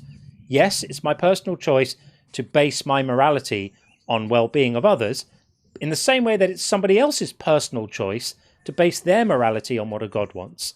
So the way you can respond if someone gives you a hard time is just to say, we all make a choice about what's important to us when we're considering morality. Mine is the well-being of others, and yours is pleasing your God. Yeah. All right, dude. Very well said. I hope that's helpful. Thank you so much for letting me up, man. Of course. Keep up the good work, man. Could be good to talk to you again. So call back anytime, particularly on a Friday. That's when we do the kind of hangout thing. So, cheers, buddy. Okay, awesome. Thank you so much. Thanks. Respect to Sean. Thank you. Respect to John. You keep up the good work. Thanks, pal. Thanks. Okay. We're getting to the point now where when I'm speaking to people in my own country right now, I'm wondering if they're up late or up early. Could be either, because it is currently 5:20 right now. It's 5:20. I can hear the birds singing outside, and it's light outside my window. So there you go. Right. Steph is there. Steph, is it something you could call us about tomorrow on the After Hours show? Because we're trying to keep this one to debates, and I'm trying to keep the audience happy by not... maybe drop a chat. Yeah, dropped out. Okay, but I would love to talk to you, Steph. So please come back tomorrow. We'll be on the same time we were tonight. Be 10 p.m. UK time tomorrow, doing the Unconvinced After Hours, which is just an totally open format for anyone to call in and talk about anything. It doesn't even have to be religion. Kind of AMA. That'll be interesting. Yeah, absolutely anything. Nothing's off topic. So I figure like if we make these streams, the debate streams, super focused and disciplined, then people aren't getting bored and people know that they're going to get what they've come here to get. And then to make up for it, we'll make the other one super freeform. Anyone can talk about anything. It'll still be moderated and managed. We're not going to have hour-long discussions about somebody's knitting. We'll have sensible, when the conversations run their course, we'll move on and get the next people in. But there is no limit to what the subjects are for the Friday show. So I'm quite looking forward to that. To think we were so quiet at the start of the stream. You remember, it was like we were wondering if anyone was going to come in. It's been pretty good. It's been pretty good, I have to say. We had some good for taking ops only. We've gotten quite a few. Yeah. Because I was under the impression we had to have like the friendlies as fillers or what have you, but pretty good showing today so far. Yeah, it is good. It is really good, and I hope that people will agree that this is the right way to do it, because the community is super important. But the way we grow the community is by making sure that the shows aren't boring, and that the shows are entertaining and engaging and stimulating, and that they move along, that we don't get bogged down in super long conversations about technicalities and stuff like that. And if we do that, we grow the audience. And if we grow the audience, we grow the community. And if we grow the community, we're helping more people. And we're just spreading this stuff. And the more of us there are, the louder we are, the better it is, because it's a compounding effect. So that's I've been really thinking about it hard. I didn't want people to think I've abandoned what the lives were about at the start, when it was much more community focused. That was the early days when we really were tiny, and it was just a little ragtag bunch of us, and occasionally believers would call in and we'd have the odd debate, but it was more like a little hangout, and that was stagnant. It wasn't growing, and we're growing now, and I feel really good about the direction of travel of this, and really confident that we're going to keep on growing. I'm not going to stop. I've got a fire under me with this stuff. So as long as you guys keep turning up, we're going to keep doing this. Right, we are going to get Norbs in just a second. Just read a couple of messages and we'll get Norbs in. Hotep says, John and Sean should do 24-hour stream. Listening to people that trust in talking snakes and donkeys is next level patience and humility. Noah's Ark equals impossible. That would be fun, wouldn't it? Can you imagine the state of us? How fried we'd be, and what absolute nonsense. Like 20 hours in? It wouldn't be good. It wouldn't be pretty at all. I mean, I feel pretty fried at the end of like a 7 or 8 hour stream. I think after like 15, 18 hours, instead of like us tripping over each other like we do sometimes, we'll be, no, you take this one, John. No. You have it. I'm going to nap. You take this one. I'm going to have a power nap. That's right. Yeah, amazing. And Bacon and Bush, thank you for this. I want to know what would if you know someone someday did, like if someone were to, in a way, I just want to get to the bottom of this. I guess I'll have to wait until tomorrow. I'm a poet. Oh, you are a poet. That is excellent stuff. I appreciate that. That is very funny indeed. Okay, let's get Norbs in and get another conversation going, hopefully. Hey, Norbs. Hey, I was listening to you for like a short while. Yeah.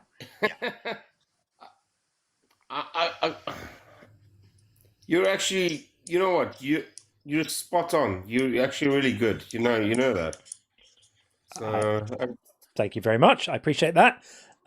What's your feeling about our prompt? Atheism makes more sense. Are you an atheist? Yeah. Yeah.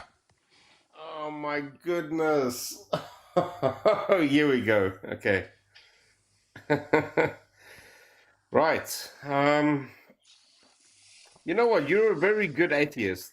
I can tell you that. I'm not sure what a good atheist means, but thank you very much. I do appreciate the compliments, but let's engage with the subject matter. So, do you agree that atheism makes more sense? No. Okay. So, why do you think that believing in a God makes sense? Because there's no evidence for a God. So, why believe in one? Why do you find yourself? I mean, look, I wrote a book on belief. I know why you believe. You believe because you're convinced. Hey man, you can write 1,000 books on atheism and. Funny enough, my book's actually not on atheism, it's on belief. So I was just about to say that I wrote a book about belief, so I know why you believe. You believe because you're convinced. But what I'm asking is, what is it that convinces you? Okay, can I ask a question with a question? Sure. Right, so why do you believe there's no God? Well, I'm not making the claim that there's no God. Right, so atheism isn't making the claim that there's no God.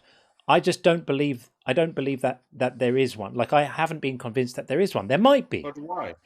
Because there's no evidence for it. So let's get back to the question I asked. What is the evidence that justifies your belief in a God? If pick the strongest reason. If I said to you, complete this sentence. I believe God exists because. What would you complete the sentence with?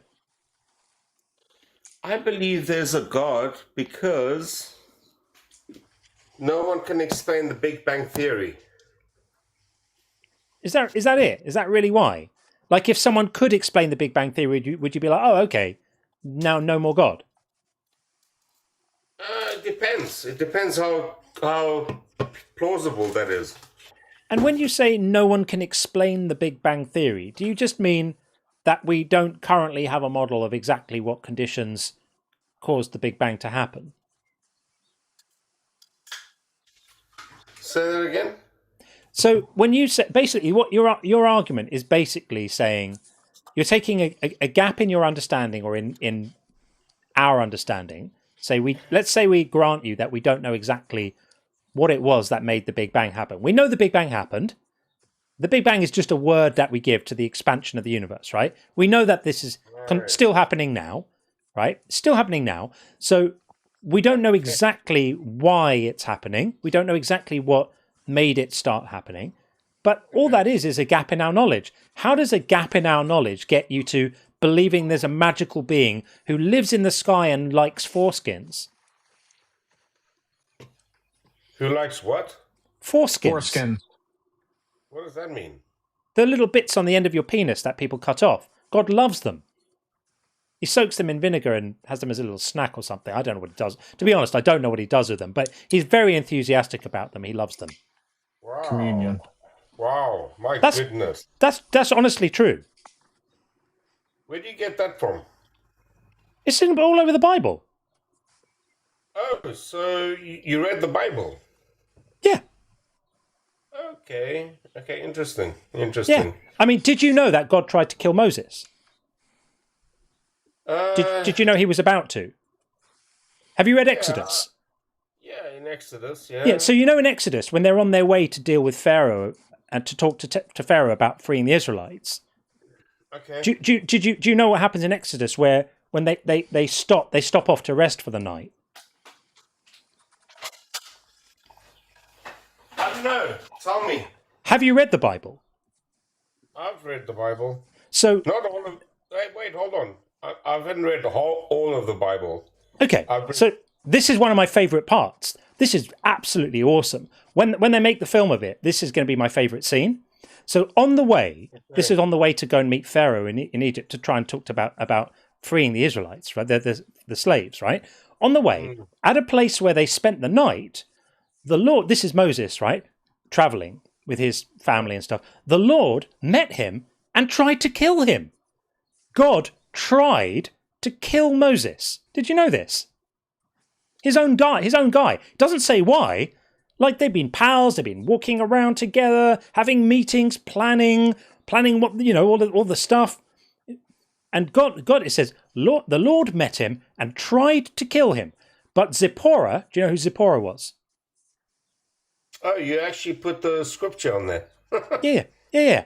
Zipporah took a flint and cut off her son's foreskin and touched his feet with it, Moses' feet, and said, "Truly, you are a bridegroom of blood to me."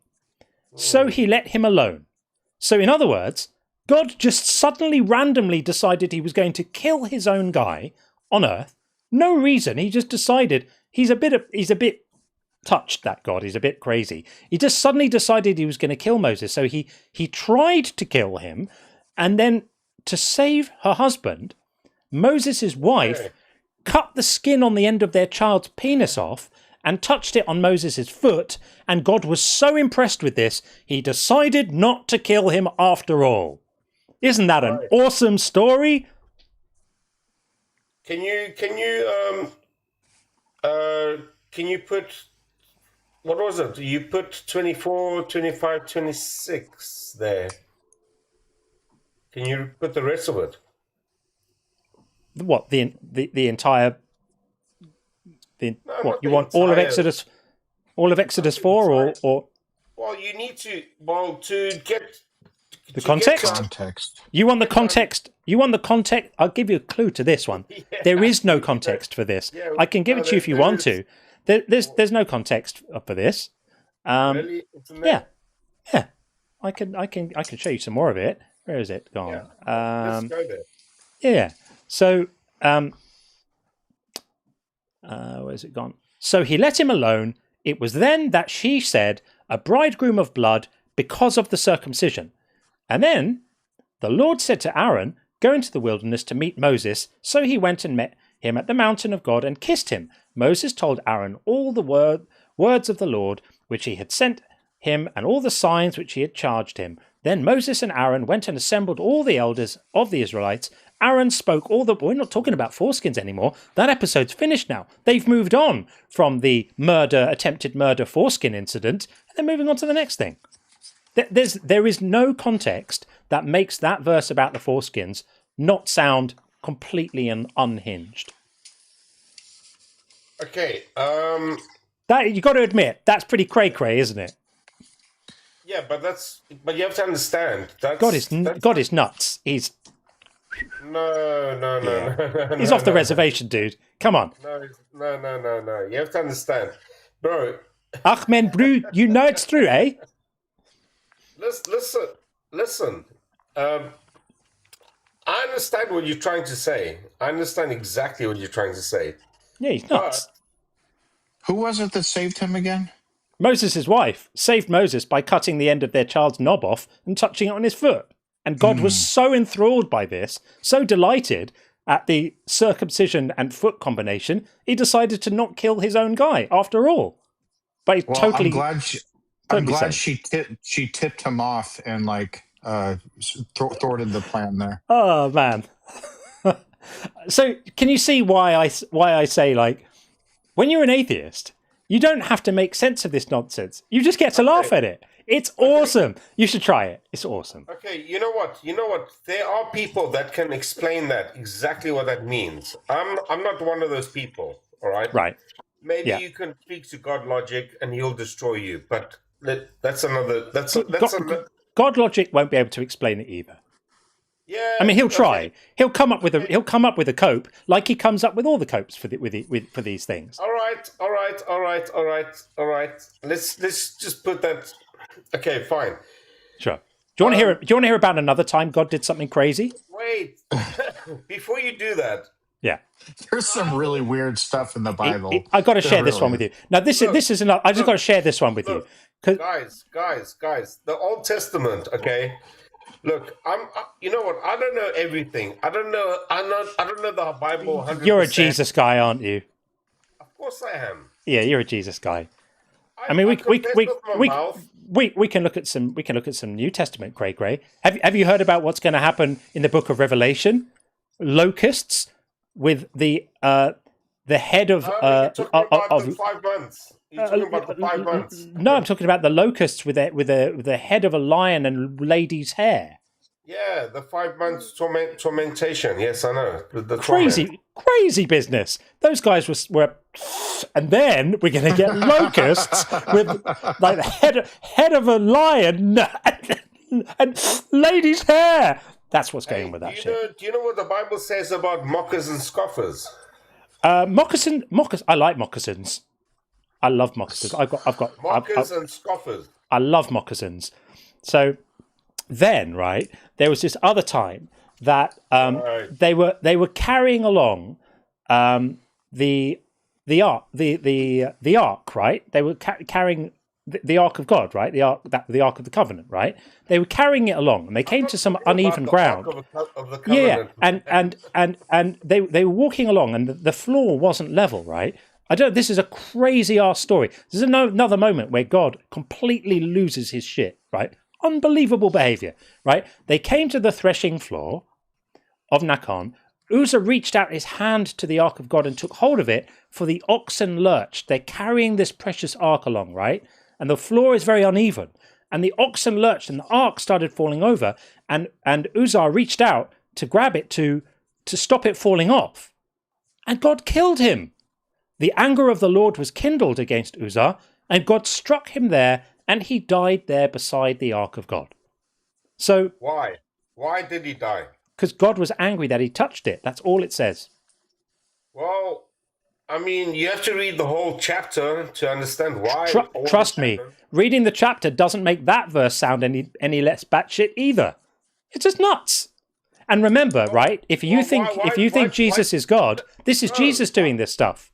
Bro, why do you say that? How do you know? You have to read the Bible in context. I have.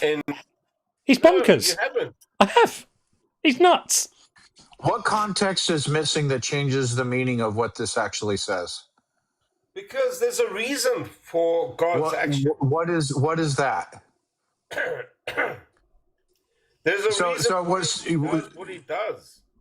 I mean, he's got his own reasons, but you don't even know the context. Yeah, you don't. So the point I'm getting at is you don't even know the context. It's just the immediate response. Like, you got to read it in context. So if somebody takes something out of context, because sometimes that happens, especially in things like politics or what have you. If I'm going to say that's out of context, I'm going to have the context ready, and I'm going to say, here's the context. Here's what this is actually saying. Here's what he meant when he said that. And here's the context to prove it. Like, just saying it's out of context is not some magic spell and then it just goes away. You have to actually show the context and show how it's different. Fair enough. Sean, that's a good point. Yeah. That's a good point, Sean. Yeah. It's a good point. Thank you. So if you're ever going to argue for context, you need to be clear in your own head about specifically what is going to be changed by a broader context and why. I can give you an example, right? So there's a verse in Luke where Jesus says, if anyone says says not that I'm king, bring them here and slay them before me. Right? Now, if someone quotes Jesus saying that, and they're saying, well, Jesus was demanding that people are killed, you could then validly argue that when you read that verse in context, Jesus is actually telling a parable about a king, and he's saying that that's what the king says, right? Now, some people would say it's symbol. Okay. What was the parable about the king? I can't even remember off the top of my head, right? But the point is, I'm giving you an instance where the idea of context could validly be used, where you could say, no, actually, when you understand the context, it wasn't that Jesus was saying that. He was telling... You don't know on the top of your head, so I don't know some of the scripture. Okay, Yeah. Fair enough. We don't That's know fine. some of... Yeah, that's fine. I'm giving you an example where context does actually hang on. I'm giving you a gift here. I'm giving you an example where context does actually change something. But the verses I read you, the context doesn't change anything about them at all. Reading the rest of the chapter ahead, or the beginning of the chapter before, or the entire book before, doesn't change their meaning at all. The Old Testament and circumcision and everything. Yeah, that was the Old Testament. Okay. Yeah. That's before Jesus Christ even came to this world. But the Old Testament is what establishes the point of Jesus Christ. Without the Old Testament, Jesus is pointless. It also proves that he was coming to the world. No, it doesn't. Jesus didn't fulfill a single messianic prophecy. He did. Not a single one. Absolutely he did. Not a single one. Then you don't even know the Old Testament. What prophecy did he fulfill? That he was going to be crucified. Where does it give me a verse in the Old Testament that talks about crucifixion? Isaiah. It talks about in Isaiah. Doesn't. And which verse in Isaiah? Which verse in Isaiah talks about crucifixion? Oh my goodness, man! It was even in. Find it for me. Find me a verse in Isaiah that talks about crucifixion. You need to do your research. You've made a claim. He can't find where it's not. If John's right, he won't be able to find it. So you're telling John to look for something that John says doesn't exist. That doesn't make sense. There is not a verse in Isaiah that prophesies the Messiah being crucified. It does prophesy that Jesus came to die for our sins way before crucifixion. It doesn't mention Jesus, and it doesn't mention it. It doesn't mention people coming to die for our sins, because the concept of dying for sins, the concept of dying for sins comes later. No. The Hebrew Bible prophesies a Messiah, a second coming. But doesn't I knew the Bible properly. Yeah, it kind of slightly shows that you don't, to be fair. I don't. I know, it shows. No, it does. It does show. It does show. And I'm not going to lie about it, because I'm not a liar. And to quote my friend Premindi in the chat, he says, "Yesus, bro." What? My friend Premindi has just sent a super chat saying, "Yesus, bro." Norbs, I genuinely don't think you're lying. I just think you're wrong. I truly believe that you believe what you're saying. Yeah, but you're wrong. Look, yeah, Sean, I'm not. Look, I'm very limited with my knowledge, but I know in the Old Testament it predicted Jesus' death. It doesn't. It does. It doesn't. It does. It doesn't. If you're going to say that, you need to be able to provide a verse. Which verse in the Old Testament? Can someone in the chat please help me out? No one in the chat's going to help you, because everyone in the chat here probably knows the Bible a bit better and realizes that all these supposed prophecies. Look, the prophecies about Jesus broadly. Hold on, bro. Just what you hold got? on, please. Sean, guys, hold on, please, for a moment. Go to Psalm 22. Pierced. It says pierced, right? Just go to Psalm 22, please. Yeah, so this is not a prophecy about Jesus' death. Just read it. My goodness. I'm going to. Psalm 22, which verse? We can go to Deuteronomy as well. Thank you guys in the chat. My God, why have you forsaken me? Yeah, none of this prophesies. None of this prophesies Jesus being crucified. I'm looking at Psalm 22 now. I'm looking for the Messiah being crucified. I don't see anything. All right. What about Deuteronomy 21, 10 to 44, 10 to 14? Deuteronomy 21, that's where the disgusting sexual morality laws lie. You don't want to be playing around there. That's a cesspit. I'm just reading the text. Deuteronomy, which one? 21? And then you said 10 through 14. What did you say? 10 to 14. Oh, boy. Okay. This is horrible. So this is one of the most horrible of the Mosaic laws. This is talking about. I don't think you meant to quote this, dude. This is not a prophecy. This is talking about how God allows the ancient Israelites to capture women and force them to have sex with them afterwards, after they've killed their families. You want to read this? Okay. You asked. Fair enough. When you go out to war against your enemies and the Lord your God hands them over to you and you take them captive, suppose you see among the captives a beautiful woman. Someone set him up. Oh, I love this. Whoever posted this in the chat. That's what happened. Oh my God. Happened. I love you guys. Look, if you're going to come and play with the lions, you're going to get bitten, dude. Suppose you see among the captives a beautiful woman who you desire and want to marry, and so you shall bring her home to your house. She shall shave her head, pare her nails, discard her captive's garb, and remain in your house a full month, mourning for her father and mother. After that, you may go into her, that means have sex with her, and be her husband, and she shall be your wife. So that's a law from Jesus that says when you've slaughtered some people... Hold on. Where does it say there's a law from Jesus? Oh, because Jesus is God. You think Jesus is God, right? Is Jesus God? Bro, is Jesus God? Where in the scripture does it say it's a law from Jesus? Is Jesus God? Do you know? Follow me. Is Jesus God? Do you know? No. Yes or no? It doesn't say that, but I'm going to educate you on this. Is basic. I'm not doing this yes or no thing. No, you are going to. Is Jesus God? Do you believe that? Okay. Do you believe that Jesus is God?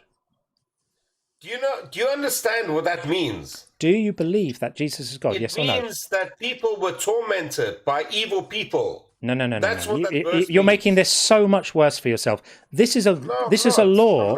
This is a law given by God. So you either believe that Jesus is God or you don't. So we're not going to progress. Okay, show me where it says that it's a law. I'll show you in a moment. So the whole of the Deuteronomy is all God's law. Oh, okay. The whole book of Deuteronomy is God's law. You really haven't read the Bible at all, have you? Dude. Show me where it says the law. That's the law. You haven't read the Bible at all. Okay, I'll show you. I'll show you where it says it's a law, but first you have to admit whether you think Jesus is God or not. No. You need to show me where it says that's a law. Have you actually read Deuteronomy? Do you know what Deuteronomy is? Show me where it's a law. Deuteronomy is a book of God's laws. Well, tell me. Show me in the Bible. It's trying to find where it specifically says, but the whole of Deuteronomy is God's law. Yeah. All right. Okay. Yeah. I mean, the book of Deuteronomy is the book of God giving the laws to God's laws to Israel through Moses. Hold on. Deuteronomy also speaks about evil people in those days. Yeah, but the verse I gave you wasn't about evil people. It was about God's people being able to rape women. Yeah, well, it's not God's people. It's evil people. You don't think the Israelites were God's people? You really haven't read this at all, have you? No, I have. Who were God's people? Do you know the Israelites who were God's people? My goodness. Do you know that Israelites were evil in their own ways and God tried to bring them back to the truth? Who are God's people in the Old Testament? Who are God's people? Yeah. Everyone. No. Not everyone. God's chosen people in the Old Testament. Who are they? The Israelites. Right. So the book of Deuteronomy is the laws given by God to who?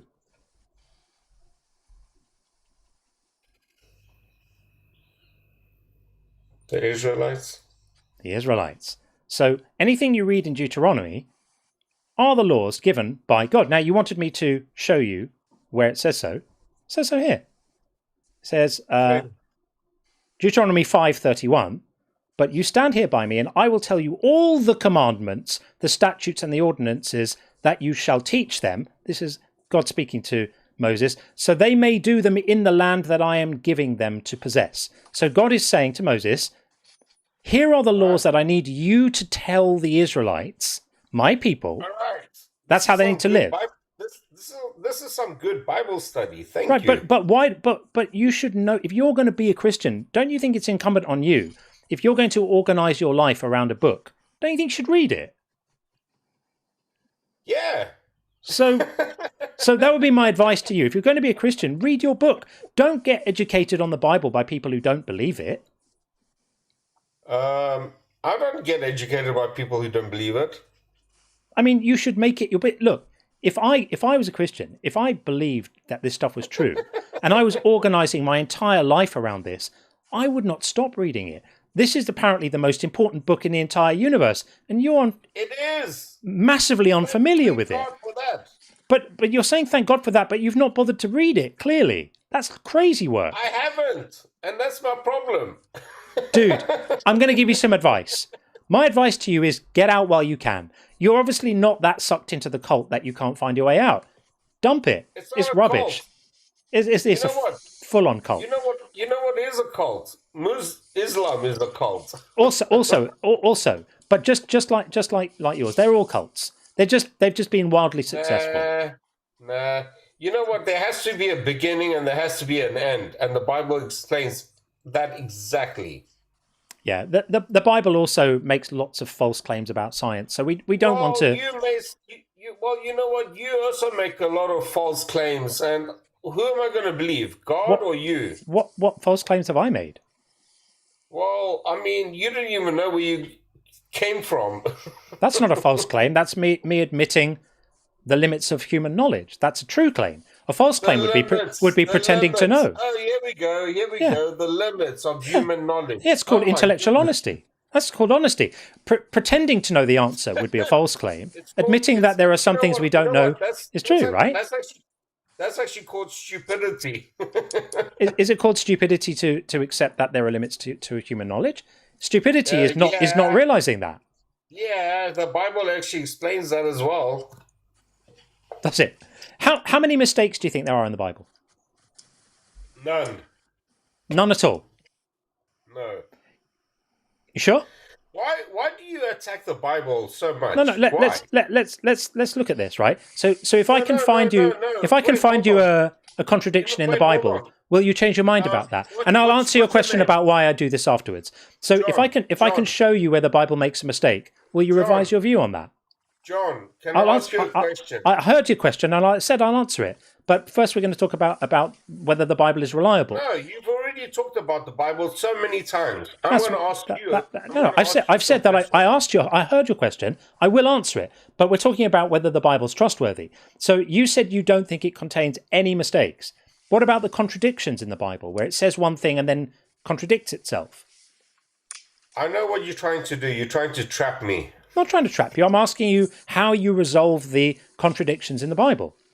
Well, how if you're so smart, how have you not figured it out?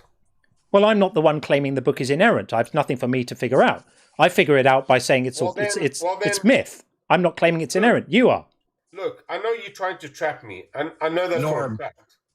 Norb, if your position is on solid ground, there's no such thing as a trap question. Look, man. If asking a question can be a trap, then that's a problem for your position.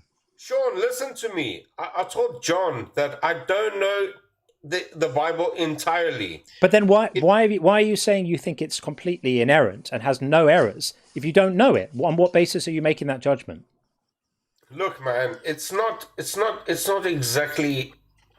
Look, I had really messed up stuff in my life, okay? And I asked God, I said, God, if you're real, can you help me in this situation? And every single time when I asked God to help me, something supernatural happened, and it every single time it helped me. So wonderful that he helped you, and yet since we've been having this phone call, 12 children have died of starvation. Oopsie daisy! Oh, the kill switch have activated. So you may not know this, Norbs. We have a thing called the kill switch. So the kill switch just means when the inner circle members have had enough of a conversation, they activate the kill switch, and we have to end the call. But I mean, we're on the 30-minute mark, which is about how long we let these things go. Wait, hold on. So we will. Wait, hold on. Shut up, John. Hold on and shut up. Hold on and shut up. I wasn't even talking. Norm, thank you for coming in. You're very welcome to call back another time. And that was Norbs. Fair play, Kill Switch. I didn't think he was that unpleasant or anything. I just thought he just had absolutely no clue about what his own religion says. I find that fascinating. Absolutely fascinating. How can someone be so ill-informed about his own holy book? Wild behaviour. Absolutely wild. Okay. Crazy work. Let's see. What have we got? We've got a couple more super chats to read, and then we'll see where we are at. Maybe we'll start winding it up soon because it is coming up to 6 a.m. here. We're kind of approaching the 8-hour mark. It's been good, though. What a great live. This has been so much fun. Bacon and Bush has sent out, again, another 5 Unconvinced gift memberships. Thank you. Unbelievably kind. Unbelievable generosity. Thank you. And Hotep says, Lady eats apple and billions of people pay the price. Nailed it. Absolutely nailed it. Yep. God had no choice but to punish every living being on earth for the rest of eternity, or at least until whatever the next thing happens, because of an unfortunate fruit incident. And Bacon and Bush says, by the way, and I don't care emotionally, but technically it's not Bacon and Bush, it's Bacon and Bush. Oh, have I spelt it wrong on the thing? Torag is Bacon and Bush is a totally new sentence I have given the universe. I see what you're saying. I have put an errant E on the wall. I'm going to replace that right now, this moment, as we speak, and show you the corrected one. Where has it gone? I'm going to fix this for you right now. We can't have these heinous spelling errors. Let me find it for you right now. And we're going to resolve this travesty. Cannot be allowed to continue. Let me find it.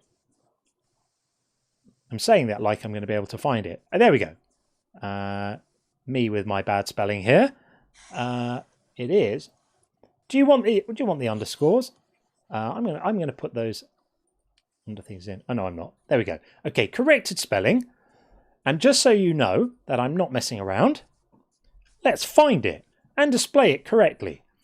Make sure that it is now fixed. Where's it gone? Here we go. It is. Where's it gone? Hang on. Did I miss it? I must have missed it. There it is. Is that acceptable? I hope that's acceptable. I've removed the errant E, never to be seen again, with humble apologies for its presence. There we go. Okay. And we also have... I'm getting a bit delirious now. I think I'm just a bit tired, to be fair. Zeitgeist of Vega says, the Norbs call definitely needs to be clipped. Oh, 100%. Perfect example of pure ignorance. Chef's kiss. Thank you very much. It was pretty wild, wasn't it? I don't think he's ever opened the book in his life. I mean, to be fair, look, I'm going to try and be a bit compassionate. Sounds like he's been through some stuff. And, you know, something happened in his life and he found God. And so he's just latched on to Christianity as the nearest container for that without doing any of the work at all to make himself even superficially familiar with anything it actually says. That's really what that's about. So I hope he's doing okay.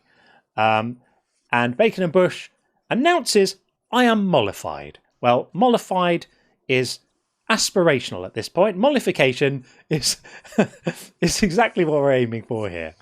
Absolutely awesome. And ZK or ZK616, John and Sean are swell lads. Live long and prosper. Thank you very much indeed. Live long and prosper to you too, friend. Appreciate that. Okay, let's see where we're at. This is going to go down in history. This has been a good live, hasn't it? I've been quite good about this. Have you enjoyed it, Sean?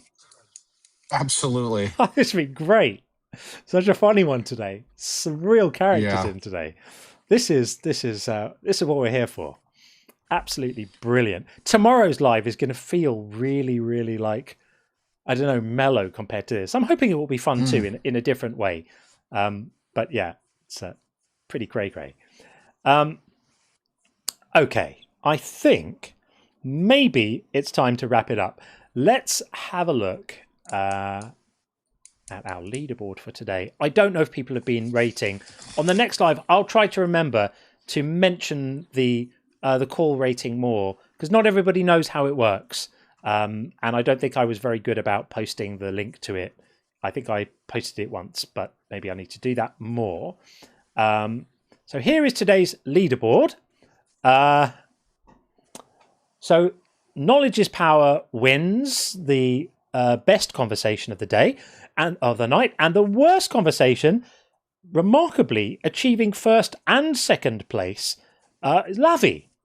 Not enormously surprising, but very low levels of votes, considering sometimes we get 40 or 50 votes. These are sort of single digit or 9 votes on the other one. Yeah, okay, not terrible, but yeah, I think I'll try and mention it more so people who want to can get involved with it a bit more. It is a bit of fun. Right, I think, yeah, but it's only 6 a.m, John, says Calamus. True, it is only 6 a.m. I'm feeling quite wired. I'm not going to be able to just go to bed and sleep now. It always takes me about half an hour to decompress after a live stream. I can't just go to bed. So yeah, it'll be it'll be sort of heading towards 7 by the time I finally get there, but all totally worth it. Lavi got perfect score, this Finkelstein. Yeah, absolutely perfect. Brilliant. Let's call it, I think. Just double check of the queues. I don't think there's anyone waiting to come in. Am I missing anything? I don't think I am. No. All right. I think this is possibly time to do it. Thank you, everyone. This has been absolutely awesome. I will see you tomorrow evening for the After Hours live stream. It's going to be at 5 p.m. Eastern. That's 10 p.m. UK time, and some other time if you live in a different zone. Figure that out for yourself. What do you want? Everything done for you? I'm not your mother. Thank you for coming with us today. It's been absolutely brilliant. I've totally loved it. This has been one of my favorite streams we've had in a while. Shout out to crazy. F your God in the chat. I don't know how he got that username through the TikTok filters or whatever, but apparently that's pretty good. Yeah. Very impressive. Very impressive indeed. Big shout out to that. And please give huge thanks to the mods who just turn up time and time again on both sides. You guys are absolutely awesome, and I massively appreciate you. We got 124,000 likes on the TikTok. That's absolutely amazing. Thank you for stimulating that. And if you're watching on YouTube, it really helps if you like and follow and do all of those things. It just helps to tell the algorithm that the channels are happening place. And with that said, I think we'll call it there. And I look forward to seeing you all, if you fancy it, same time tomorrow. Sean, thanks so much, my friend. Thank you. Thanks, everybody. Really enjoyed tonight.